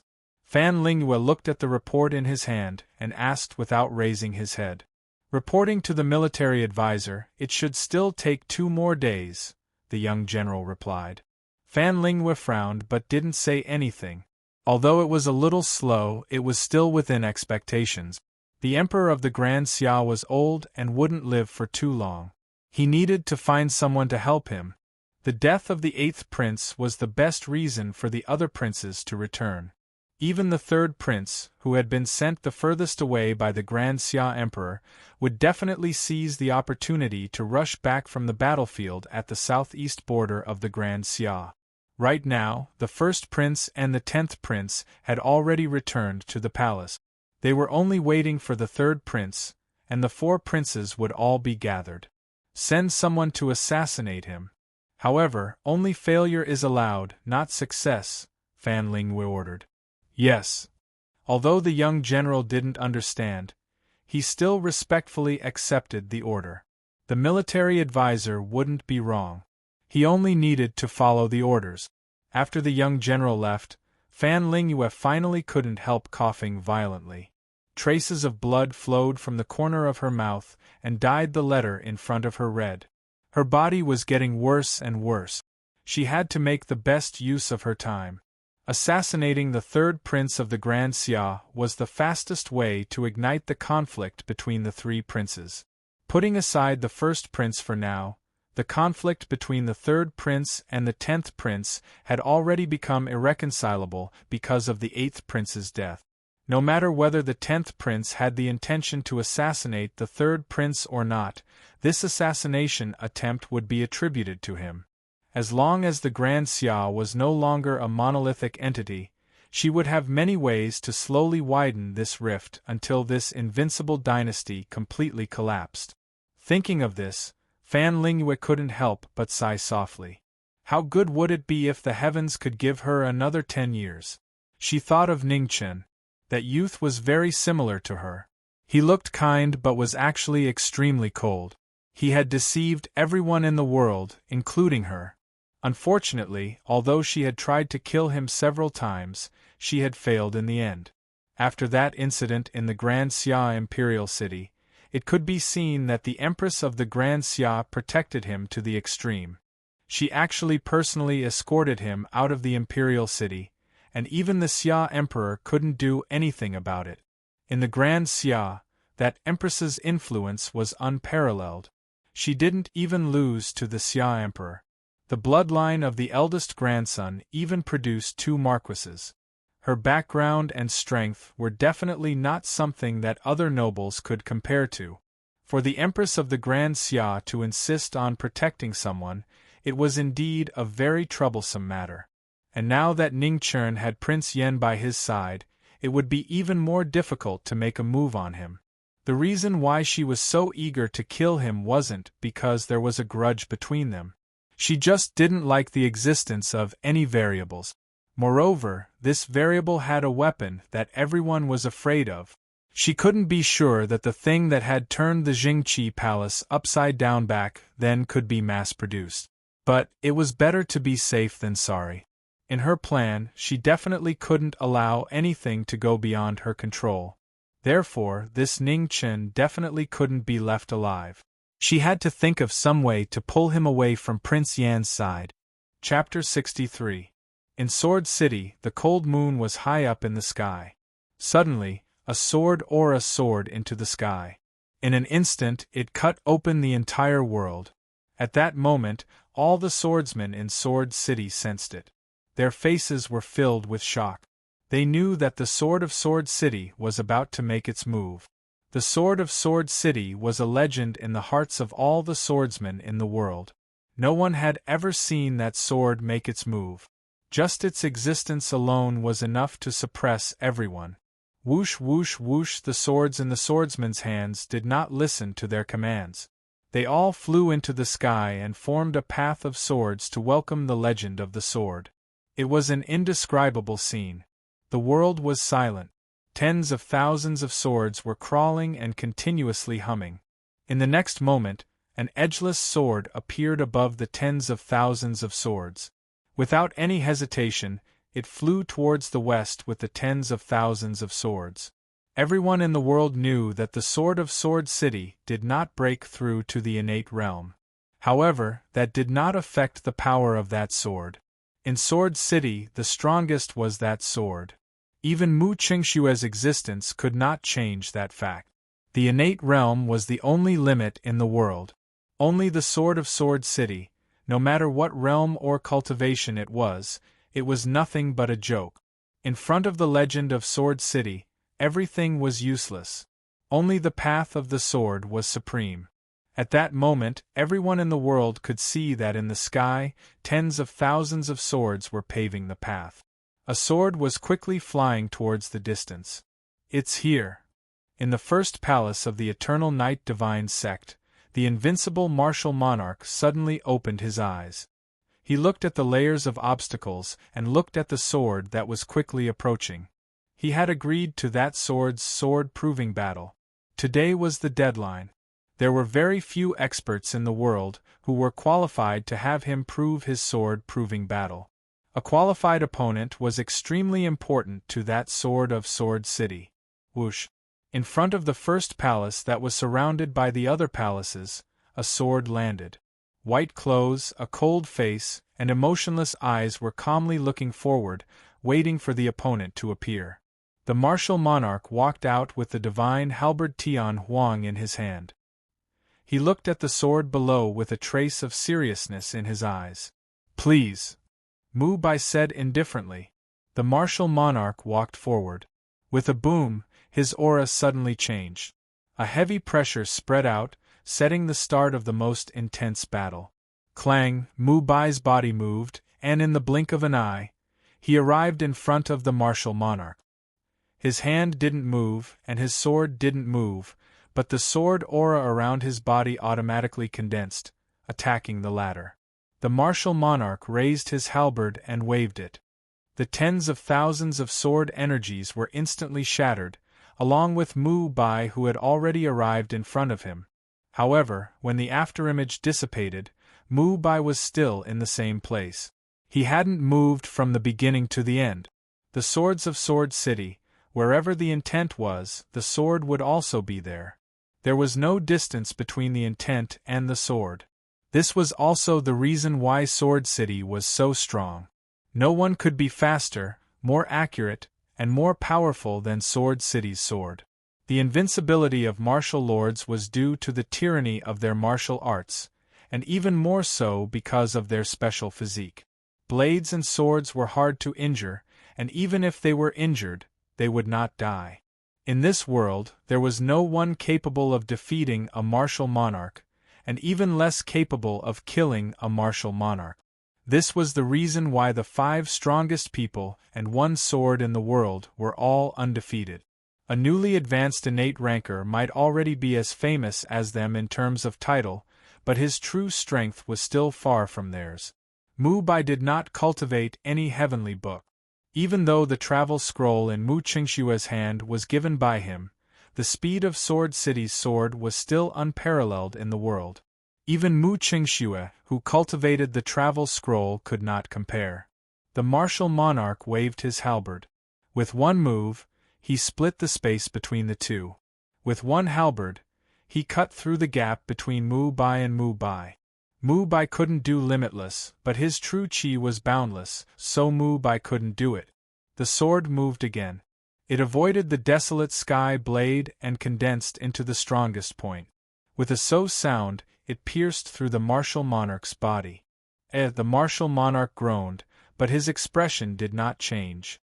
Instead, he took a step forward and waved his halberd. The world lost its color. Mu Bai's hand moved and the edgeless sword appeared. He blocked the halberd with his sword and stepped back. The corner of his mouth was dyed red. After one move, both of them were injured. They were evenly matched. The sword advanced, then became even faster.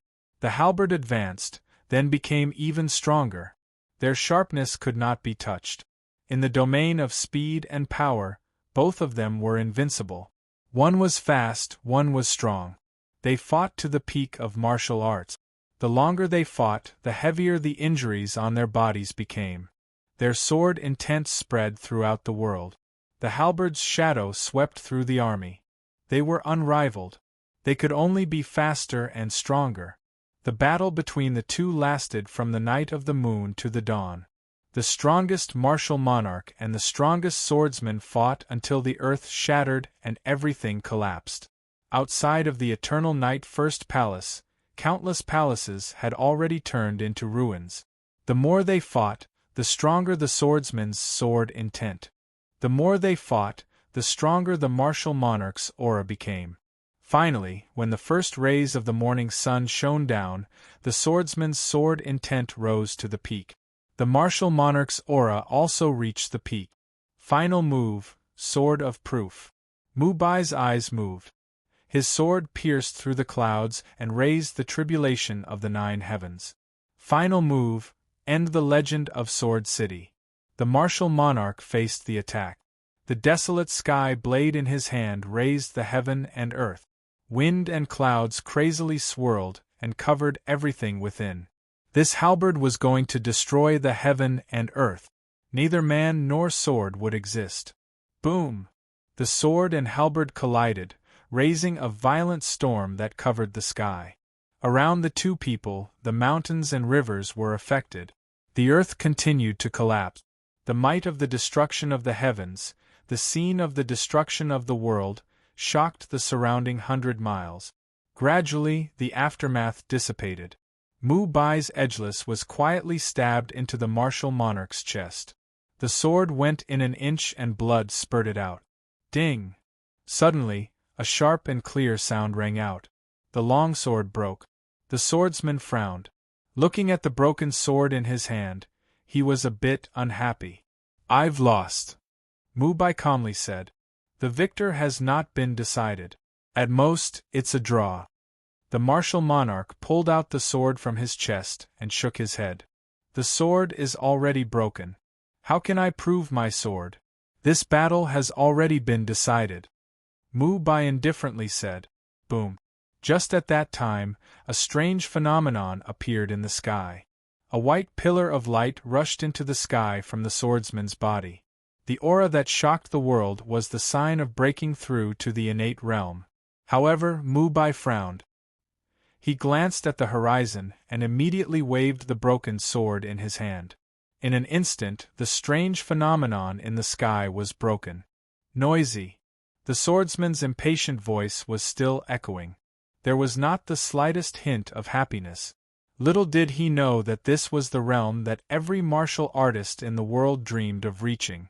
At that moment, due to the appearance of the eighth innate realm, the world was in an uproar. However, before the crowd could even react, they saw an incomparably terrifying sword light cut through the sky. The sword shattered the strange phenomenon in the sky. Originally, there were still people guessing who this person who was about to enter the innate realm was. But with this sword, the answer was clear. In this world, the only swordsman who had such strength was the sword from Sword City. The only one who could look down on the heavens was also the sword from Sword City. The strange phenomenon collapsed. This time, the people of the world were even more confused. Could the sword from Sword City be considered to have entered the innate realm? In front of the Eternal Night First Palace, the martial monarch was also momentarily shocked by Mu Bai's actions. After a moment, he couldn't help but wildly laugh. His face was full of admiration. Heroic spirit! He thought he was already very tyrannical. He never thought there would be someone even more tyrannical than him, breaking through the innate realm with a single sword. Such boldness, as expected of the legend of Sword City. The invincible martial monarch was still invincible. The news of the legend of Sword City being defeated quickly spread throughout the world. There was no sound of explanation in Sword City. After Mu Bai returned to Sword City, he disappeared. He wanted to wait for a sword that could allow him to prove his swordsmanship. In the southern border of Xia, Prince Yen, who had returned from the southern barbarian, brought Ning Chen and Ah Man to Prince Yu's residence. After almost 20 years, the brothers met for the first time. Prince Yu was very young. He was only in his early 20s. He had inherited the martial prowess of the previous Xia emperor. He was a very amiable prince. The meeting went smoothly. Prince Yu warmly welcomed the three of them. Prince Yen looked at his youngest brother. Although he still didn't speak much, his expression was much gentler. As the four of them chatted, Ning Chen and Ah Man basically became the background. Ah Man was someone who couldn't stay idle. Very soon, she showed a bored expression. Seeing this, Ning Chen immediately suggested to Prince Yen and Prince Yu that he wanted to take Ah Man out for a walk. Ah Man smiled happily without hiding anything. Prince Yu was startled at first, then he laughed loudly. This was the first time he met someone who found him annoying and boring. This pair of young people were indeed rare and interesting people. Ning Chen left with Ah Man. Prince Yu's smile gradually disappeared. He looked at Prince Yen and sighed. "Third brother, you shouldn't have rejected the position of crown prince back then." Prince Yen frowned slightly. These words had hidden meanings and were very disrespectful. They shouldn't have come out of the former's mouth. Prince Yu said seriously, "Third brother, I know you don't want to be bound by power, but the current Xia emperor is indeed not a wise ruler. Look at the current situation of Xia. It's already very dangerous." "Don't say that again," Prince Yen coldly replied. Whether the Xia Emperor was suitable or not, he was already the Xia Emperor. As a prince, you definitely shouldn't have said such words. Hearing this, Prince Yu sighed in disappointment. He helplessly shook his head and didn't say anything else. Ning Chen and Ah Man left the prince's residence and walked around the street. Although the southern border couldn't be considered the true Central Plains, it was indeed much richer than the barbarian dynasty. Ah Man was very happy. The smile on her face never disappeared. She was very curious about everything, turning left and right to look at it. Ning Chen followed behind them. Seeing Ah Man's happy smile, his mood also improved. Because of the matter of breaking off the engagement, Ah Man hadn't smiled happily for a long time. Many times, he could see Ah Man in a daze alone in a place with no one around. The sadness that occasionally appeared in her eyes made him feel very uncomfortable. Ah Man was originally a cheerful girl. She didn't hold grudges or act coy. She said whatever she wanted to say. But now, she had become somewhat sentimental and learned to hide her emotions. She was the princess of the barbarian dynasty. She should have lived every day happily. Wild's laughter seemed to have an indescribable power. Many people on the street smiled kindly at her. Everyone loved beauty. For such a beautiful girl to smile so beautifully, she was like a flower in the spring, causing people to feel relaxed and happy. She was pleasing to the eye. However, while some people appreciated flowers, others trampled on them. In this world, there would always be blind people who wanted to ruthlessly destroy this beauty. "Miss, our young master invites you." Two men dressed as guards walked over and blocked Ah Man's path. "I don't know your young master. You've got the wrong person." Ah Man was slightly surprised. "There's no mistake." "Miss, please," said the two guards coldly. Ah Man looked back at Ning Chen with some difficulty. She wasn't stupid. She could tell that these two people didn't come with good intentions. But this wasn't the barbarian dynasty. She didn't want to cause trouble for Ning Chen. Just as Ah Man was about to agree, a bone-chilling voice rang out from the youth behind her. "She won't go with you." At this moment, a man's pretty face broke into a smile, and her eyes glistened like limpid autumn waters. Chapter 64. A man consciously walked behind Ning Chen, giving him the authority to handle this matter. He was the one who had brought her out, so he should protect her. Her father had said that no matter if it was the barbarian dynasty or the Central Plains, if something happened, a woman could never walk in front of a man. She did not understand before, but now she did. In front of Ah Man, Ning Chen's eyes were cold enough to freeze, causing the people on the street to unconsciously move aside. Just a moment ago, when this young man had been following behind the young girl, he had clearly been a good-natured youth with smiling eyes, quiet and warm. They did not expect that in just a short moment a person could change so much. The two guards could also see that this youth was not simple, but as people of the Wu Ho government in this southern borders Tianfu city, they had nothing to fear. The two of them stepped forward, wanting to forcefully grab him. Ning Chen's eyes became even colder, the killing intent in his heart difficult to suppress. He had finally managed to get Ah Man to smile again, but now there were people who were blind enough to try and snatch her away. The great Xia dynasty had been established for over 1,000 years, and the laws were strict. He did not expect that there would be such a thing as blocking people on the street and bullying people. "Miss, if you do not want your friend to be implicated, I advise you to come with us," one of the guards finally threatened. Ah Man shook her head. "I'm not going." A cold smile flashed across the guard's face. She really did not know the difference between life and death. The other guard did not say anything, directly reaching out to grab Ah Man behind Ning Chen. Shwa! The black light flashed and returned to its scabbard. Before anyone could react, they saw an arm fly out. Blood spurted out and splattered all over the ground. "I already said that she will not go with you." Ning Chen's left hand tightly grabbed the guard's throat, allowing the latter's blood to splash onto his body. Then, he tightened his grip, and the sound of bones cracking could be heard. The guard fiercely struggled, but was unable to move an inch. The expression of the guard beside him greatly changed, and he unsheathed his sword and slashed at Ning Chen. Humph! Ning Chen's eyes became cold, and his left hand pointed at the guard's sword. With a crack, the sword broke, and the guard flew away, blood spraying everywhere. Right at this moment, a man with a smile on his face slowly walked over. He wore an ice-blue satin robe, and his jet-black and dense hair was simply tied up with a jade hairpin. Beneath his dashing eyebrows was a pair of slender peach blossom eyes that were filled with a smile, and he looked peaceful and harmless. "Friend, can you be merciful? Forgive this disappointing guard of mine," said Ji Yuntang warmly to the youth in front of him. "They are your subordinates?" Ning Chen turned his head and asked. "Yes." Ji Yuntang nodded. "That won't do." With that, Ning Chen loosened his grip.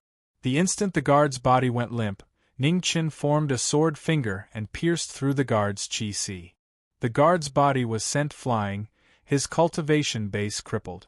Ji Yuntang narrowed his eyes and didn't even look at the guard who flew out. He said softly, "This one is Ji Yuntang. I have yet to ask for your name." Ning Chen frowned. He had heard of this name before. It was possible that there were people with the same name in this world. But in Tianfu City, there was only one person called Ji Yuntang. He was one of the 10 marquises of the current dynasty, Marquis Ji Yu's only son. "He's called Ning Chen." Just as Ning Chen was frowning, Amon crisply interjected. She had heard that Ning Chen was very famous in the Grand Xia. Prince Yen had personally told her this. Prince Yen had said that Ning Chen had been a eunuch. He had beaten the Empress's nephew, fought the true extreme emissary, and even bombed the imperial palace. Ning Chen was helpless. How could she reveal everything to her enemy so quickly? This girl's personality was too straightforward. In truth, he had never understood why Prince Yen was so indifferent to everyone. Even him, a sword attendant in name, didn't say much to him. Only Amon was an exception.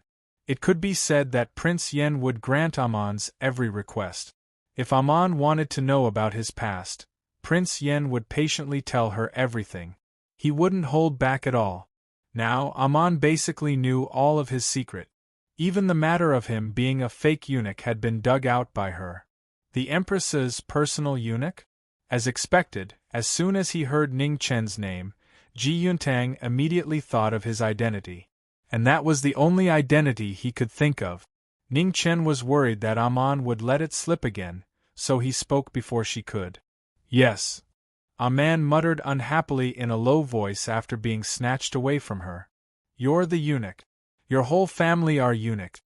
Ning Chen heard it very clearly because he was the one who had taught her this. After hearing Ning Chen personally admit it, Ji Yuntang's expression immediately changed. He coldly laughed. He had thought that this person was some amazing person, but it turned out that he was just a eunuch by the Empress's side. He knew that this person was very famous, but no matter how famous he was still just a eunuch.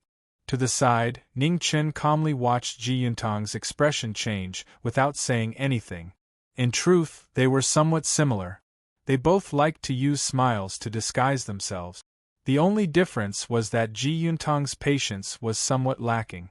After knowing that his opponent's identity wasn't a threat to him, he immediately stopped pretending. "I want this girl," Ji Yuntang said domineeringly.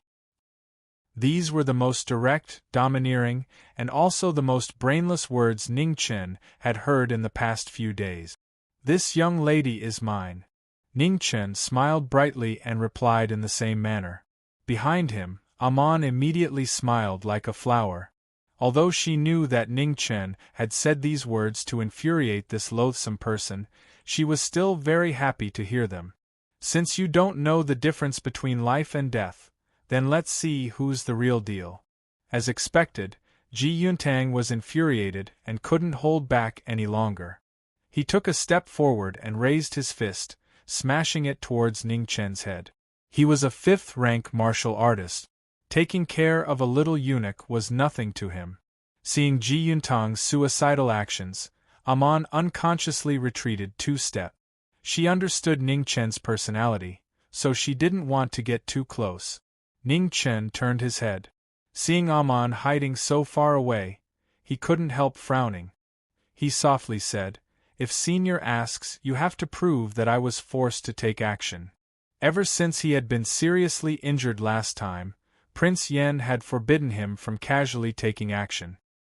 He knew this was for his own good, so he had agreed. Sometimes, a man's promise was really troublesome. After Ning Chen finished speaking, he didn't wait for Amon's reply. He turned his head and looked at the fist in front of him. He clenched his right hand and immediately used force to break it. Immediately there was a crisp crack. Broken bones broke and blood splattered everywhere. Ugh! The intense pain caused Ji Yuntang's face to immediately distort. However, before he could cry out in pain, he saw the sword in front of him and his mute point was instantly suppressed. After the fight, Ning Chen wiped the blood off his face and body. Then he looked at the clean man and finally understood why this girl had retreated just now. The girls of the barbarian dynasty were really smart. Amon was very happy. Even though she had been blocked and almost taken liberties. Now, she couldn't even stroll around the street. However, she was still very happy. Thus, on the way back to Prince Yu's residence, Amon had a happy smile on her face. This made Ning Chen's displeasure disappear. Everything else was trivial. As long as Amon was happy, it was fine. Today's fight wasn't in vain. It was worth it. When they returned to Prince Yu's residence, Ning Chen was about to go back to change his clothes. Amon was also about to go back to rest. However, they met Prince Yen at the entrance of the residence. Prince Yen saw the happy Amon and Ning Chen covered in blood. He couldn't help but frown. "Did you fight?" Ning Chen nodded helplessly. "Someone took liberties with Amon. I had no choice." "They attacked first," Amon added. Prince Yen nodded and didn't pursue the matter. He asked, "Your injury didn't relapse, right?" "No, the other party was weaker," Ning Chen replied. "That person is called Ji Yuntang," Amon added. Ning Chen was speechless again. "Miss, it wasn't easy to smooth over the fight. Can you not ruin it at this time?" Sure enough, Prince Yen frowned again when he heard this name. He seemed to have heard this name before. After thinking for a moment, he asked uncertainly, "Marquis Ji Yu's son?" "Yes," Ning Chen replied. Prince Yen thought for a moment and then said lightly, "If you fought, then so be it. I'll send someone to deliver medicine later." "Thank you, Senior." Ning Chen thanked him respectfully. However, Ji Yuntang's injury couldn't be cured with medicine. It took 100 days to recover from a serious injury, let alone a broken bone. Seeing that the two of them were fine, Prince Yen didn't say anything else. He turned and walked towards his room. Before turning, he paused and said calmly, "Don't fight again before your injury recovers." "Yes," Ning Chen replied. After Prince Yen left, Amon touched Ning Chen's arm and asked, "Is that Marquis Ji Yu powerful?" Ning Chen nodded. "Very powerful. How powerful is he? Compared to you?" Amon asked curiously. Ning Chen was helpless. How could he compare? It was impossible. But since Amon asked, he could only answer, "He can beat 100 of me alone." "So powerful," Amon said in surprise. She couldn't beat Ning Chen. Didn't that mean that Marquis Ji Yu could beat 100 of her? Ning Chen nodded with certainty. In the barbarian dynasty, her father was probably the only one who could suppress Marquis Ji Yu. Every Marquis of Great Xia was more than just a little powerful. Compared to Senior? Amon asked curiously again. Senior can beat quite a few of him. Ning Chen cut off the road. The Great Xia has so many experts. Amon's tone was filled with envy. In the barbarian dynasty, there were pitifully few martial artists above rank 7, let alone these powerful experts. Ning Chen didn't reply. In truth, the barbarian dynasty was not weak. Although there were fewer martial artists, The soldiers of the barbarian dynasty were all brave and skilled in battle. They were not to be trifled with. Unless a martial artist reached the Sciention realm, there was no way they could contend against the war machines. No matter how strong a Hotian martial artist was, there would be a time when they ran out of chi. Once they ran out of chi, in front of tens of thousands of soldiers, only death would await them. In the past few years, the barbarian dynasty and the Great Xia had clashed many times. The Great Xia had also suffered many casualties. In the end, the Great Xia Emperor had sent one of the 10 marquises, Marquis Jiyu, to personally suppress him. Only then did the barbarian dynasty gradually settle down. Of course, there was no need for him to say this to Amon. He also wouldn't say it. Amon's way of thinking was actually very simple. She could clearly distinguish between right and wrong, right and wrong. If it was right, she would do it. If it was wrong, she wouldn't do it. There was no need to beat around the bush. Sometimes, he really liked to talk to Amon. He didn't need to think about this and that. He only needed to simplify things and he would be able to get along well with her. For example, if he were to talk about the strength of martial arts in detail, Amon wouldn't be able to understand.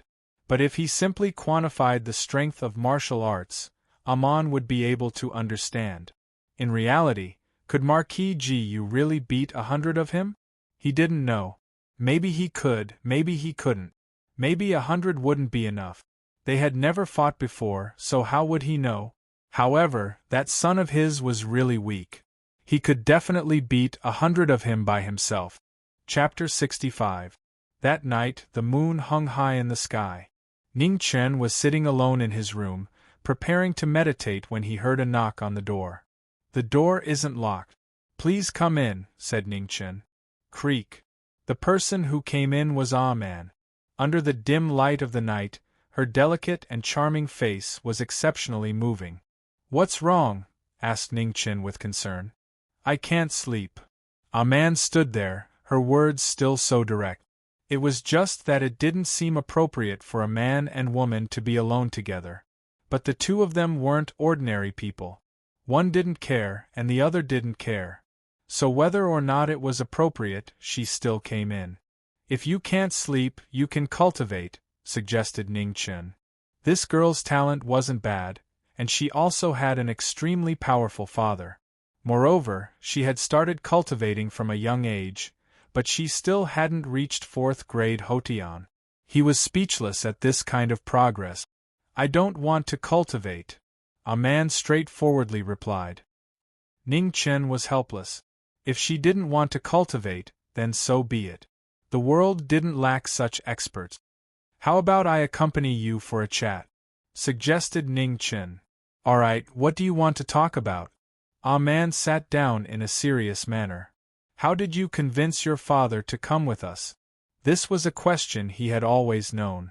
The barbarian king didn't have a good impression of him, so logically speaking, he shouldn't have agreed to let Man come with him.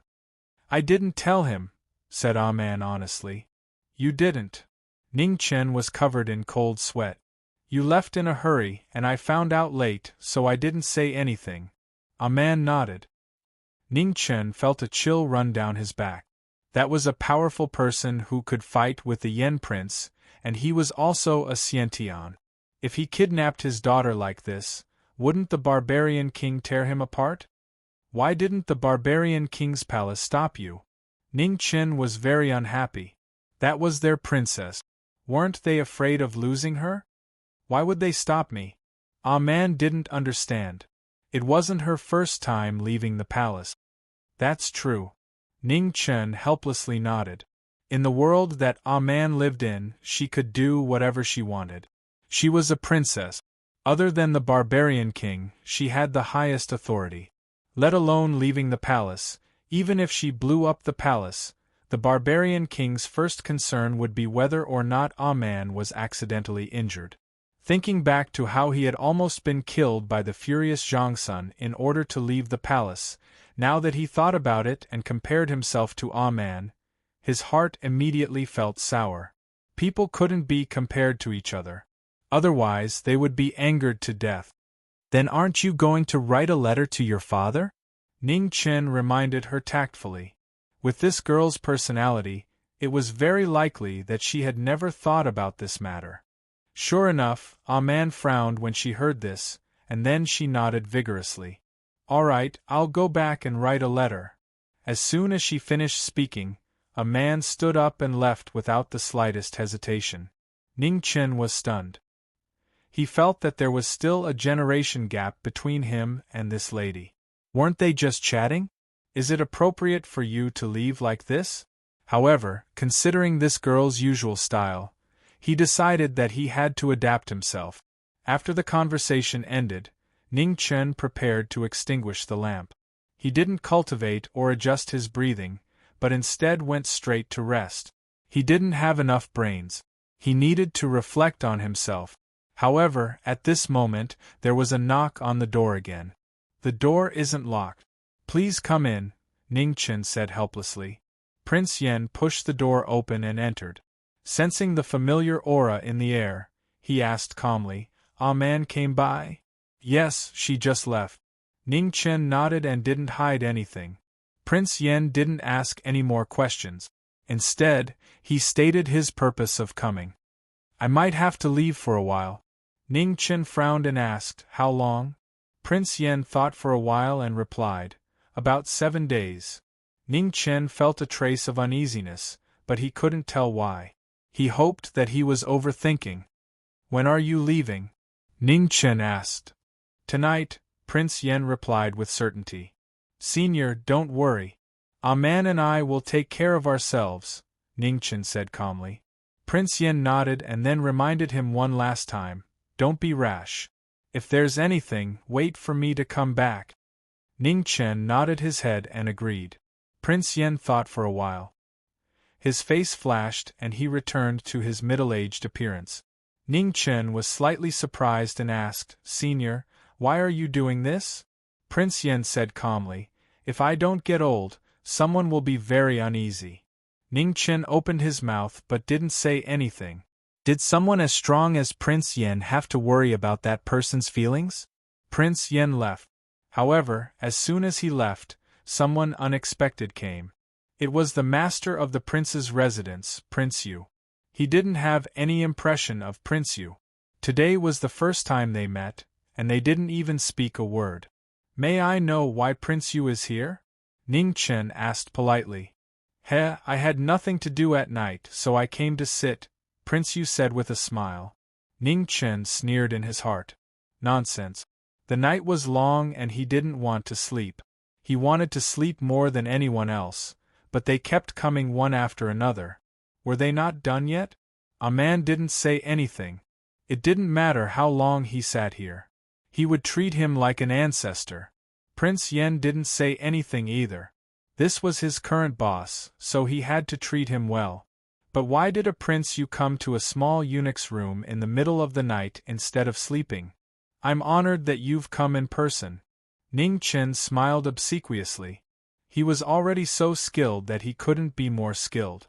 Wasn't it just wrangling? He wouldn't sleep tonight. He'd keep you company. Ning Chen, how long have you been in the palace?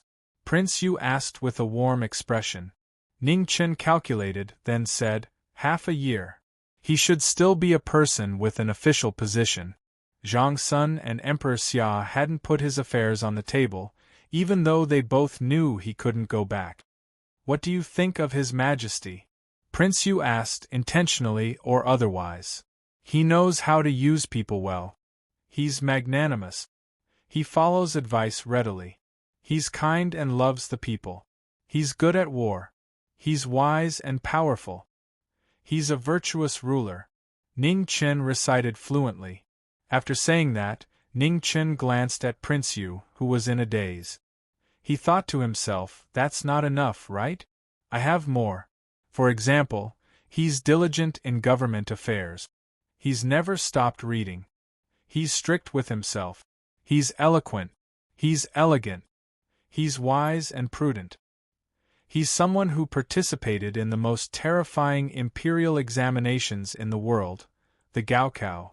Being able to recite a few idioms was the most basic of the basic. Prince Yu was indeed in a daze. He hadn't expected someone to be able to flatter him to this extent. He'd said so much without repeating anything. It was said that the little eunuch by the Empress' side was extraordinarily talented. Seeing him today, he really lived up to his reputation. No wonder he could force the emissary of the Kingdom of Truth to retreat again and again. However, he didn't believe this nonsense at all. In this world, Emperor Xia was definitely at the top of the list of people who wanted Ning Chen dead the most. The current Emperor Xia was very suspicious.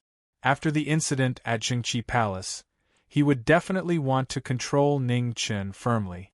The result was obvious. Ning Chen had escaped from the palace. He'd made his attitude clear. Emperor Xia wouldn't be lenient. Haha, a straightforward person doesn't resort to insinuations. Little brother Ning, can you tell me what you really think? Prince Yu chuckled and asked politely. Ning Chen was a little surprised. What do you mean, Prince? Every word I say comes from the bottom of my heart. What insinuations are there? Hearing this, Prince Yu frowned slightly, and an undetectable light flashed in his eyes. This kid really was impervious to everything, and he was watertight.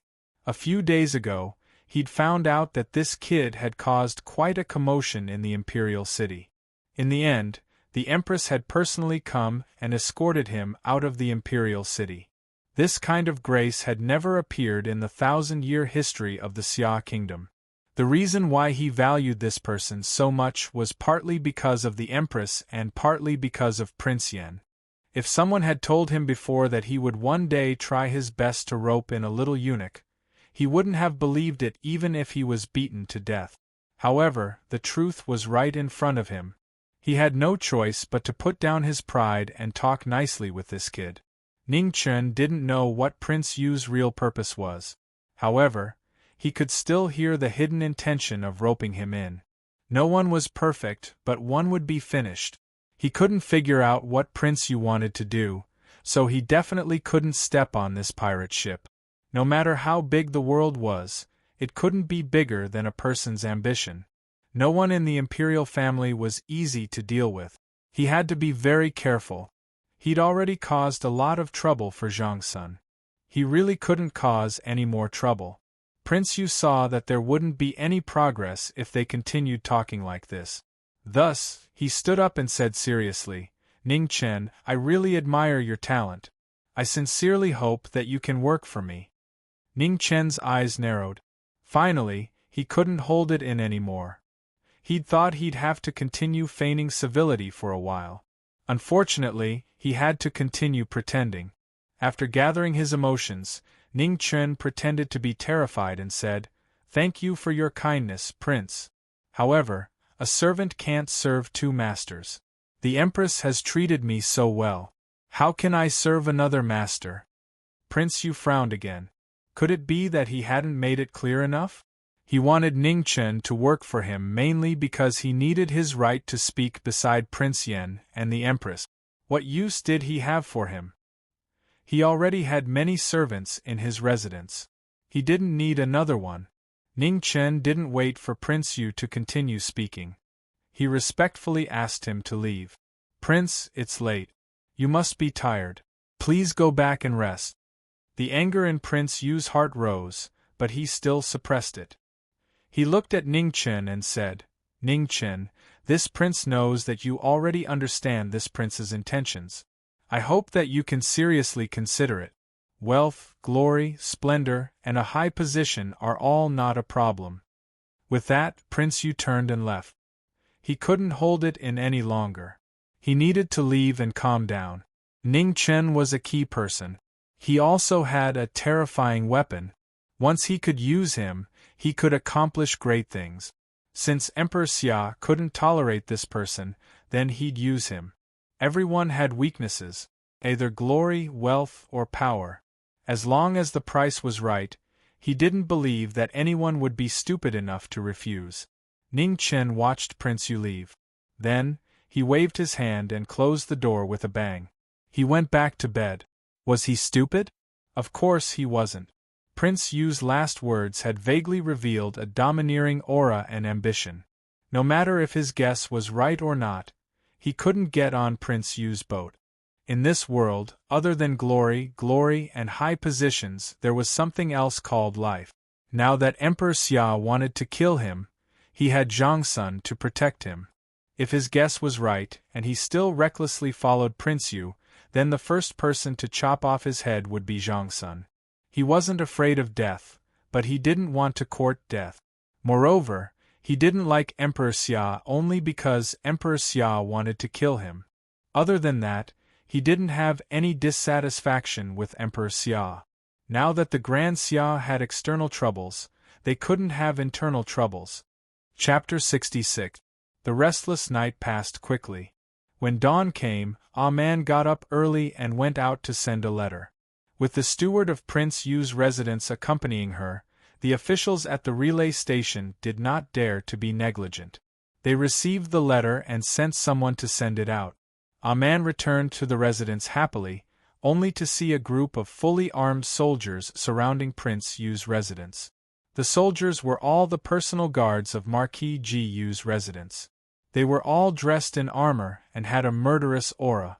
One could feel the coldness of the armor even from a distance. In the middle of the personal guards was a young man whose hands and arms were covered in bandages. Man recognized him at a glance. It was the annoying fellow from yesterday. The steward stopped Man from going forward. These people did not come with good intentions. He could not let the guests of the residence be implicated. However, what the steward did not know was that these people were provoked by the two guests, Man and Ningchen, and the residence was the party that could be implicated. Prince Yu walked out of the residence and saw the personal guards of Marquis Yu's residence. He could not help but frown. At the same time, there was a trace of anger. Marquis Yu's residence did not take him, a prince, seriously. They actually dared to surround the residence in public. Go in and search. Seeing the door of the residence open, Ji Yuntang, who was about to send people to break the door, waved his hand and said angrily, "Yes." The soldiers bowed and received the order. They stood up and were about to barge into the residence. Presumptuous! Prince Yu shouted and walked forward with a gloomy face. Ji Yuntang, don't go too far. Prince Yu, don't blame me for not giving you face. If you want to blame someone, blame yourself for taking in someone who should not have been taken in. Ji Yuntang, who was blinded by anger, tore off all his pretense and said with a murderous tone. At this moment, Ning Chen, who heard the commotion outside, turned his wheelchair and walked out unhurriedly. When he saw the fully armed soldiers around him, he felt helpless. Is there going to be a fight again? He looked down on Ji Yuntang very much. You were the one who started it and you were the one who attacked first. After you could not win, you still called for help? A man saw Ning Chen come out and jogged to the latter's side. She asked uneasily, Is there going to be a fight again? Yes. Ning Chen nodded. It seemed like this was very possible. Yesterday, he had just promised Prince Yen that he would not fight again. He did not expect that he would have to make an exception today. That's him. Capture him, dead or alive. When Ji Yuntang saw Ning Chen, he immediately furrowed his brows and shouted, Wait! Prince Yu took a step forward and stopped him. Arrest him. Ji Yuntang ignored him and said angrily, Yes. All the guards received their orders, and then their voices resounded as they swiftly surrounded Ning Chen and a man. Let's see who dares. A strange light flashed through Prince Yu's eyes. He was furious and wanted to block the two of them. Take him to the side, ordered Ji Yuntang. He knew he couldn't hurt Prince Yu. Yes. Two guards stepped forward and held Prince Yu to the side, preventing him from interfering. You guys! Prince Yu looked helpless as he glanced at Ning Chen apologetically. Seeing that apologetic gaze, Ning Chen smiled brightly. However, he sneered inside. This show was too fake. A grand prince was subdued just like that? He was putting so much effort into acting because he wanted to see just how strong he was. Then, when he was in the most danger, he would erupt and even risk his life to save him, making him owe him a huge favor. It would be best if he would be so moved that he would swear loyalty to him. He had already told a man who knew how many times this lousy plot was like a story. Even if he was scheming, he needed someone to cooperate with him. However, he was very sorry. He really could fight now and did not need anyone's help. On the side, a man did not care about their sinister performance. Instead, she looked inside the residence. Seeing that Prince Yen was not there, she asked curiously, "Where's Senior?" "He went on a long trip," replied Ningchen. "Oh," replied a man softly. In the next moment, a trace of excitement flashed through her eyes. "Then can we fight?" Ningchen glanced at a man in surprise. Although he knew that this girl's thoughts were very direct and jumping around, could this matter be understood in such a way? Shouldn't the usual reaction be to worry that no one would protect them? He thought about it carefully. That made sense. Without Prince Yen, the most direct effect was that they could fight. It turned out that the uneasiness in Ah Man's eyes was not because she was worried about the trouble they had caused, but because she was worried about what would happen if Prince Yen found out about the fight. Under such a heavy atmosphere, this girl could still think like this. Her train of thought was indeed very valiant. "Are you going to stand beside me or watch from afar?" Ning Chen glanced at the guards surrounding him and asked softly, "Are you going to stand beside me or watch from afar? Will I be a burden to you if I watch from here?" Ah Man asked awkwardly. Ning Chen glanced at them again, thought for a moment and said, "It's fine. My opponents are weaker. I can still take care of them." "Then I'll watch from here," Wild said without hesitation. The two of them spoke very softly, but the bodyguards present were all ranked martial artists after all. For a moment, their faces were unusually gloomy. This young man was too arrogant. "Go!" With a heavy shout and the clanging of armors, the battle sabers were drawn and slashed towards Ning Chen. Ah Man stood to the side, excitedly looking at the saber light. There was no fear in her eyes. Ning Chen said that he would protect her. He would definitely not let anything happen to her. Dang! The ink sword was drawn, and the saber light in front of him was repelled. The wheelchair took half a step forward, and the saber light behind him also missed. A man stood to the side. Although it seemed dangerous, it was actually the safest. The bodyguard sabers were all aimed at Ning Chen. Even if they missed, they would be immediately repelled by the ink sword. The bodyguards of Marquis Gu's residence were mostly 5th rank and below. After all, the bodyguards of Marquis Gu could not compare to Emperor Xia's shadows and dark dragon guards. Moreover, Ning Chen was no longer the martial arts idiot of the past. It was not difficult for him to deal with them. Taking into account the existence of Marquis Gu, Ning Chen did not want to kill him. Between the moves, there was not much killing intent. The more the bodyguards fought, the more shocked they became. They discovered that they could not do anything to the youth in front of them. Pung Pung, another 2 figures flew out and smashed into the stone ground in front of the prince's residence. They could not get up for a while. Kill! Suddenly, 3 bodyguards exploded with all their strength. Bypassing Ning Chen's sword, they mercilessly slashed their sabers at Ah Man. Ah Man did not react, but Ning Chen did. His sword repelled the 2 sabers, and then with a twist, his sword went for the throat. The 3rd bodyguard blankly fell to the ground, blood spraying 3 feet high from his throat. Ning Chen's expression was gloomy. He had held back because he did not want to completely offend Marquis Gu. But that did not mean he did not dare to kill him. Ah Man, move back! Ning Chen gently pulled Ah Man behind him. His eyes coldly looked at the bodyguards who were still trying to surround them. "Since you want to die, then don't live." In the next instant, Ning Chen's sword and body moved. Everyone only saw a blur before their eyes. The snow in front of them was the last thing they saw before death. Immediately after, the ink light continuously danced, bringing with it a spray of blood. Not long after, the ground was littered with corpses. It was a shocking scene. In the blink of an eye, there were no longer any people standing around the wheelchair. Ji Yuntang was dumbfounded. Prince Yu also frowned. None of them had expected Ning Chen to be so powerful. Ning Chen put away his sword. His chest felt a bit stuffy. That was a sign his injuries were not stable. There was a reason why Senior had not allowed him to fight. If he used up too much of his true qi, there was a chance his injuries would erupt. "Ah man, push me back," said Ning Chen softly. "Oh okay." Ah man ran over and pushed Ning Chen back into the prince's residence. Before entering the prince's residence, Ning Chen turned to look at Prince Yu. He respectfully said, "Thank you for protecting me just now. Ning Chen is endlessly grateful." Prince Yu raised an eyebrow and forced a smile. "You're too courteous." Ning Chen then glanced at Ji Yuntang.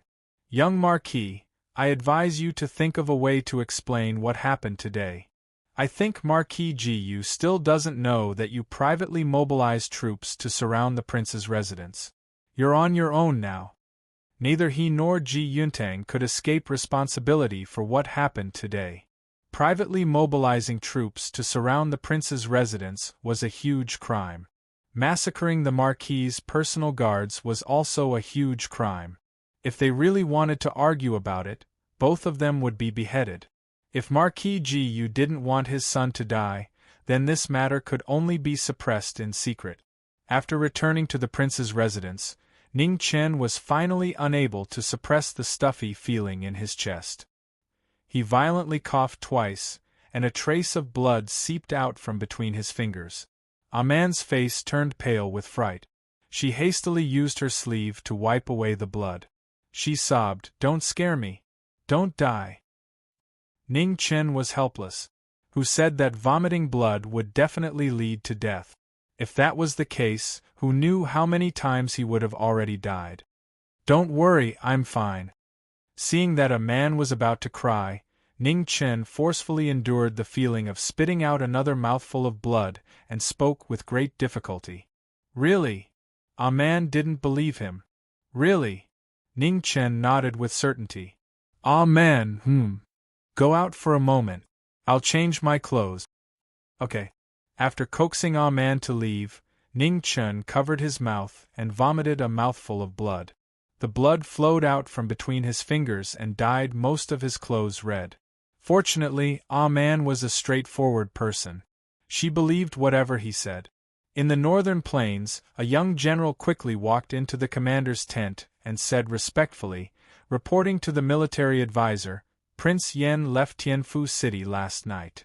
Fan Lingyue was currently sitting in front of a table in the tent with her eyes closed in deep thought. After about 3 breaths of time, she calmly asked, "Has Si Mingjian set off?" "They set off this morning and will reach Tianfu City in 3 days," the young general replied. "Very good. You may leave."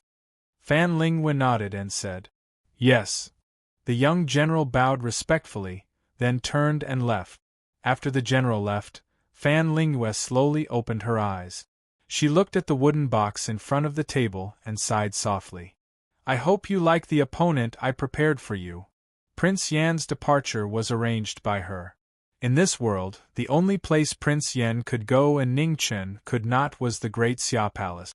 And the only one who could summon Prince Yan back to the palace was Emperor Xia. She could not control Emperor Xia, but she could control Emperor Xia's officials.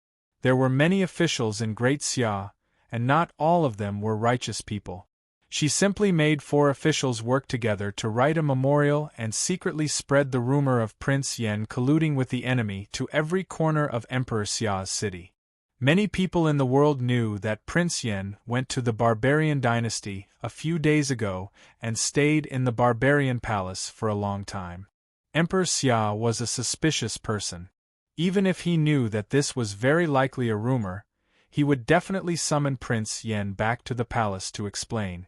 Zhang Sun was not by her side and Prince Yan had left. Ning Chen was at his weakest now. She only needed to seize this opportunity and send people to get rid of him. The variable she was worried about would disappear forever. Unfortunately, they were so similar. If it were not for their different standpoints, perhaps they could really be friends. However, there were no hypotheticals in this world. She would not be soft-hearted because of this so-called mutual appreciation. Compared to the future of the Northern Meng imperial court, personal feelings were not worth mentioning. For this goal, she could sacrifice anyone, even herself,